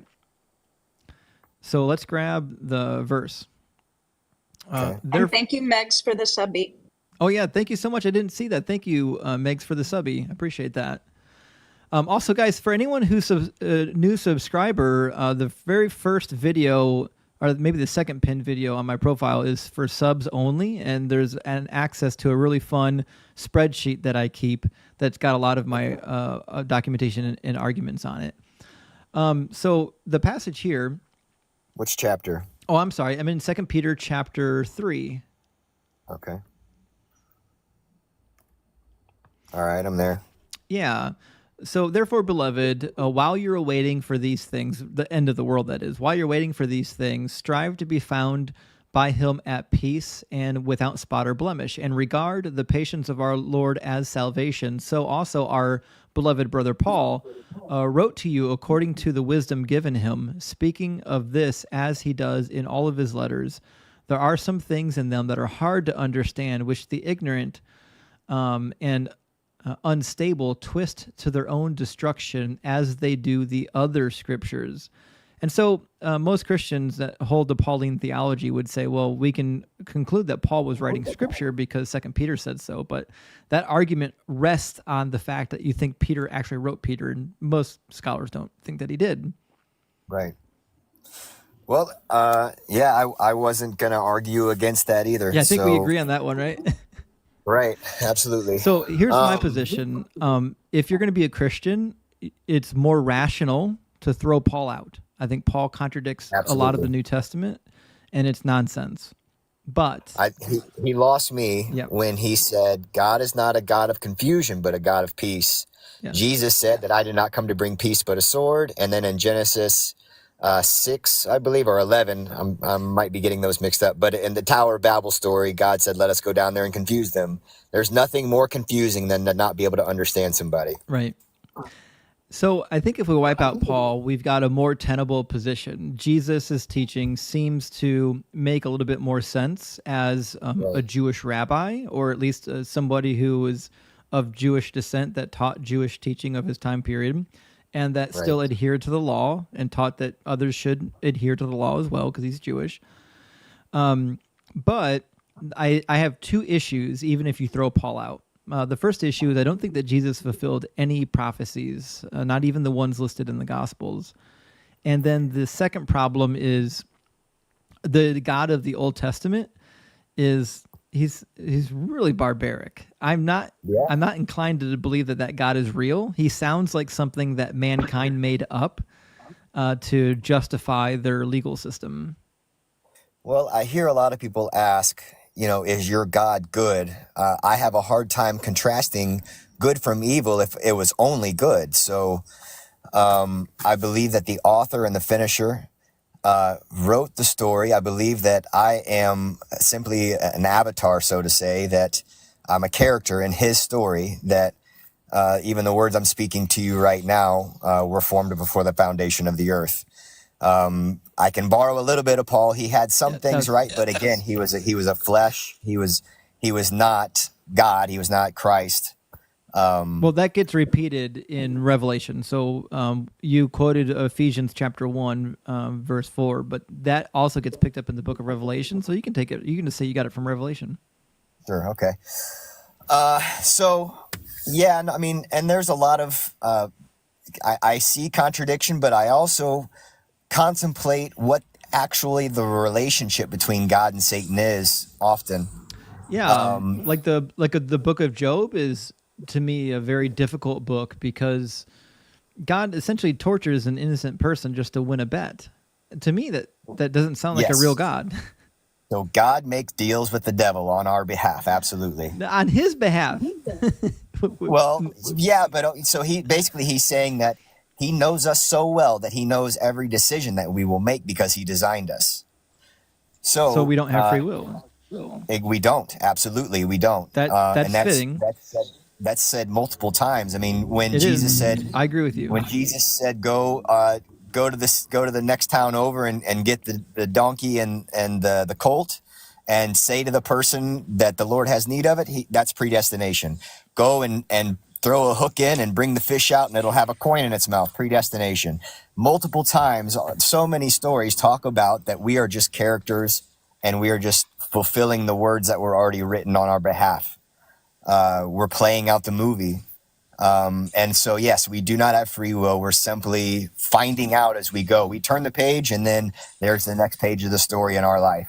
We feel like we have free will, but it's really just an illusion. And I know a lot of times people in your position want to say, prove it to me without your own experience, but I can't detach myself from my perception because my existence is as I perceive, what's happening around me, and I can only gather what I can gather from what I've learned. So, Well, the things that go ahead. Let's talk a little bit about the figure of Jesus, because according to the gospel authors, Jesus is the Messiah that they had been waiting for. Is that your position? So I believe that Jesus is the fulfillment of the prophecies spoken in Isaiah, multiple different, and I know that your rebuttal may be something along the lines of God was talking about the people Israel or Jacob. Because that's what he says. He tells you that's what he's talking about. Right, but I mean, when he was pierced through for our transgressions, I know that Jacob was never pierced through. Well, it doesn't say that, first of all. It says he was bruised by our transgressions and wounded, afflicted by. It doesn't say for. I know that in the English Bible it says for because they want it to sound like it's a prophecy about Jesus, but in the Hebrew it doesn't say that. So I usually cross-reference NIV, NASB, New King James, the Complete Orthodox Jewish, the Complete Jewish Bible, the RSV, and so, I mean, I get into things like even in Genesis, where I'm not trying to get off topic, but where a single word can completely change the outlook of how you see it. So, I agree, but to me that's problematic, not helpful. Because when you look at the manuscripts are wildly divergent. When you've got one word that changes the whole meaning of something, but we've got a different word in all of the manuscripts, we've got a big problem. We don't even know what words were there. So I don't think it's good to build a theology on the meaning of a single word. Sure.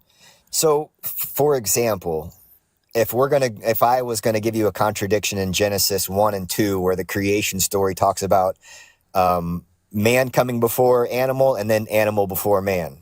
Actually, I have that flipped around. It was animal before man in chapter 1 and then man before animal in chapter 2. But you get that because depending on the translation, it may say, then God said, or you look at another one and it says, and. So one of those is dependent on an order of events. If you say then, if you say and, then it's just demonstrating God's ability to multitask. No, they're both applicable, and let me explain why. Okay, so what you have in any Hebrew narrative, you've got something called a wa or a vav consecutive, and you can spot them very easily in Hebrew narrative.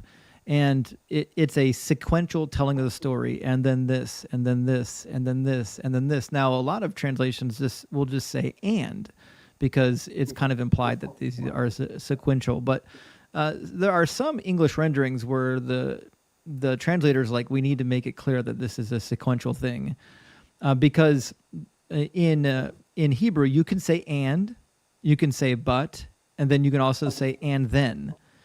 And all three of those is the same, technically the same word. It's not a word; it's a prefix that gets added on to a verb. So basically, the translators are just trying to tell you when you see "and then" that's literally what it means. Although if you translate it just word for word with not trying to capture the actual meaning, you could just say "and." Or you could completely take the and the then out, and then it would just start with God said. And I've seen that translation before too.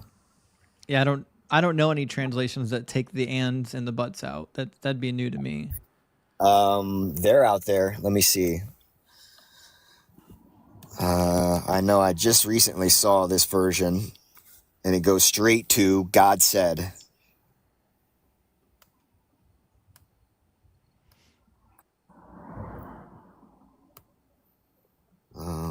Genesis. God said, God said, God said. So, the Complete Jewish Bible. That's not a Jewish Bible. It's an English. That's a Messianic. That's a Messianic Bible. But what passage did you want to look at there? Genesis 1, where instead of any of the ands or thens, it just starts God said, God said, God said. So Genesis 1:1 in the complete Jewish Bible? Yes. Yeah. So for anyone listening, if you haven't read the complete Jewish Bible is not a Jewish publication. It is published by Messianics that are pretending to like they're Jewish. So I've got in the beginning, I'll pull it up here. This is what you find in the complete Jewish Bible. In the beginning, God created the heavens and the earth. The earth was formless and void. Darkness was on the face of the deep, and the Spirit of God hovered over the surface of the waters. Then, which is fine. I don't know what's in it. It could say something like "atah," which means now. It could just be above consecutive. I don't see too big of an issue with the wording here, though. The reason I initially brought it up was because of the order of events when it gets to the 6th day. Oh, day number 6? Yes. Okay. What about it? Just the order of whether it was man or the animals that came first. It says, God said, let the earth bring forth each kind of living creature, each kind of livestock, crawling animal, and wild beast. And this is how it was. God made each kind of wild beast, each kind of livestock, and every kind of animal that crawls along the ground. And God saw that it was good. Then God said, let us make humankind in our image. So what's the problem here? Right. Okay. The problem is I looked at the wrong one. Oh. The Orthodox Jewish Bible was the one I was wanting to refer to. Oh, the JPS? Yes. I've got the JPS. Although the JPS is not like a word-for-word translation, but let's grab it. I think that we've got it in... I think Bible Hub's got the JPS, don't they? I couldn't tell you. I don't see it, but we can find it. Genesis 1:26, JPS.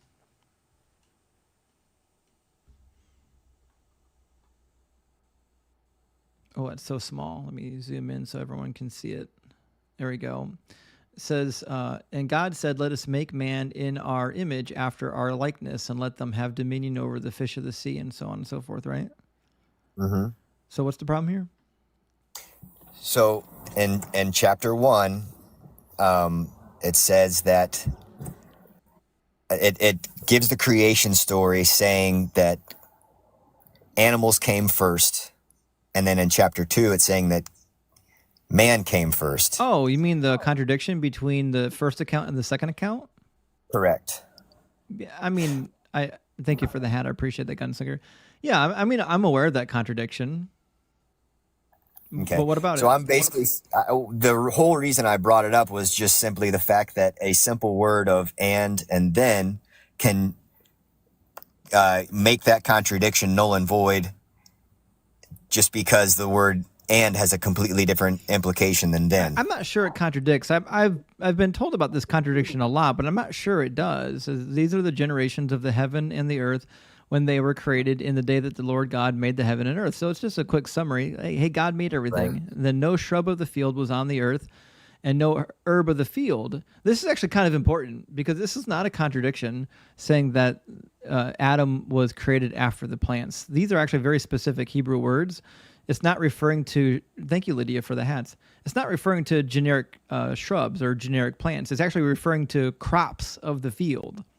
So what he's saying is no actual produce of the field was yet in the earth, or no herb of the field had yet sprung up, for the Lord had not caused it to rain upon the earth, and there was no man to till the ground. So he's just saying, listen, the product of the field hadn't existed yet because there's no farmer and there's no rain, right? I don't think this is a contradiction of anything. But there is. So I wasn't speaking about. Go ahead. I'll say there is a problem here, which is that rivers existed without rain, and rivers are dependent upon rain.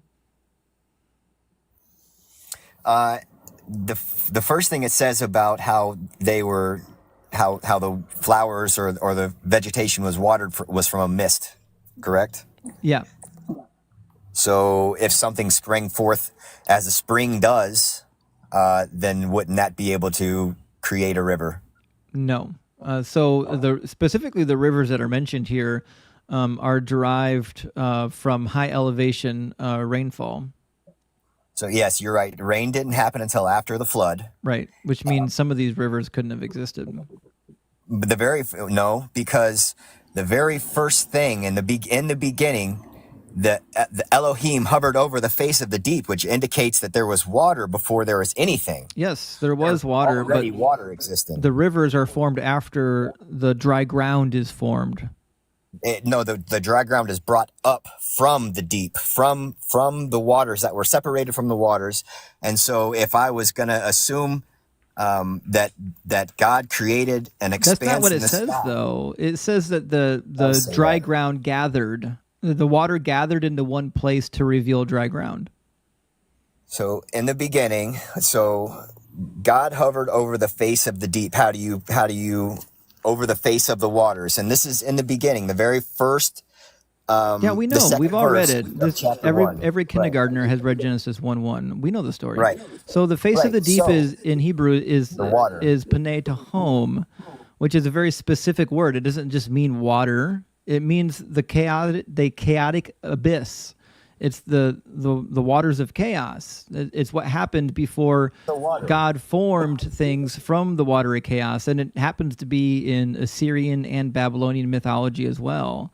So it's just taking a note from Mesopotamian mythology myths that before there was creation, there was the waters of chaos.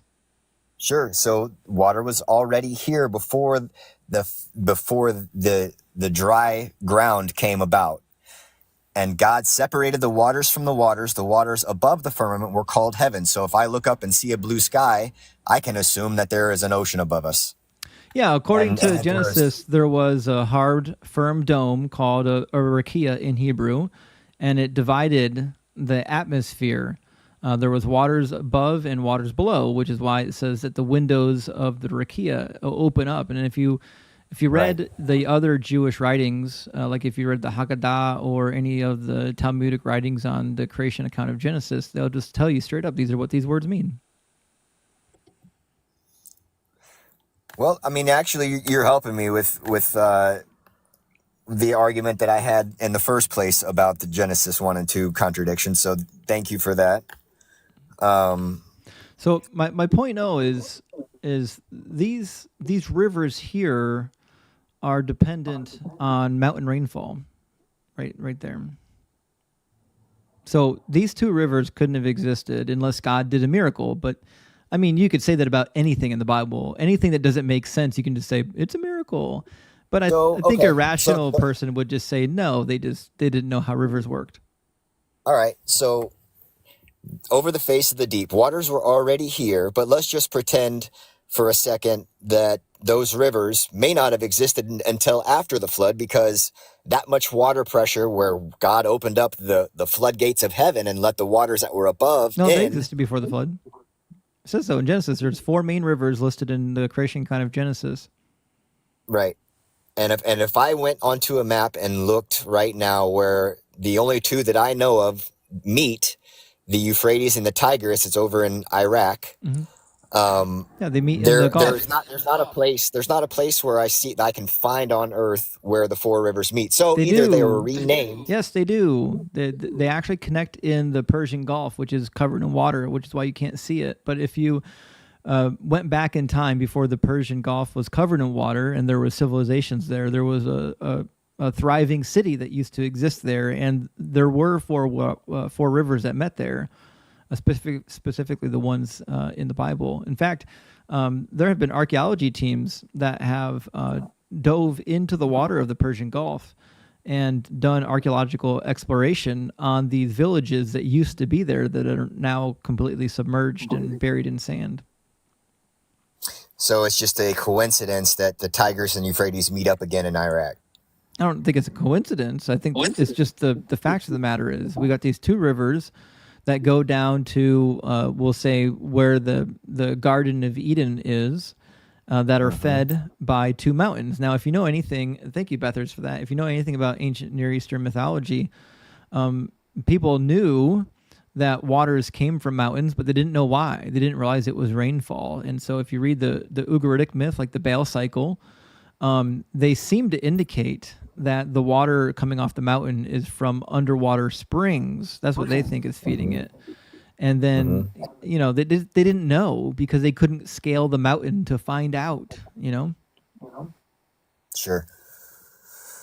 Yeah, I mean, it's very easy. I mean, if you're saying that these rivers can only exist because of rainfall, it's easy for me to just say that that the water existed before there was ever rainfall.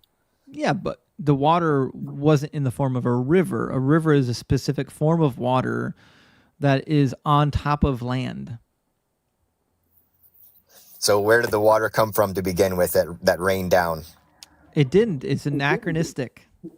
The author of the text assumed that these mountain waters came from underground springs when in fact they come from rain, and it hadn't rained yet. It's just a scientific blunder. They made a mistake. Who's they? Whoever wrote it. There's at least 4 different editors that we can find throughout the book of Genesis. Are you familiar with the documentary hypothesis? No. Yeah, there's basically 4 primary schools of editing work that went into the book of Genesis. You've got the Elohist, the Yahwist, Deuteronomist, and then the priestly source. And the priestly source and the Elohist appear to be from the northern kingdoms, and the Yahwist is from the southern kingdom, and the Deuteronomist is an altogether different beast. But you can trace it quite well throughout Genesis. You can see who's writing what. In fact, people like Richard Elliott Friedman have divided like the Noah narrative into its 2 original sources between the Yahwist and the Elohist, and they actually make much more sense, and it fixes some of the contradictions when you actually separate the 2 sources, because the 2 sources have very specific vocabulary, which makes it really easy to see who's talking. But so the fact of the matter is, I mean, what we know for sure is that Moses didn't write it. That's nonsense. Mm-hmm. Okay, so your argument against I don't even know how we got on this topic. I don't know how we got here. My argument against Christianity is that Jesus didn't fulfill any messianic prophecies, none. And the New Testament explicitly ignores many messianic prophecies that needed to be fulfilled. And then on top of that, the Old Testament itself is full of failed prophecies, bad science, bad history, and a barbaric God that doesn't even know how the female body works. Have you read any of the laws of Moses? Yes. Have you read Deuteronomy 22? Are you referring to the bed sheet? Yeah. Yeah. Yeah. Do you know the inherent problem with that test? I guess that not all women bleed. Only about 45% of them. Yeah. So if a woman falls into that 55% that doesn't bleed, just because. Where did they come up with a statistic that only 45%? Well, there's a couple agencies that collected the data. The latest report was put up by Flow Health, and Flow Health link their sources from the National Institute of Health and then also from a British journal as well. So you can just Google the Flow Health article, and the sources would be in that. That being said, even if the 45% number is wrong, we know for sure that people in the ancient world were having sex and not bleeding, because the Greeks wrote about it, and so did the Jewish rabbis. By the time the Jewish rabbis formed, they knew that this was a problem. In fact, they were taking cases of women that came before them saying, hey, listen, I didn't bleed, but I swear I'm still a virgin. And so we know it was a problem. How much of that, and I'm just, and there could be validity to what you're saying, but there could also be a factor of that 45% where rape and masturbation that were never spoken about. Well, watch the R word, but it's also irrelevant because she would have been stoned anyways. Just say grape and unalive, please. Okay. I mean, she would have been stoned anyways. It doesn't matter why she didn't bleed. Yeah. And we've got a number of accounts from the Talmud that talk about instances in which somebody could accidentally, they call it losing their virginity, but they're really referring to the hymen being torn. It could Right. be accidentally torn, even doing something like climbing. Yeah. So this is a problematic law, and it wouldn't be as problematic if God didn't say in Deuteronomy over and over again to not change these laws, don't add to these laws or take away from these laws, and to follow them forever. And in doing so, you'll be doing what is good and right in the sight of the Lord your God. Right. I would expect the God of the Bible to know how the female hymen works. So obviously, I've gotten to where I'm at right now. I've left the Catholic faith at a young age. I've denounced the words of Paul, and I'm not afraid of any kind of if I can be corrected towards truth, whatever that might be, great. But there are so many coincidences, again, in my own personal experience, that are beyond explanation. Yeah. And so until I have a clear explanation for why that's happening, I continue to praise Elohim, Adonai, Yahweh, and I continue to receive favor throughout my life and everything that I do. But I also recognize that the design of this life is that if there is any choice, that I choose my suffering. I either choose to proactively or reactively suffer. I'd rather you not suffer. Well, but it's inevitable. So let's say, for instance, if I want to be successful at something, let's say I'm an athlete. If I want to be the best, then I choose to train and suffer so that I am rewarded. But if that's not suffering. If I choose not to train, I'm beaten and embarrassed, then I'm proactively, I'm reactively suffering. But that's not So I suffering. can- That's something you're doing of your own volition. Suffering is like undesirable pain that you don't want to experience or bring upon yourself. You're bringing it upon yourself so that you can achieve a greater goal. We just call that an unnecessary good, or a necessary. Sorry, I'm going to say it right eventually. A necessary evil. That's what we refer to it.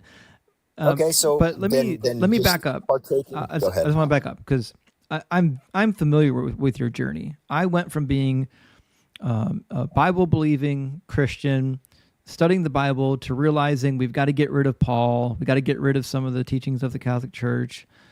Then before you know it, you got to get rid of some of the Gospels. And then before you know it, you got to get rid of all the failed prophecies. And before you know it, you're just left with, shit, maybe I'm agnostic. Maybe I believe in God, but this God isn't real. Because that's where it's going to lead if you keep reading this book. Because the God of this book is barbaric laws. He makes dozens and dozens and dozens of predictions that never come true. Like Isaiah, was it chapter 17 says that Damascus will cease to be a city. Egypt is going to be wiped away. The Nile River is going to be split into 7 different rivers. The Euphrates will dry up. Yeah, there's just endless predictions that don't come true. Now, if it happens that there's a God, that's a possibility. But I have no reason to believe that it's the God of this book. So I think that it's a very good possibility that we're nowhere near the end times, because if I was going to go on Google right now and look at the amount of people that have ever existed on the earth, it would tell me about 110 billion people have ever walked the earth. If I take a 5-gallon bucket to the beach and scoop up sand and fill it full, that's probably well beyond the number of grains of sand in that bucket. So if God is true and his promises are true, then he's told Abraham that his descendants would be more than the sands of the seashore. Obviously, that's being facetious because he also says it would be more than the stars in the sky.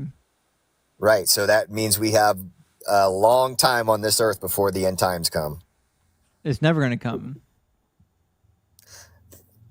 Well, if the book of Revelations is another one of those that I can axe off my list, then maybe not. The amount of sand grains on the planet is estimated to be 7.5 sextillion. There you go. We would literally run out of place to bury the bodies. We'd have to start eating our dead. Well, some kind of catastrophe would happen from overpopulation at some point. You don't think that the promise to Abraham was just being a little bit euphemistic? I want to take every word as it's written, and I don't know why I should do anything else. Do you think that the earth is flat? Yes. Oh, shit. Oh, shit. Oh. Of course it has to be, because Isaiah 40:22 and Job 38:14. Why wouldn't it be flat? I get it. So if I mean, I've worked as a plumber, a carpenter, and I know that things find their level, water finds its level, and you're telling me that if I have a big enough container, that it will start to curve. Yep. So Lake Michigan is not a big enough container because we can see 53 miles across. You can through it. you can see curve over Lake Michigan.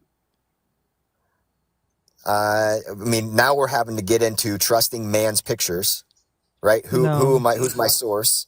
Yeah, I mean, yes. And until you go and do the research yourself, it's hard to trust anybody. Do you know how GPS satellite works? I do. Okay. So I've actually had to write code to operate GPS positioning before. And the code, the trigonometry that's required, also requires, if you're doing long range positioning, the curvature of the Earth. Would work on a flat Earth. You can't. Why don't they just? You can't do long range trilateralization on a flat Earth. This would not even be a debate if they would just do a traverse flight across the southern hemisphere, across the Antarctica. Why would they do that? Because if they just flew straight over Antarctica and ended up on the other side of in the Indian Ocean or whatever path they started from and ended from, if they just flew straight over the top of Antarctica, why would they want to take that path? Somebody's got to have enough money just to take that flight, just to prove flat earthers wrong, because that flight's never happened. First of all, it has. And second of all, we're talking about commercial flights. I'm asking you, why would a commercial flight want to fly over the Antarctic? It doesn't have to be commercial. Okay, well, why does it have to be non-commercial commercial? flights have done it. And in fact, if you go to Polar Journal, they've got resources too. You can literally fly. If you have enough money, I think $10,000, $20,000, you can literally fly to the South Pole. In fact, I've met, when I was in college, I met people who did research on both ends, both poles of the planet. My mother the same. My mother lived in Alaska. She met people that did research on the North. So this is a nonsense talking point. The GPS satellite positioning tells you everything you need to know. The GPS maps that our GPS units are using are a globe that was mapped manually and laid out in a globular structure for our GPS to calculate our position. None of our GPS units would work if the Earth was flat. Pilots would have to disagree with you. No, they don't. But they do. No, I they hear don't. them all the time. No, you don't.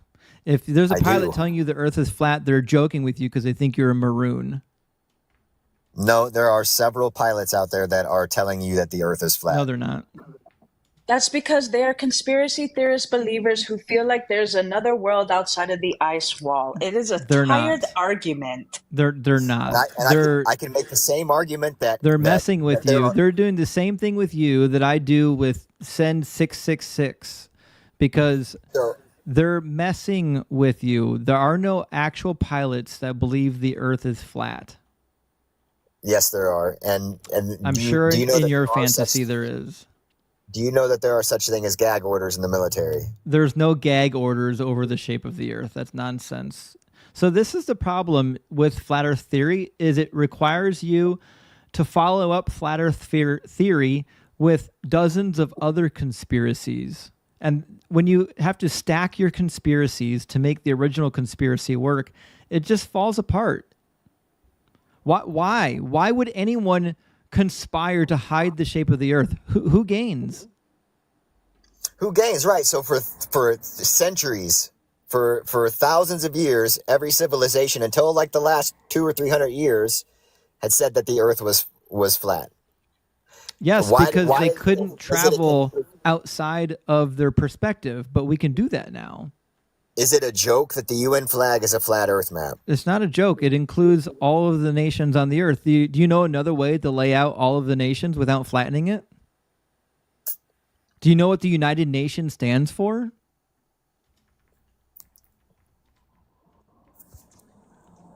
If you find a way to show all of the nations on a globe earth without flattening it, you let me know.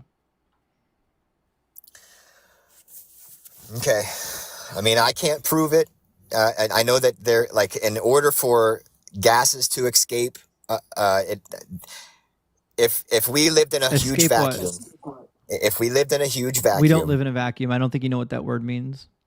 Okay, so how is it that the gases of this atmosphere don't escape if we're not contained?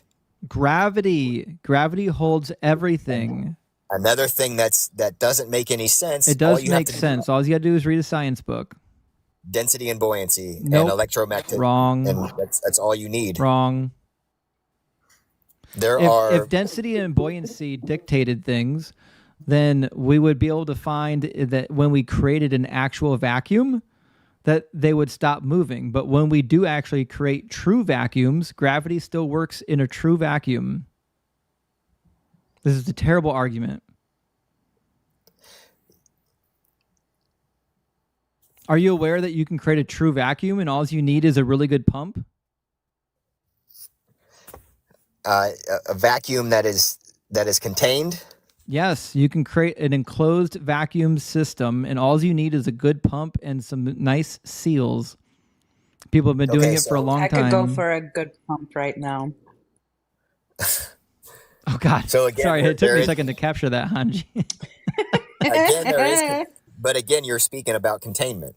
No, I'm not. I'm talking about what an actual vacuum is. The Earth is not a vacuum, and neither is outer space. I'm not saying the Earth is. I'm saying that everything around us, but somehow the Earth's gravitational force is stronger than all of the vacuumous space around it. It's not. Outer space is not a vacuum. It doesn't have sucking powers. You don't know what that word means. It's expanding, it must be right? after dark. It is expanding, correct? When they say that outer space is a vacuum, they don't say that it has sucking power. It's not sucking anything. It's just a void of atmosphere, specifically void of atmospheric pressure.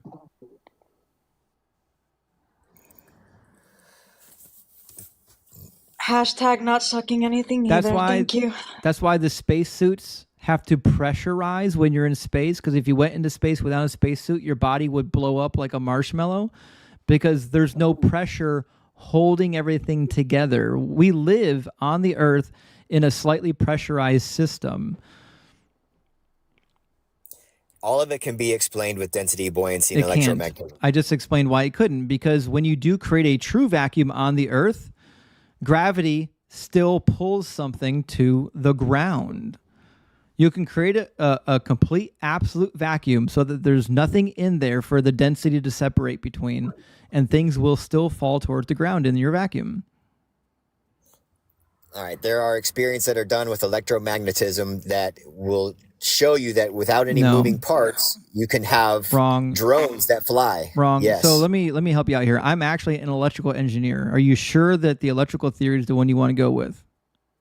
I promise you, I probably don't want to get into a scientific debate with anybody, but there are drones that fly without any moving parts. Yes, there are. I know, but it's not magic. I'm not saying it's magic. I'm saying that they're using electrostatic. They're using the electricity in the air to do that. Not quite. So the ones you're referring to are basically made from tinfoil and they weigh virtually nothing. Which you can do when you have something that's got a large surface area that weighs next to nothing. You can make it levitate. What you can't do is turn it into a flying object like a spaceship, because you need to propel it with something. and that weighs too much. It'll take it out of the air.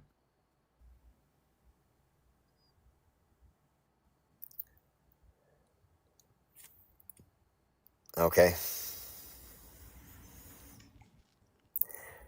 Listen, I understand why you want to believe in flat Earth, because it's clear that the Bible authors believe that the Earth was flat, and part of believing the Bible and taking it seriously would mean that you have to accept a flat Earth theory, and maybe accepting that it's a globe debunks the Bible for you. I get all of that. But to me, that's not a good reason to believe flat Earth. It's a better reason to believe that the Bible itself just doesn't know the shape of the Earth, because the Bible is not from God. You can still believe in a God without believing in the nonsense of this book. I'm not there yet. I get it. It's a long process. It took me a while. 10 years. And I don't know that I'll ever get there. Sure. Why do you think that Jesus is the Messiah? Well, the one thing that Paul did do for us, do you believe that he existed, first of all? Paul or Jesus? Jesus. Yeah, I think he's probably a real person. I think what we read about him in the Gospels is heavily mythologized. Okay, good. That's one argument I don't have to overcome with you. So if he existed, and every religion refers to him as... they don't, and this is a bad argument. Okay, what's a bad argument about it? Every religion doesn't refer to Jesus. Buddhism was 500 years before Jesus. The Babylonian, Assyrian, and Egyptian religions were hundreds of years before Jesus, if not thousands.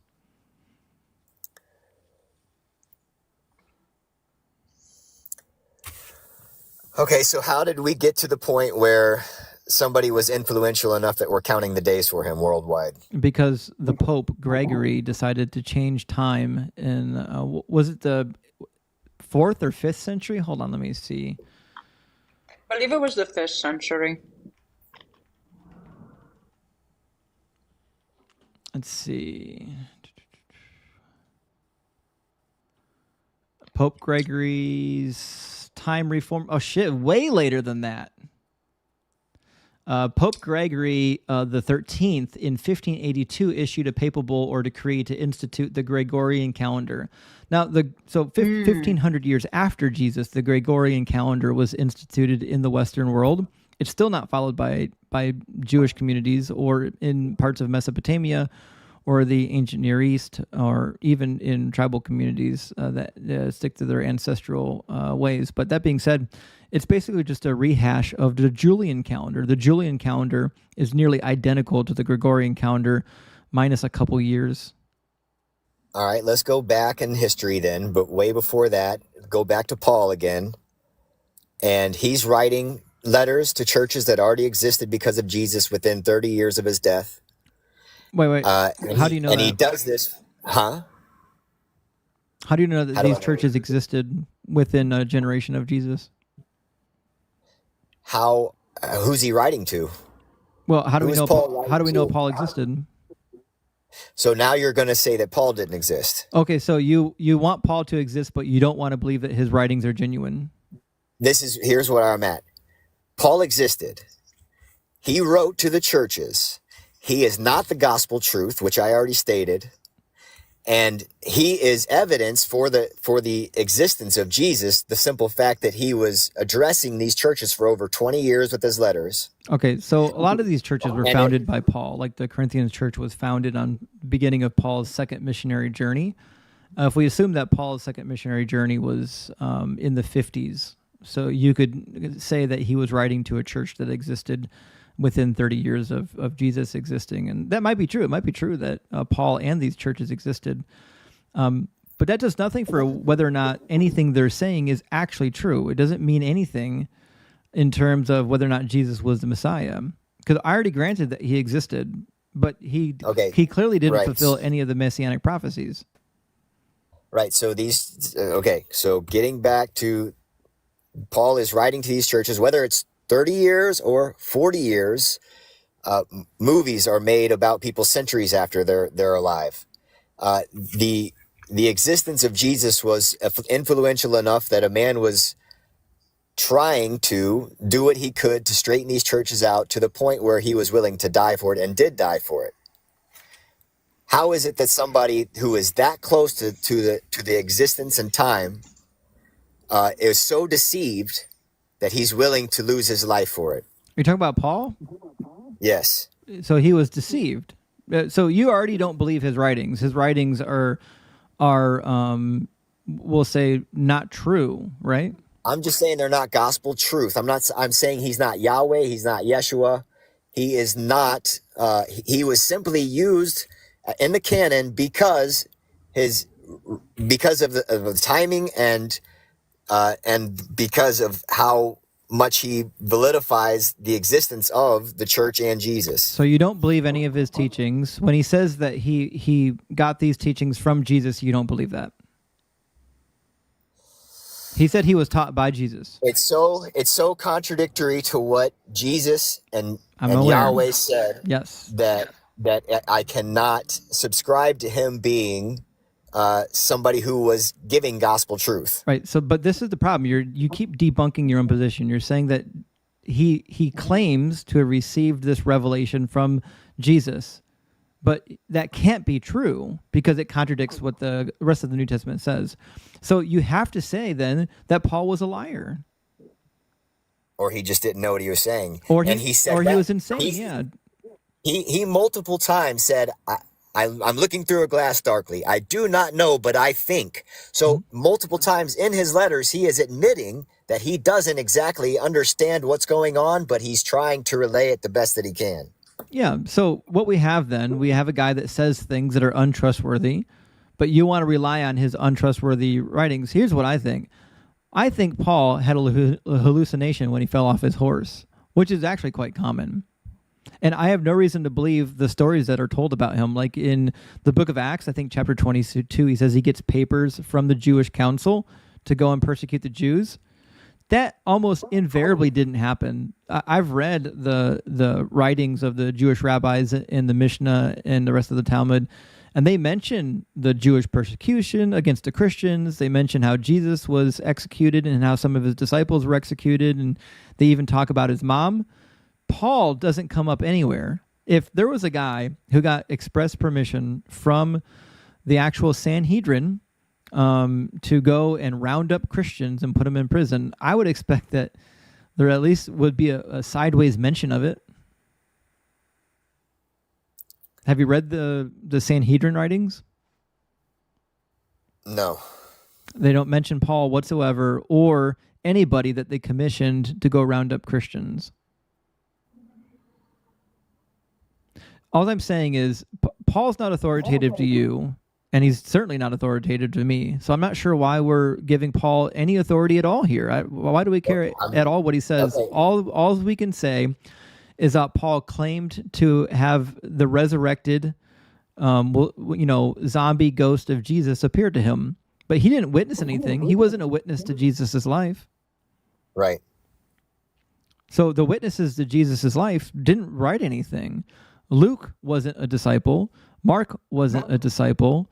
Matthew certainly didn't write Matthew. Most of it was copied directly from Mark, which means whoever wrote Matthew, he was writing after Mark existed, which would be strange that Matthew, if he was the tax collector, copied word for word his own conversion experience from Mark. A person who actually lived it, the person who was there, copied somebody else's account of his own conversion word from word. I don't believe that Matthew wrote Matthew, not even for a second. And John's a nightmare. John tells you in chapter 1 and in chapter 21 that he's not the author. There's obviously some other people writing it that are claiming that some of it is the testimony of the beloved disciple, but John never identifies himself as the author. So the most important people we have, the disciples, left us literally nothing. No writings, no nothing. We don't know the authors. Those were written within 60 years after the death of Jesus. I don't think so at all. I think the earliest one could have been Mark. And if Mark wrote Mark, then he wrote during the latter stages of Paul's life, which maybe we could say that was in the 50s or 60s, so 30 years or so after Jesus.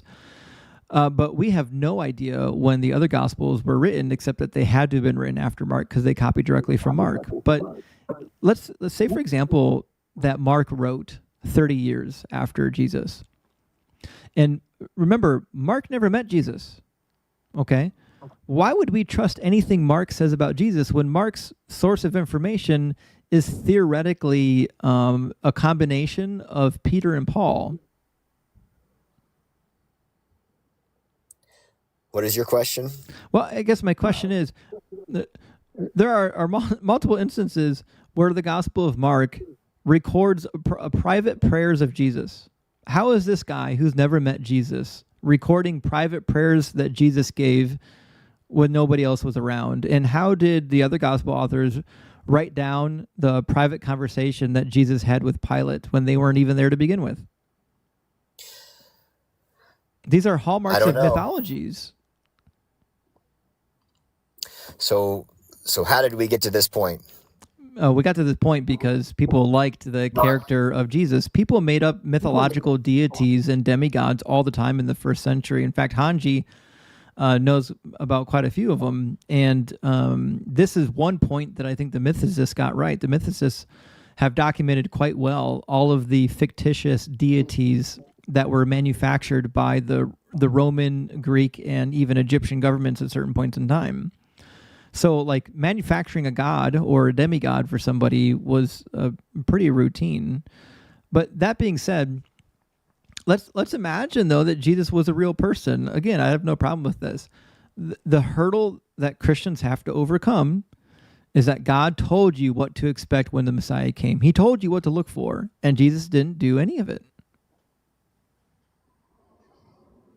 How so? How so? He says he's going to restore the nation of Israel. He's going to bring all the people back to the land. That 10 people in Zechariah chapter 8 says 10 people from every nation and every language will grab hold of the cloak of a Jew and ask to go with you because we have heard that the Lord is with you.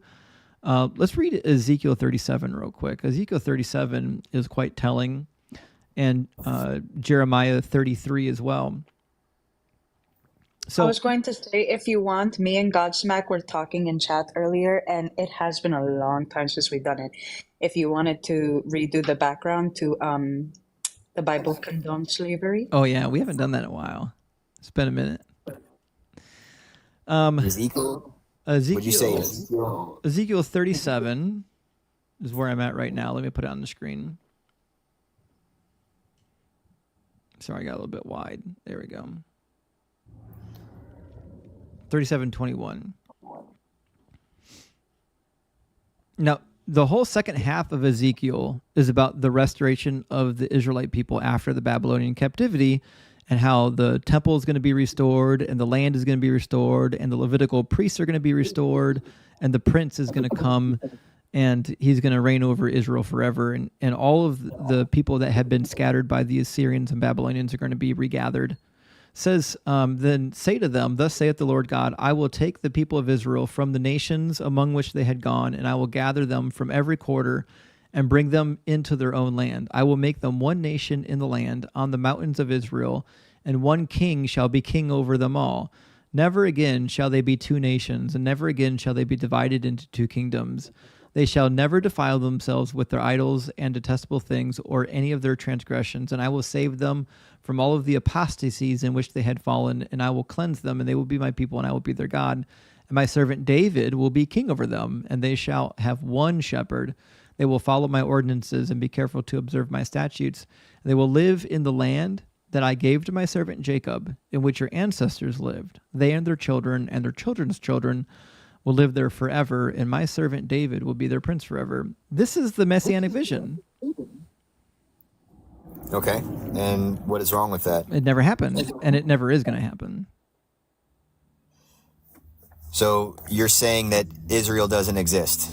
No, what I'm saying is that this promise never came true, and it certainly didn't come true anywhere near the time of Jesus. Jesus, if this came true, let's say in the next decade, whatever, let's say all the remnant of Israel came back from the world they were scattered to and they were living in the land. Still had nothing to do with Jesus. Jesus didn't have nothing to do with that. You might as well just say it was Simon Bar Kokhba. Simon Bar Kokhba did it. It says, "My servant David will be king over them, and they will have one shepherd." It's about an actual king, and Jesus didn't do that when he came. He was never a king. He didn't restore the people of Israel. And in fact, we have a direct contradiction in Jeremiah 33 of the theology about Jesus being the new high priest, according to the order of Melchizedek. Hebrews chapter 7 says, "The days are surely coming when I will fulfill, says the Lord, when I will fulfill the promise that I made to the house of Israel and to the house of Judah. And in those days and at that time I will cause a righteous branch to spring up for David, and he shall execute justice and righteousness in the land." I lost my place. Here we go. "In those days, Judah will be saved, and Jerusalem will live in safety. And this is the name by which it will be called: The Lord is our righteousness. For thus saith the Lord," listen to this, "David will never lack a man to sit on the throne of the house of Israel, and the Levitical priests shall never lack a man in my presence to offer burnt offerings, to make grain offerings, and to make sacrifices for all time." But according to the book of Hebrews, these offerings and sacrifices could never suffice, and they needed to be replaced by an ultimate sacrifice, which is Jesus. But that's a direct contradiction of Jeremiah. Okay. Right? So if Jesus' sacrifice meant anything, it doesn't mean that the law of Moses is going to be abolished, but then you have to throw the book of Hebrews out now. Are you willing to throw the book of Hebrews out? Well, that's a Paul letter. Oh, we have no idea who wrote Hebrews. Some people suggested it was Paul, but there's no hallmark of Pauline authorship in it. Like the verbiage in the book of Hebrews is Pauline adjacent, but I don't know any Pauline scholars that think that he actually wrote Hebrews. That's the early church invention. So, but either way, we got a direct contradiction here. So if it's true that the Messiah is going to be a king that's going to sit eternally on the throne and reinstitute the Levitical offerings and sacrifices, Jesus didn't do that. Jesus was never king. And he explicitly, shortly after he was unalived, his people got driven from the land. They were removed by 137 CE. Emperor Hadrian had decimated the entire land. In fact, they recorded in the Roman literature that there were so many Jewish slaves from this war that they didn't even have enough buyers. They just had to execute them. Well, wouldn't you have to look into the fact that Jesus's walk, his carrying the cross, him being crowned with thorns, and then that whole procession was simply him becoming king of king and Lord of lords, passing over into being, the king of heaven. Well, you don't get to be king if you're never king. Like, is Donald Trump president right now? No. How do you know that? Not that I'm aware of, anyway. Because he's not sitting in the White House, is he? Right. So the president is the person who has the office of the president. The king is the person who has the office of king. You can't just call yourself a king because you wanted to be a king. And that could also be true about anyone else. Simon Bar Kokhba was the prince of Israel for a period of about 3 years. In fact, the Jewish rabbis even thought he was the Messiah. Rabbi Akiva told everybody that he was the chosen Messiah, and they made him the prince over Israel. We've got coins from that period in the first century Israeli revolt against the Roman Empire, where it says Simon Bar Kokhba, Prince of Israel, year number 1 of liberation, year number 2 of liberation. So, like, if just pretending to be king makes you the Messiah, then I would imagine Simon Bar Kokhba is more of a Messiah than Jesus.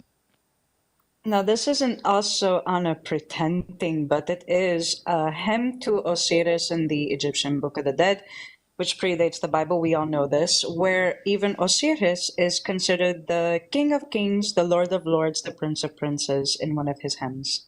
Yeah, that's a good one. There's that.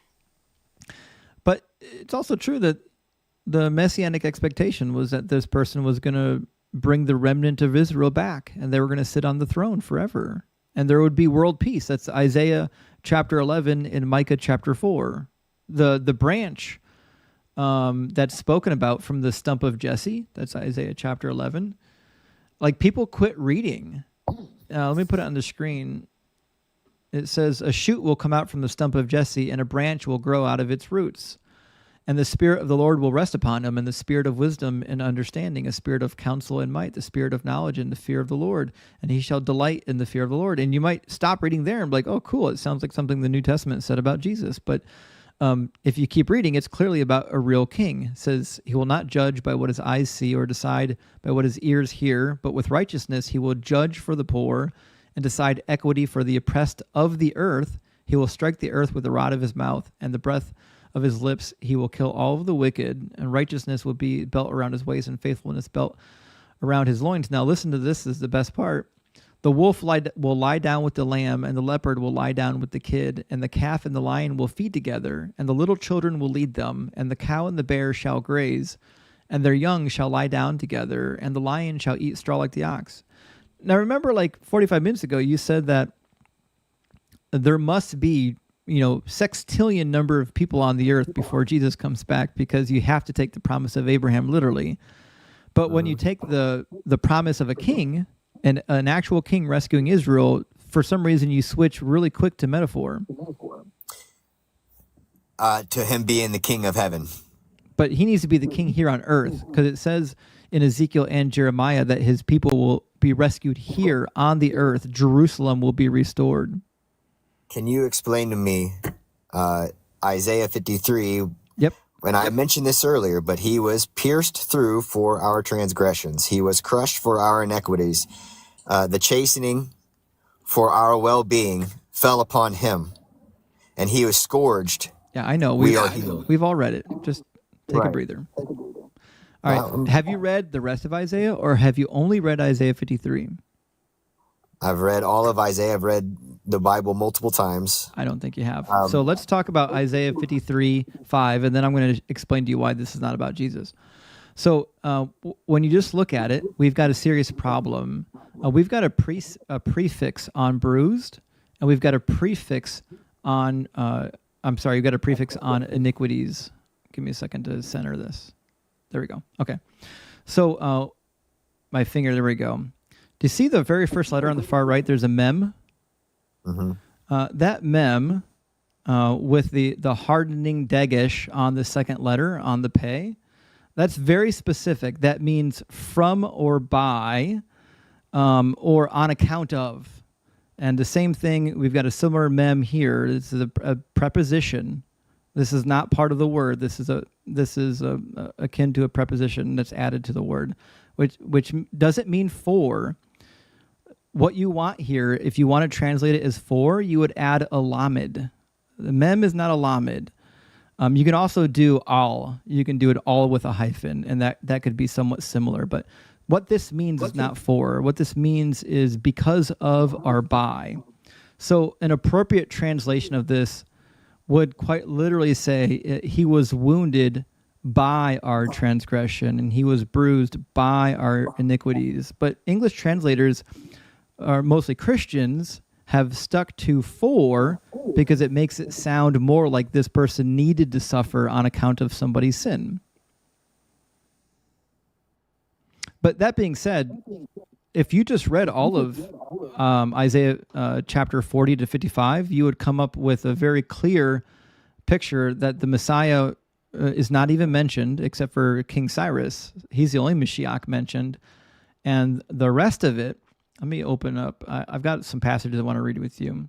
The rest of it is clearly talking about the restoration of Israel after they're being punished for their own sin. In fact, chapter 40 starts out explicitly saying that Israel has now paid her term. It's time to leave Babylon. All right, but let me grab a couple passages real quick I want to run over. All right, we're going to do you have your Bible? We're going to read Isaiah 41, 8 through 9 first. Yep, I'm taking notes. So Isaiah 41 is the first mention of the servant, within Deutero-Isaiah. Deutero-Isaiah is the section of Isaiah that was written just prior to the Babylonian captivity ending in 539 BCE. And we call it Deutero-Isaiah because it was obviously written by somebody from Isaiah's school and not by Isaiah the person, because Isaiah the person earlier writes before the Assyrian invasion, and the Assyrian invasion was somewhere around 725 BCE. So he didn't live for 200 years. Whoever wrote Second Isaiah wrote almost 200 years after first Isaiah. And this is what he says. It's all about the Babylonian captivity. But he says, but you, Israel, my servant Jacob, whom I've chosen, the offspring of Abraham, my friend, you who I took from the ends of the earth and called from its furthest corners, saying to you that you are my servant. I have chosen you and not cast you off. So it seems pretty clear at the beginning of Deutero-Isaiah that the precedent is already set, that the servant is Israel, but he mentions it. He keeps mentioning it. He won't shut up about it. Right. Says in 44 verses 1 through 2, but hear now, O Jacob, my servant, Israel, whom I have chosen. Thus saith the Lord, who made you, who formed you in the womb, and will help you. Do not fear, O Jacob, my servant, Jeshurun, whom I've chosen. That's a reference to Jerusalem. It says, remember these things, O Jacob and Israel, you are my servant. I formed you. And he just says it over and over again. He says it again in 45:4. One of my favorites is in 48:20. Let me grab 48:20. So leading up to 53, he just keeps saying it.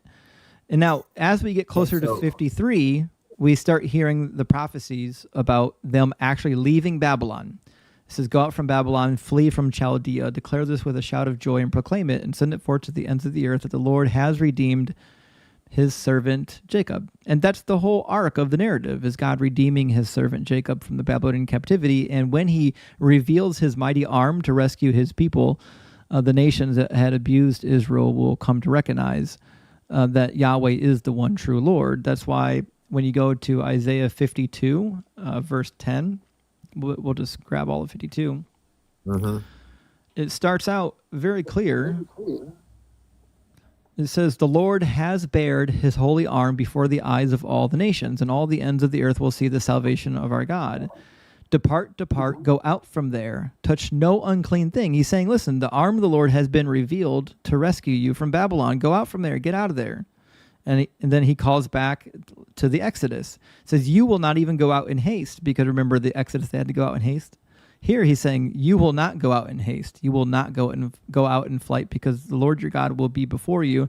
The God of Israel will be your rear guard. So he's telling the servant, hey, it's time to get out of here. And then he even tells the servant that they're going to prosper. Prosper is what is going to happen. And now, this is what I want to read, though, in 15. Listen to what he says at the end of 15. It says, he will startle many nations, and kings will shut their mouths because of him. For that which had not been told to them, they shall see, and that which they had not heard, they shall contemplate. Now, the very next sentence is a depiction of those very nations contemplating what they have just witnessed. That's why it says, who has believed what we have heard? Or some translations will say, our report, or what we have seen. Who has believed what we have heard, and to whom has the arm of the Lord been revealed? Well, the previous chapter, God told you who the arm of the Lord is being revealed to. It's being revealed to the rescue Israel in sight of all the nations. So this is the personification of the nations when the rescue happens. Then he says, for he grew up before him like a young plant, like a root out of dry ground. Well, if you go to Isaiah chapter 60 or 62, he just tells you that Israel is the root out of dry ground. Let me grab it. I've got it circled in my Bible. Actually, I've got it documented here too. Give me a second to grab that. Isaiah 62 is what I was looking for. Let me pull it up real quick. So when he's going, Jacob, my servant, Israel, and he's going back and forth between those two descriptions, how many other times in the book of Isaiah does he use the word he? Well, I don't know. I've never counted the pronoun he. He uses the word quite a bit. Okay, so and both in reference to Jacob as well. No, like you can't just say every time he uses the word he that it always refers to Jacob. But that's okay. So, but pronouns are very diverse. Sure, but when I brought up Isaiah 53, you said that he was referring to his servant Jacob. Yes. Yeah. So, and that's the shoot out of dry ground. It says, your people shall be righteous. They shall possess the land forever. They are the shoot that I planted, the work of my hands, so that I might be glorified. The shoot is God's people, the plant that he planted. Were you at 60? That was 60:21. But okay. I was pointing that out because in verse 2 it says, like a root out of dry ground, referring to the servant. But in chapter 60, he tells you the servant, or the root out of the ground is Israel, that God planted this root. So everything about Isaiah 53 is quite well in line with the rest of Isaiah, 2nd Isaiah especially, about the nation of Israel being rescued and personified as the servant, and God redeeming his servant before the eyes of the nations that had once abused them and would come to know that God is the mighty one who saves because he rescued Israel with an outstretched arm, just like he did in the Exodus narrative. In the Exodus narrative, what does he say? So I will come and I'll rescue you with a mighty and outstretched arm.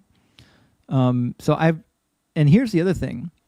When you understand that this is about the nation of Israel being rescued from Babylon, it fits all the rest of the prophecies. This interpretation fits what every other prophet said about Israel, especially during the Babylonian captivity. But if you take this and you say, no, it must be about an actual human who dies for your sins, it contradicts every other prophecy we have in the Bible, every single one. So I don't think that you can get to a contextual reading of Isaiah 53 by ignoring the rest of Isaiah. That's my position. Okay. And fair enough. There's a couple of pieces in here too that are really telling. Like near the end of the prophecy, he says that he will see his offspring and have his days prolonged, but that couldn't be applied to Jesus, but it was a promise made to Israel over and over again. And then the same thing here. He says, I will allot him a portion with the great. That's ambiguous. That could mean a lot of things. But then he says, he will divide the spoils with the strong. Well, that's what it says about war language. Every time Israel is going to give victory over their enemies, God says he's going to give them the spoils. And so this is, again, about God being victorious and delivering the Israelites. And he says again, one more thing. He says again in Isaiah, if you keep reading, let me grab it. I keep forgetting. Is it 57? I think it's in. We can't make the conclusion that Jacob or Jesus was of the line of Jacob. Through Leah, through David. Jacob is just a reference to Israel. You mean line of Judah? Okay, which came from Jacob. Right, yes. Which came from Leah and Jacob, right?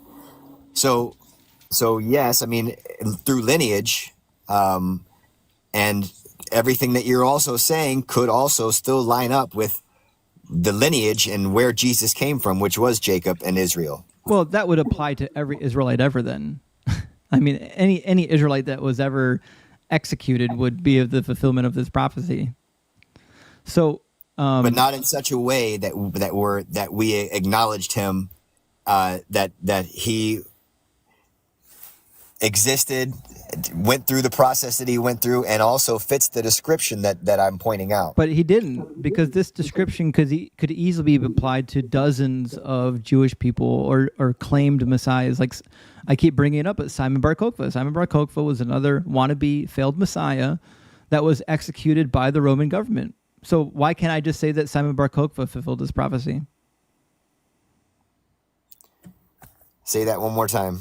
What would prevent me from applying this prophecy if it's about an individual, which it's not, but what would prevent me from applying it to Simon Bar Kokhba? Where can I read about him? You can read about him in, I don't know, a history book. He's written about in the Jewish Talmud. You can also, there's like Simon Bar Kokhba letters, like the letters of the cave. Let me see what a good source is.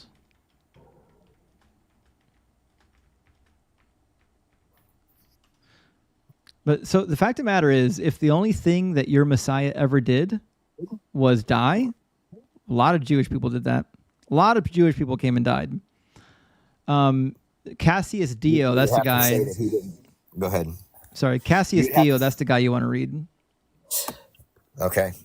So you would have to say that he didn't perform any miracles. He didn't raise the dead. He didn't do any of the miracles that happened. Those were all just made up and false history.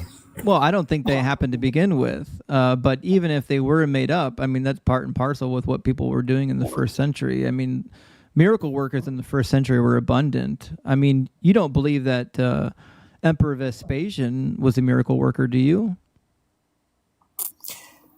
I don't know who that is. Emperor Vespasian was said by both Tacitus and Suetonius to heal a blind man by spitting on his eyes.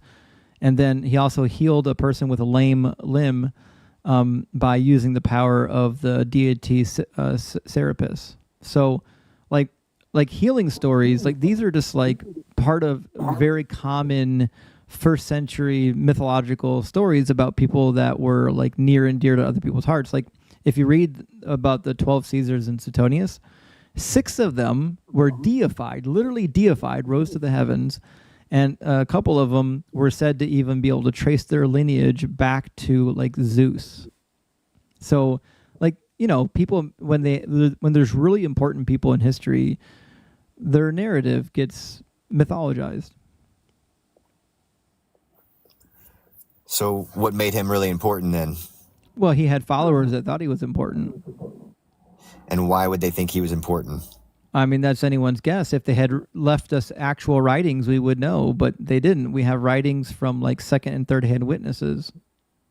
They were all under the assumption as well that he was coming back and everything was going to be over. They probably didn't think that there was a need to. They thought... Because Jesus, according to the Gospels, Jesus said he was coming within their lifetime. Matthew chapter 16 says it. Matthew chapter 24 says it. Luke chapter 21, I think, says it. I mean, how many times can you say it that I'm coming back in this generation before people take it seriously? But he didn't come back. He said he's going to be coming back riding on the clouds of glory with his angels to judge the earth before some of the people standing before him don't pass away in Matthew chapter 16, 27 and 28. Clearly didn't come true.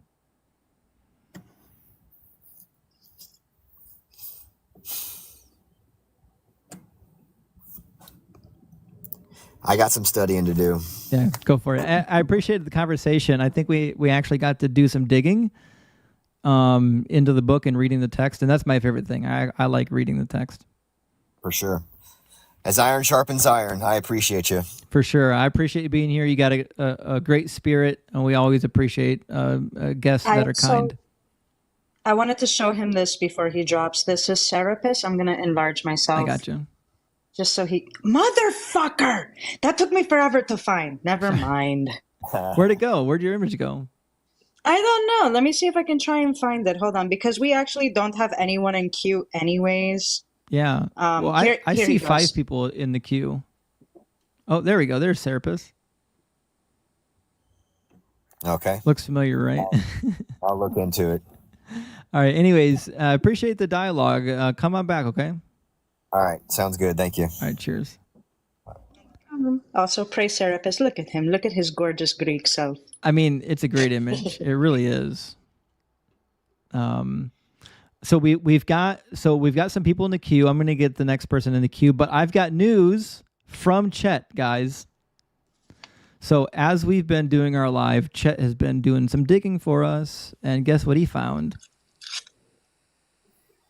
What did he find? He actually found the original source in Ugaritic. Thank you, Ryan, for the cap. He found the original source in Ugaritic for the mention of Eliyahu, which would be transliterated from the Ugaritic, which theoretically means Yahweh is my God. So I suspect we might hear from him tonight. If not, I'm going to talk to him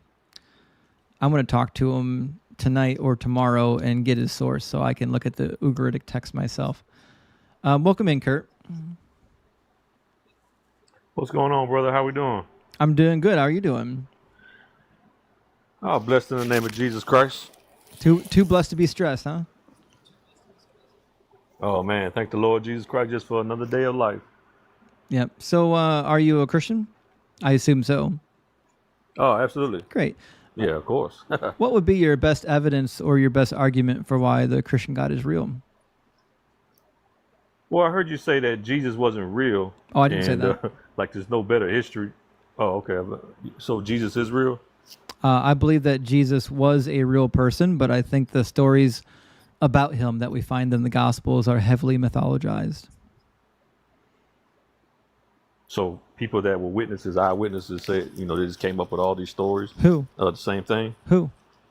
Well, Matthew, Mark, Luke, John. Okay, so we got a couple They all problems. came up with the same. So they're Mark wasn't an eyewitness. Luke wasn't an eyewitness. Luke just tells you he's not an eyewitness. John didn't write the Gospel of John. If you bothered to read chapter 1 and chapter 21, it's clear that there are multiple people writing that gospel. And as part of that gospel, they claim to have some written testimony or oral testimony that was handed down from John. So John didn't write John. In fact, John, the style of Greek that is written is from the end of the 1st century, beginning of the 2nd century. That being said, like Matthew almost certainly didn't write Matthew. Matthew copied directly from Mark, which means Matthew had to have lived after Mark. Mark is only like 12, 16 chapters. Matthew's 27. Yes, I know. So how's that possible? Yes, and almost all of Mark is copied directly into Matthew and Luke.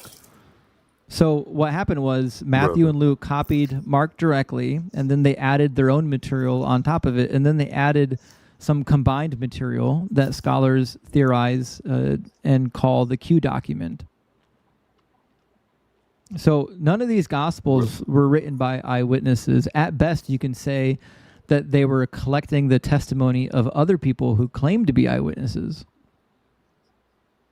I mean, you got your opinion, but that opinion doesn't mean nothing. You know, I'm gonna go with the eyewitnesses said when they seen all the miracles happen. Yeah, Can you name an eyewitness for us? Yeah, you could just ignore all the facts. That's fine. Mark, Matthew. All right, so John, we'll try this the again. 12 What was apostles. Mark a witness to? Apostle Paul. What was Mark a witness to? Apostle Paul. What was Mark a witness to?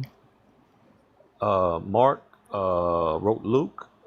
And Nope, wrong again. What was Mark a witness to? Mark wrote Luke. I'm sorry, Luke wrote Mark. No, and he was a Luke, physician. Luke so wrote the Gospel of Luke. that's what I just said. You said Luke wrote Mark. You said I didn't say that. So I asked you Yeah. again, what was That's what I Mark just said. an eyewitness to? And He Paul was wasn't an an eyewitness to eyewitness. Jesus rising from the dead. No, and 600 no, he other wasn't. witnesses Do you as know well. who Mark is? Yes, Who is he? he's a disciple of Jesus. No, he's not a disciple of Jesus. There's no disciple Mark. He's not a disciple of Jesus. This I is got you. embarrassing. And also, What's Paul was embarrassing never is a that- witness to Jesus. What is embarrassing is that you trying to use your own logic to make All right, an so argument. we'll just And- give you the list of disciples because they're listed on like a million websites. We don't even have to turn to the Bible. There's Bartholomew, Thomas, Bartholomew. Mhm. Philip, Andrew, John, Matthew, Simon the Zealot, Judas Iscariot, and that's not even all of them. Actually, where's the rest of them? 1, 2, 3, 4, 5, 6, 7, 8. Why'd they only give me 8? I want all 12 of them, damn it. But either way, there's no Mark. Mark is a reference to John Mark, who was probably the John Mark that's mentioned as the cousin of Barnabas. There we go. We've got Simon, Andrew, James, the son of Zebedee, John, Philip, Bartholomew, Thomas, Matthew the publican, James, the son of Alphaeus, Thaddeus, Simon the Canaanite, and Judas Iscariot. Funny, there's no Mark included. So Mark's not an eyewitness just to so anything. you know, John. Just so you know, so you don't sound foolish next time. John Mark was an evangelist and assistant to Paul and Barnabas. So Yes, that's he in was the Acts chapter cousin 15, of verse Barnabas. 37. And so you when we talk about Mark, it's widely believed doesn't say that that. John Mark is the Mark that is referred to that wrote Mark. If you bothered to read the early church, they will just tell you that John Mark is the Mark. So John Mark wasn't a disciple of Jesus Christ. No. Oh, so let me ask you a question: was Apostle Paul a disciple of Jesus Christ? No, he only met the resurrected theoretical Jesus Christ. He never met Jesus Christ when he was alive. So he never seen Jesus Christ rose. I don't think he did. I think he hallucinated when he fell off his horse and bumped his head. I mean, this is the problem with y'all, man. I think y'all crazy. Why? Because we don't believe We could in say the mythology? same for you. Let me ask you a question real quick. So let me ask you a question because we still haven't answered who the I eyewitnesses was asking are. you a question until you muted me. I know because I've seen you on other lives and you muted don't let other people talk and you don't answer questions. So I'm going to keep asking you the question. I'm still This is waiting. your life. I'm still waiting for who the eyewitnesses are to Jesus's life. Yeah, you can look it up on your own. It's in Acts chapter 15. I'm sorry, the 1 Corinthians disciples. I know 15, sorry about the that. council in Acts chapter 15. I'm asking you how you know that the Gospels are eyewitnesses. Well, we've already explained that, what you don't really like too We much. haven't. You want your own answer? Yeah, because John, Mark, I mean, you're talking about two different people that took accounts of what Jesus said and Jesus did, and guess what? They all No, came up John with Mark the same wasn't thing. around for It's like Jesus. I don't know why this is so hard for you. John Mark lived during the ministry of Paul. He was the cousin of Barnabas. Can you prove that? He was. Yeah, it's literally in the Bible. He's the cousin of Barnabas. So it's in the book of Colossians. So when did Paul? How when are did these Paul Christians come out? so Or did he- uneducated? How you don't know Especially that the John Mark? Shut up. Especially the TikTok shut up, pastor woman. Christians. Aw, did I hurt He your can't fragile handle women masculine talking. ego? This is Be what silent, woman. This is what happened on Thinkers Live. He no, was so sweetie. talking. his ego was so See? bruised that because he got cooked by a woman. He hates women talking. Oh, I No. know. See, the thing is that he has me messed up if he thinks that he can treat me the way he treats his wife if he's even married. You got the right one, bitch.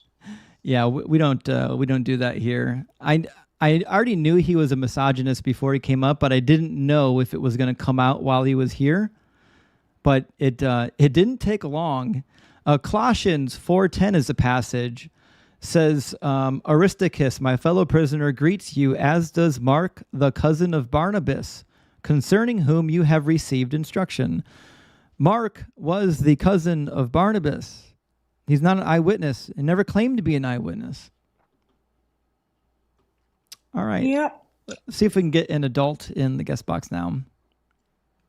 Right, an actual adult. Also, Thinker was the one that gave me the warning. I just wanted to play with my food before I went in for the unalivement. Yeah, I've seen him before actually on Thinkers Live. He is unbearable. He cannot handle women talking, and which puts him in a bad place because usually there's Thinker and then there's Fee and then there's a couple other really dynamite women on the panel that just school him in every way possible, and it ends the same way every time. It always ends with him threatening them that they're going to go to hell and other nonsense like that. He never has a productive conversation with anybody. Oh, so he has a small peepee. He's one of those. Teeny Makes tiny, sense. teeny tiny. Teeny tiny, minuscule, Welcome in, Shine. microscopic. Exactly. Hey, good to see you again. I have a couple questions. First question, the unimportant question. Hanji, have you heard of Epic the musical? Because I feel like I have you'd the enjoy it. soundtrack in my Apple Music. I have not watched hell it yeah. yet, though. Thunderbringer is my favorite song. Ooh, I'm gonna have to put that on my add to. Okay. You're gonna love it. Okay. But I did have a question because I'm deconstructing and stuff like that, and I do know that some of the Pauline apostles aren't quite Pauline. Yeah. And I'm a little confused as to the timeline. Didn't Paul write some of his letters before the Gospels came around? Yeah, I mean, theoretically, Paul's writings definitely predate the Gospels. The Gospels almost certainly were in either Mark during the lifetime of Paul or shortly after the lifetime of Paul. Although some people believe Luke was written as late as the 2nd century, and Mark too, that Mark was actually a product from Marcion, actually. I always thought that John came last. John did come last, yeah. But Oh, okay. Most Christian men do. Oh, sorry. Wrong type. Oh boy. Love you. Oh boy. Yes. So John does come last though, for sure. Okay. Yeah. All right. But the Gospels themselves are problematic because you would expect that there are 12 disciples. If they really walked with Jesus and they really saw the things that the Gospel says, we should have at minimum 12 separate Gospel accounts from these disciples from that time period. Yeah. I mean, it's the most Funny important that. event in all of history if it's true. Right. So why I is think God the only lax reason on why giving us there the are 12 documentation? disciples is because of the 12 Olympians. Oh, that's you know, certainly 12 was an possible. important number. Oh, I never put that correlation together. Oh yeah. Boy, I love learning, and when that correlation came to me, cuz like I was so raised, like I was homeschooled. I was raised. I wasn't like, I can't remember the word. Damn it. But I was raised Christian, like hardcore fundamentalist, and it wasn't until like recently that I realized that the Greek pantheon predates the Bible by quite a bit. Not just a Greek pantheon, the Babylonian, the Assyrian. Right. I mean, there's a bunch. The Egyptian. And also I wanted to address Darwin. See, the thing is that you can feel like my beliefs are just as absurd. That's fine. The only difference is that I don't go around pushing my beliefs on others. Bless. I mind my business, darling. Yeah, I think I spoke to you once. I asked you like, oh no, it was someone else. Never mind. But I was just trying to figure out what gods are like in other religions, because I only had a concept of the Christian God, of it like being all powerful, an actual person, like it's weird, but like just sort of asking people, like, what does Zeus mean to you, kind of thing. Zeus is a dick, but he's my dick. He knows this. Well, the thing is that my deities, both the Egyptian and the Greek, they know that they are not all the omnis like the biblical deity claims to be. They know they get jealous, they have rage, they have love, they cry. They basically consider themselves mortals, but indestructible. They have flaws, just like humans. They see us as a literally a branch of them, and they try to guide us how not to be like them. And it's one of those, we cannot help those who don't want to help themselves. If you're a piece of shit human, fangu, they move on. Whereas if you try to do better, try to be better, they will guide you in the path that you need to take. But they don't get into human affairs because they feel like in order for their children to learn, they need to learn on their own. Them stepping in isn't going to help the situation. That's why I love the fact that my deities, they don't claim to, be all knowing, all present, and then allow shit to happen. My deities know humans are going to do human shit because we're just like them, and there's really no stopping it. It's a matter of, will we heal the world or will we destroy it?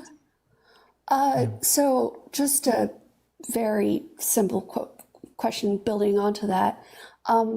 What part of like it's the Greek writings about the gods, because I know that there are Roman stories that were added to the Greek gods, and some of them were very not flattering.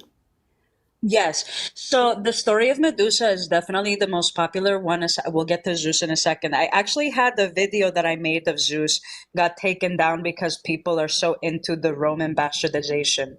But with Medusa, she was the only mortal born of 3 Gorgon sisters. She was the only one that came out human. And she promised Athena, because she wanted to work in Athena's temple, I will never fall in love, I will never marry, I will never have sex, so I can be your most faithful priestess. Athena was like, okay, that's fine. When after the war for control over Athens was won, Poseidon went to visit his sister Athena. And in doing so, Medusa came across him. She was like, damn, this motherfucker fine. He and is. So she fell in love. They had consensual sex. And she ended up bearing a child, which was the the terminology horse, right? is No, the Pegasus. Pegasus, not horse. That was Zeus's favorite horse, by the way. But she ended up having Pegasus out of it. Athena got wind of it. She got pissed off because she's like, hold on, you promised me that you weren't going to do all of this shit, and I catch you with my brother on my temple. Hanji, your no boy's less. going off in the comments. He's quoting, "Let the women learn in silence in all subjection."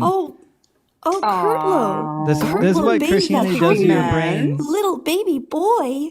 Don't you know that some of those things that you're saying, Paul didn't even write that shit. He doesn't know anything. Oh no. He doesn't. Oh no. And with Zeus, because Zeus is like super quick, Zeus was married to 7 women. 4 of them were mortal. It was consensual. He learned to be able to woo them naturally because just like the biblical deity, if he showed his true form, he would be turned into a pillar of salt. So that's actually how Hera got one of his wives to kick the bucket. Because she was like, I want you to ask Zeus to show you his true form. She did that, and Zeus was really pissed off about it because he knew Hera was behind that, because he knew the consequences of that. So, yeah, no grape, nothing. All consensual. And they were all grown women, I might add. So he didn't have any masculine lovers? I thought he did. As much as I love Greek mythology, yes, we gotta Achilles. get Oh yeah, some yeah, debates, guys. Sorry, I was. I love a just good supposed to story be time, moved but so this ain't fast. story time.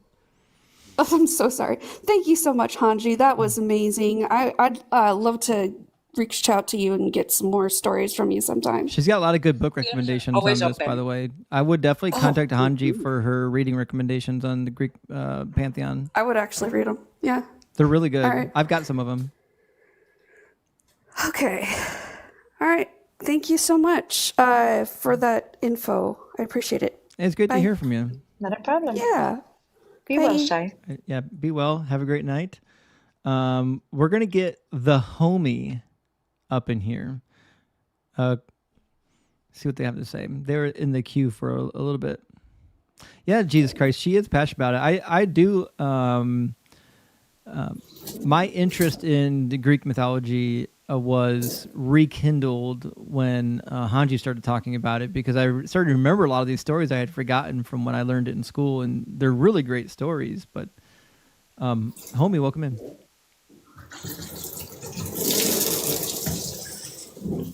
Homie? What the hell? Oh shit! I got My you. bad, bro. I got Did you. you take us to the shower with you? I think homie's taking a shower. Listen, I don't mind sitting, someone listen to me in the shower, you know, I mean, flattering perhaps. All right, so we're going to get the next guest up in here. We got Teddy Jack. We got time for one more good guest, don't we? Yeah. How you doing, man? Good. How you doing, Teddy? Good, brother. I just had a question, though. You seem to focus on Christianity only. Why don't you make fun of any other religions? Well, I mean, Islam is bullshit too.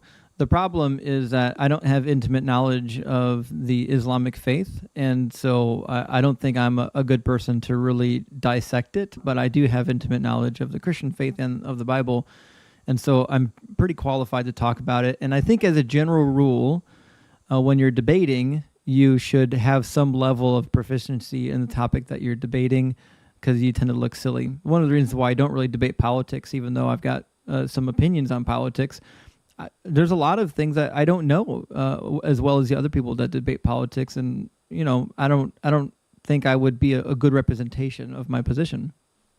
Okay. No, I like that answer. But why have you solely focused on Christianity like throughout your life? I mean, why was I a Christian?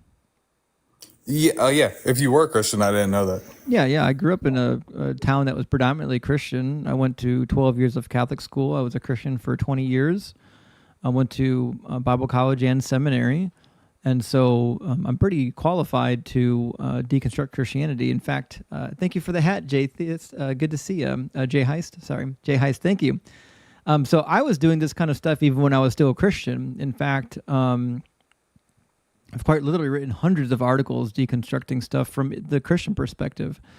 But for me, you know, eventually the narrative really started to fall apart, and I just had to be honest with the data that I have, and that I didn't really believe it anymore. Although I kind of pretended like I believed for a little while because I didn't want to let go of it. But eventually, you just kind of have to be honest with where you're at, and you know, I didn't believe anymore. So, but do you have like a turning point in your life that you can remember where you really just were like, this religion is nothing to me, it doesn't make any sense? Well, for me, it was more like a death by a thousand cuts, where it was like one thing here, one thing there over the course of longer periods of time before eventually there was like a final straw that broke the camel's back. But I think for me, Jay Heiss, thank you again for the hat. I think for me, the biggest issue, the straw that really broke the camel's back, was the fact that you have to do literal somersaults to believe that Jesus fulfilled the Messianic prophecies like the Gospels say he does, because when you read them in their original context, they're clearly not about Jesus. And theologians make up really dumb excuses for this. They'll say, oh, well, there's dual prophecies and partial fulfillments, and that might be true, but once you get to a Cyber, thank you so much for the glasses. Once you get to a point where you're saying, Those are so cute. we have these new subjective methods for determining that these are prophecies, not about what the original context is. Well, you can take anything in the Bible and make it about anything you want to. In fact, I've got a list, I do it for fun, where I've selected quotes from the prophets that match me.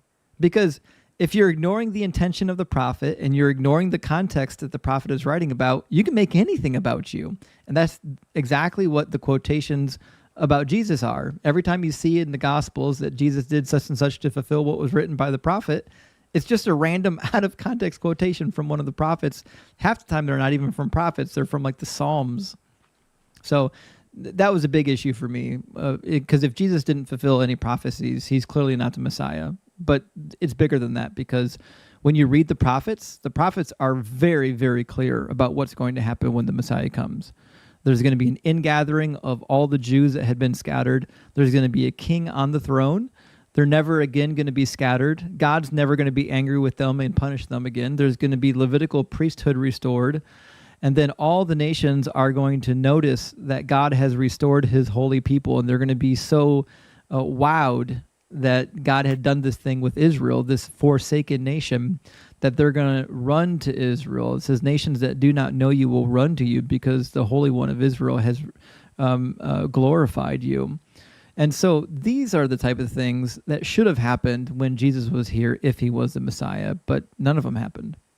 Yeah, no, okay. I understand what you're saying. I was just wondering why, like, I see a lot of these lives and it's all Christianity based. So I never see any other type of religion being attacked. So that's why I kind of just wanted to ask you that question. Yeah, I mean, I get Muslims up here on occasion that want to debate me, but I mean, I argue with them too. It's just not my primary objective.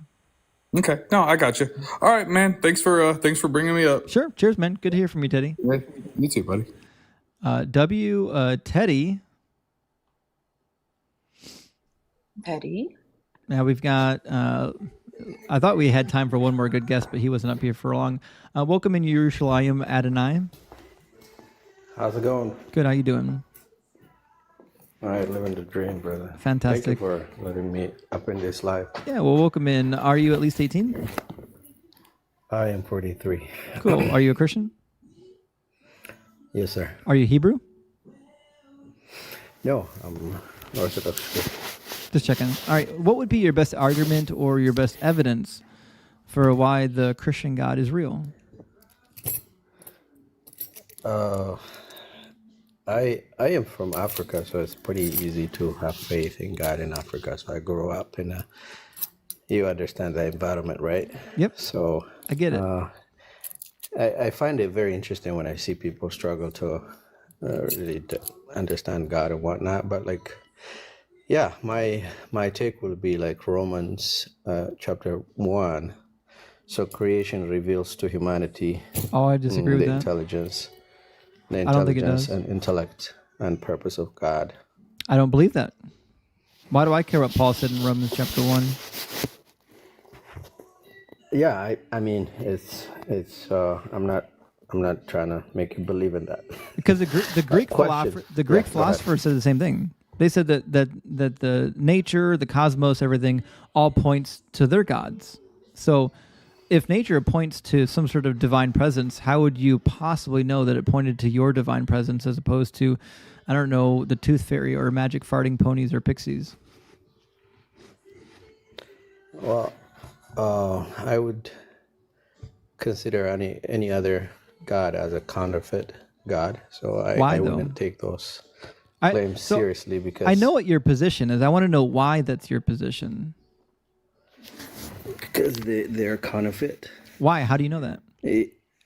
I wouldn't want to take them seriously. Right, but why? But like, on what grounds can you make that claim?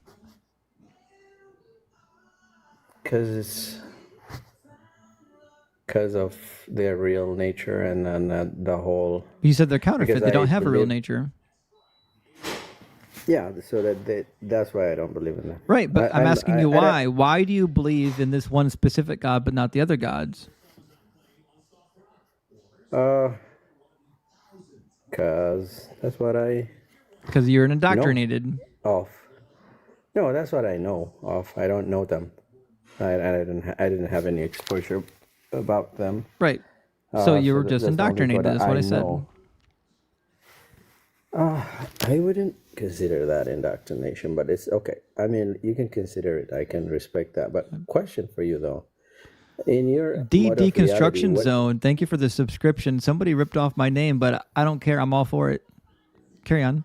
So I know you're deconstruction, engaged in deconstruction, and anything that involves deconstruction is easy. But what do you have Easy to construct people? What's easy about it? There's nothing easy about Deconstruction is deconstruction. taking the belief system that you hold dear and critically Yeah. questioning it. That's not easy. I would say building is tough, not like dismantling things. We're not dismantling. That's not what deconstruction is. I think you have a fundamental error in what you think the definition of deconstruction is. Deconstruction is taking something as a whole that you believe in and taking it into smaller parts and asking yourself, do these parts actually fit together? Does this actually make sense? A lot of people deconstruct and still remain Christians afterwards. I didn't. Yeah, I think I cannot talk to other people, but like my question to you is like, what mode of reality are you trying to bring into this world, and what that world would look like if you succeed? I doubt it would succeed though. I'm not looking to bring in a mode of reality. I'm hoping people recognize the actual reality, which is that there is no evidence for any deity, much less the Christian deity.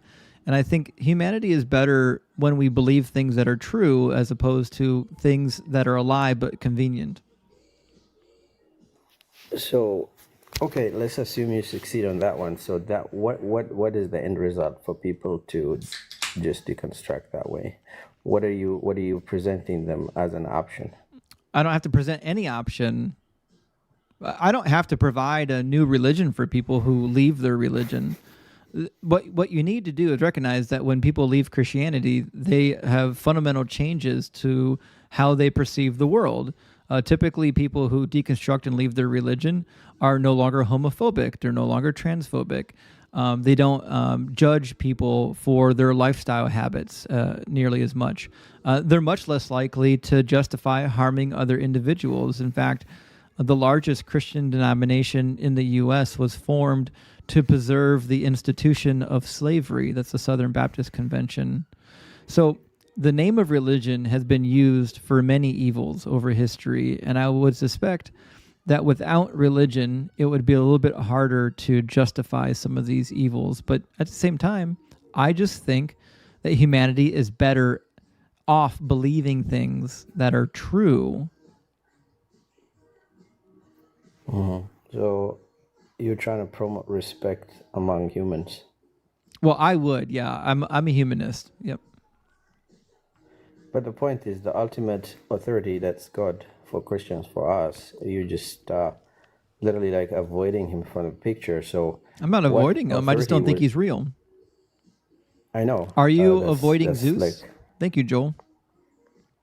can we just focus about the Christian God? I'm about helping you understand, though. Are you avoiding Zeus? No, 100%. I don't even know him. I'm telling you, I don't know. I'm just Okay, so you're not Zeus, avoiding. You're what not is avoiding Zeus? other gods. You just don't believe in them.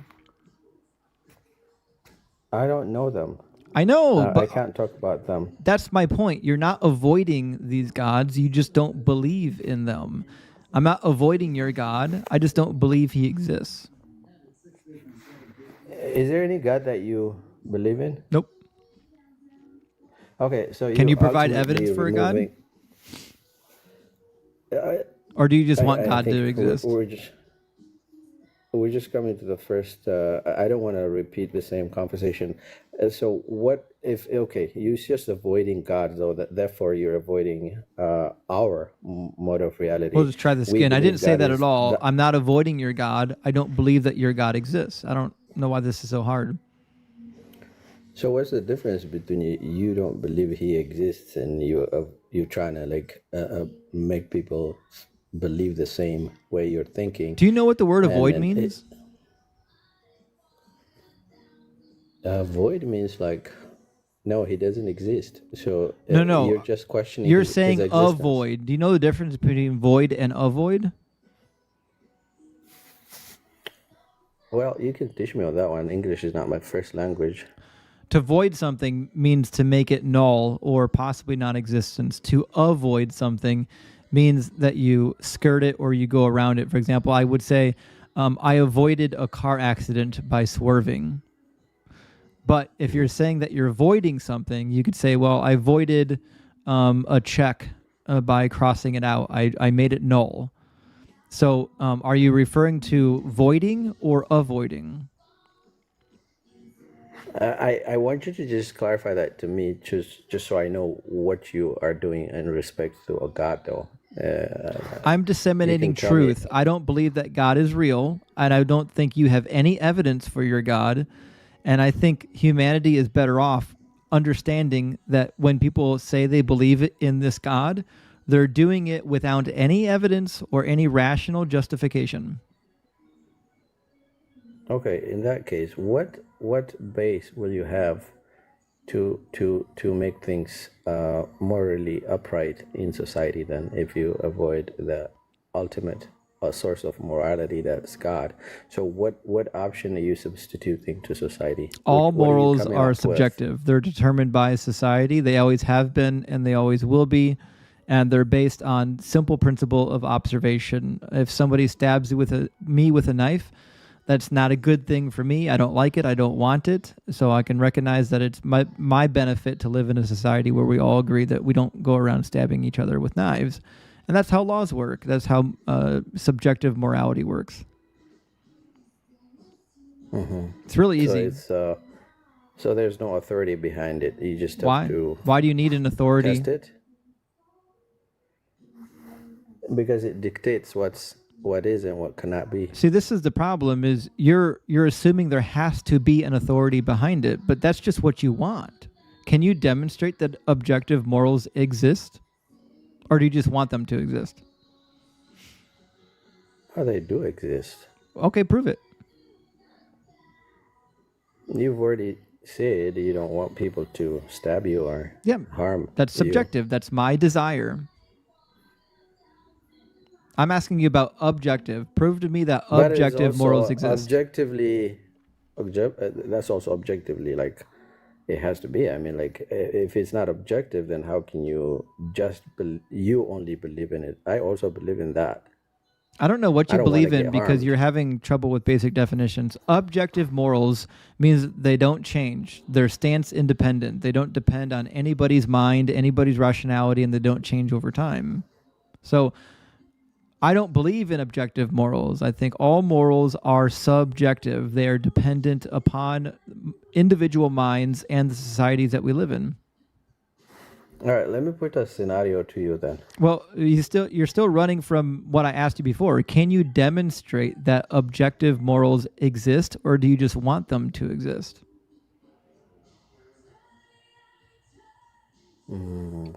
He's listening to some bops back there. I know. I'm kind of digging it. I mean, you can turn it up. Take my breath away. Okay. I thought so, you'd never ask.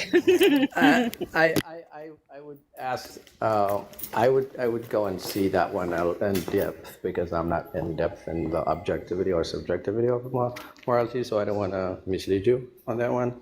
It's basic for you, but it's not basic for me, so I have to just research about it. So my point is I just want to ask, bring a scenario to you. I'm just heading to my room, by the way. So if I'm loud, let me know. It's a little bit loud. I'm not sure what that beeping noise was. It was. It's just the elevator. Oh, yeah. So if I'm loud, let me know. I'm gonna mute myself. It's okay. So what's your scenario that you want me to respond to? So say like you guys, anyone of you have kids? I do. Okay, let's assume like this kid feels inward. They're like a little puppy, like a pet. So they just want to remain like that, like forever. So they want you as a dad to pet them, feed them all their life, just like a pet. What mode of reality would you bring to them, or guide them to come up to their senses then? I don't think you're using words that are meaningful. Mode of reality is meaningless. I would teach them to survive on their own because one day I'm not going to exist.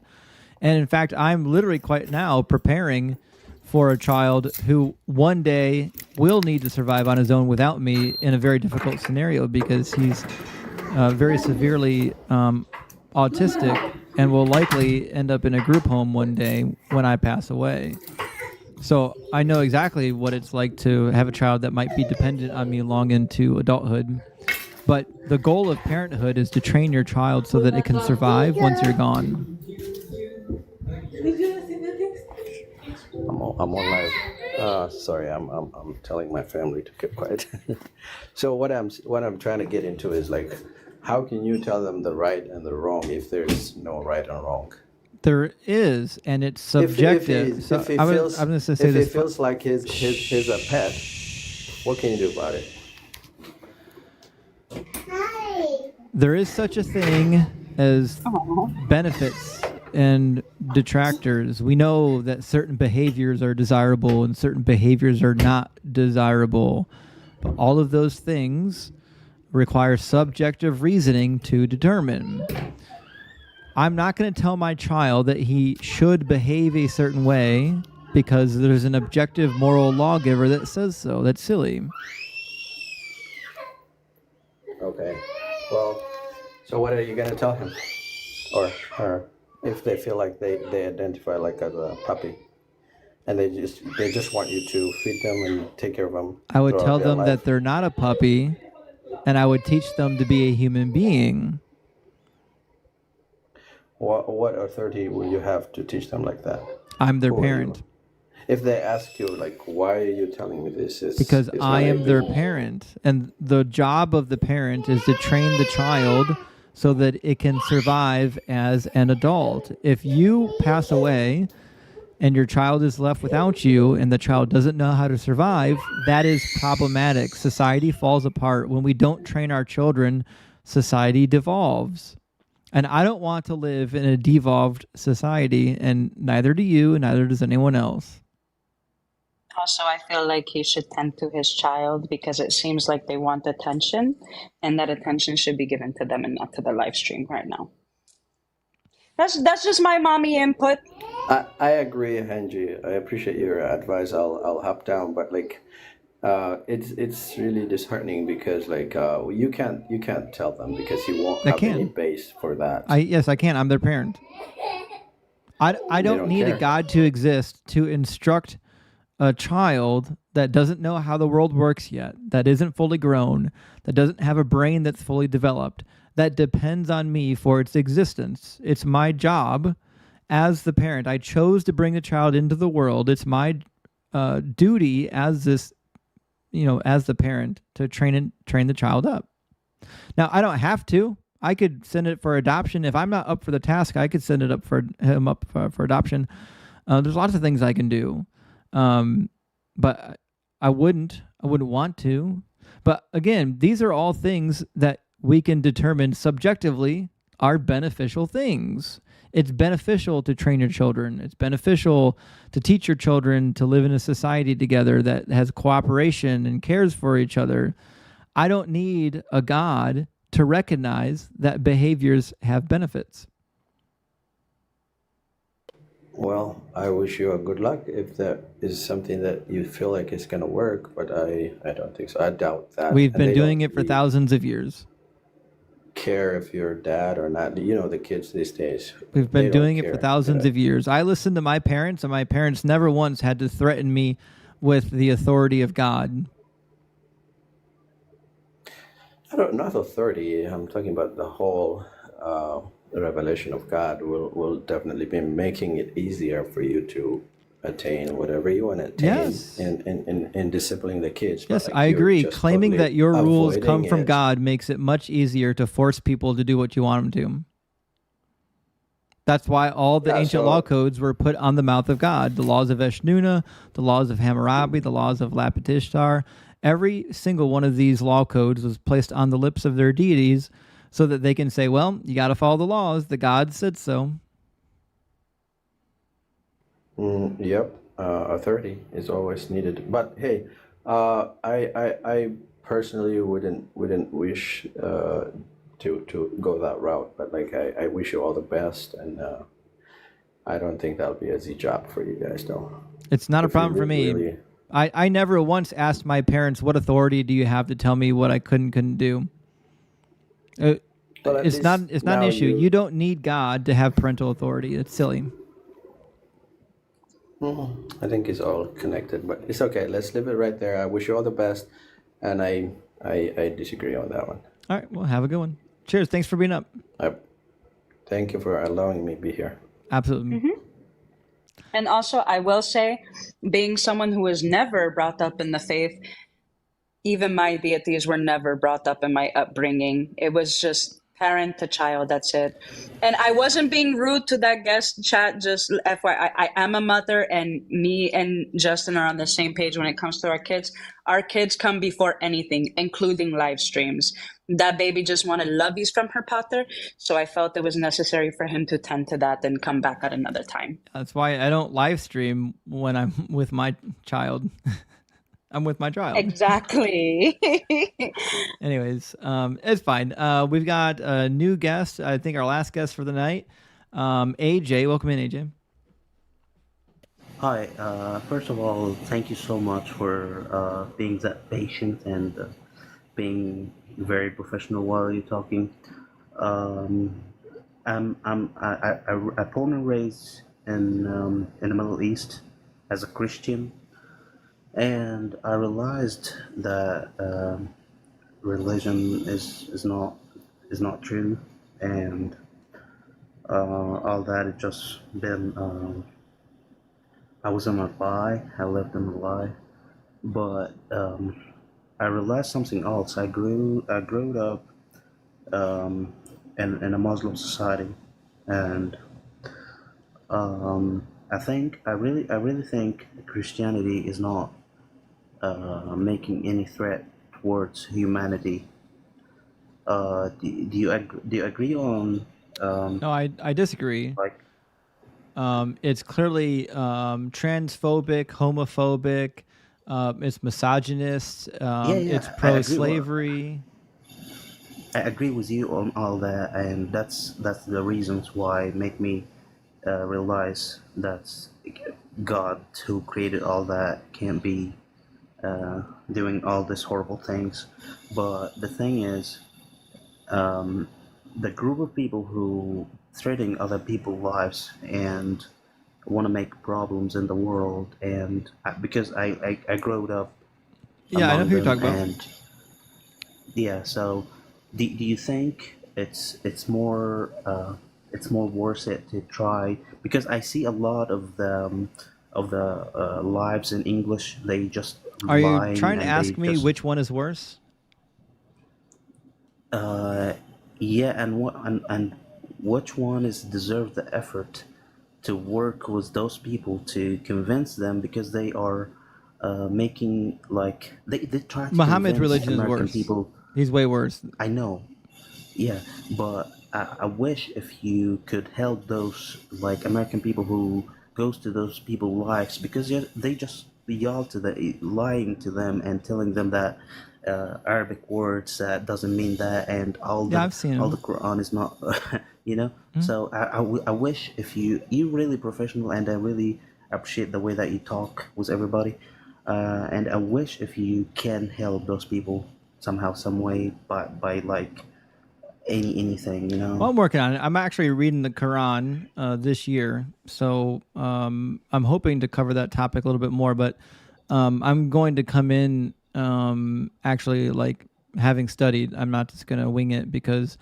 I think if you're going to debate somebody on a topic, you should know that topic well. That's right. That's right. And thank you for doing that. And I wish the best for you, man. Thank you. Hey, thanks. I appreciate you being here, AJ, and best luck to you. And if you find any good streams that are debating people in that particular persuasion, let me know. I'd love to see them. But anyways, guys, about 15 minutes to the hour. I'm going to call it here. Our guest box basically empty. I'm going to pull up 2 friendlies, and then we'll call it a night. We got Gigawatts and Sandra. Giga. Oh, so Giga fell asleep on us. Sorry, Giga. He was in the box too long. Sandra's not connecting. Aww. Oh, well. Well, you know. Also, I hope that AJ guy stays safe because where he's at, it's not safe for Yeah. either side of religion. So my thoughts be with him. All right. Wait, this is our last guy in the queue. This is Jaeger. Welcome in, Jaeger. You're our final guest for the night. How's it going, Justin? Good. How are you? I can't complain. It's been a long time coming. Yeah, certainly good to hear from you. What's in your mind? Not much. It's actually been a long time coming because I've frequented your lives a long time on my main profile. Actually, this is actually my backup because my I figured, yeah. main profile is like this close to getting a ban. But yeah, it was kind of amusing to watch the live just utterly destroy that guy. It was funny. I can't even remember his name. It's not even important anymore. That's all right. Like, We're pretty used to it Mr. around here. Misogynist. Yeah, I let chat have at him. Yeah, that's Kurt's energy in every live. yeah, Kurt Lowe, that's what it was. Yeah. It's not the first time I've ran into him into a live. I don't know if it was just yours, but it was like 2 other lives I've ran into him. Oh, he's been I'm around. But yeah, but I'm glad to like finally be able to have powers to get up into your box with this live. I finally was able. Oh my. Slip But, right like, in. Or like slipped in. But I finally Extra virgin olive oil. this one yesterday or the day before, and I was like, oh crap! If I can go live. Well, it's good to hear from you. Did you want to? Did you have anything you want to cover before we end the live, or? No, I was just you were able to squeeze in an extra person in the last few minutes. So I figured I'd squeeze in since the last 2 weren't able to say anything. So I was like, I just wanted to say hi and It see. sounds so dirty. Oh, Well, deconstruction after dark. Thanks for squeezing in. I appreciate that. Really you, appreciate Evan. it. Thank you, Evan. Love to live and pay respects to your live and everything because you were my original live, and I was like, yeah. Well, we appreciate you being here. And guys, remember, I think Jaeger, you're in the Discord already, aren't you? Not yet, actually. I was actually meaning to ask about that. In my link tree, you'll find a link to the Discord. Guys, if you're not in the Discord or following my YouTube yet, please do. I've got some really great interviews getting ready to release on the YouTube and long-form content. And we're also streaming on Twitch now. Shayna, thank you so much for the caps. Shayna, I think we just hit our goal already. Thank you, Shayna. I appreciate that. If you're on Twitch, we are now streaming on Twitch. Shayna, we got the last goal. Shayna, thank you. Yay! Also on YouTube. Absolutely, Gigs. I see you down there. And then join the Discord. We're almost to 500 people. We can't wait to build our community even better. So, but Jaeger, it's great to hear from you. I hope to see you on the Discords. Absolutely. I appreciate everything that you're doing for the community and, Deconstruction and everything. And I've learned a lot from you. I've taken a lot of my approach from like you and various others and then kind of thrown my own spin on things and how I approached communications with, debates and whether I debate or not and how I just kind of like approach communicating about the subjects. Yeah. So I just kind of like intellectually based communications, just how I kind of approach things. Right. Yeah, I mean, that's my preferred method. Well, let's get some W's in the chat for Jaeger, and I'll see you soon in the Discord. Absolutely. All right, cheers. And apparently, Cyber is live, so we can go ahead and Shoot. raid him if you want. Yeah. Guys, we're going to go do a raid on Cyber Boba Fett. I'm going to get his profile pulled up real quick. You want to know something? Because you know I have a habit of letting my intrusive thoughts win. It never fails, so I'm going to do it. So you know how we have the wrestler Triple H?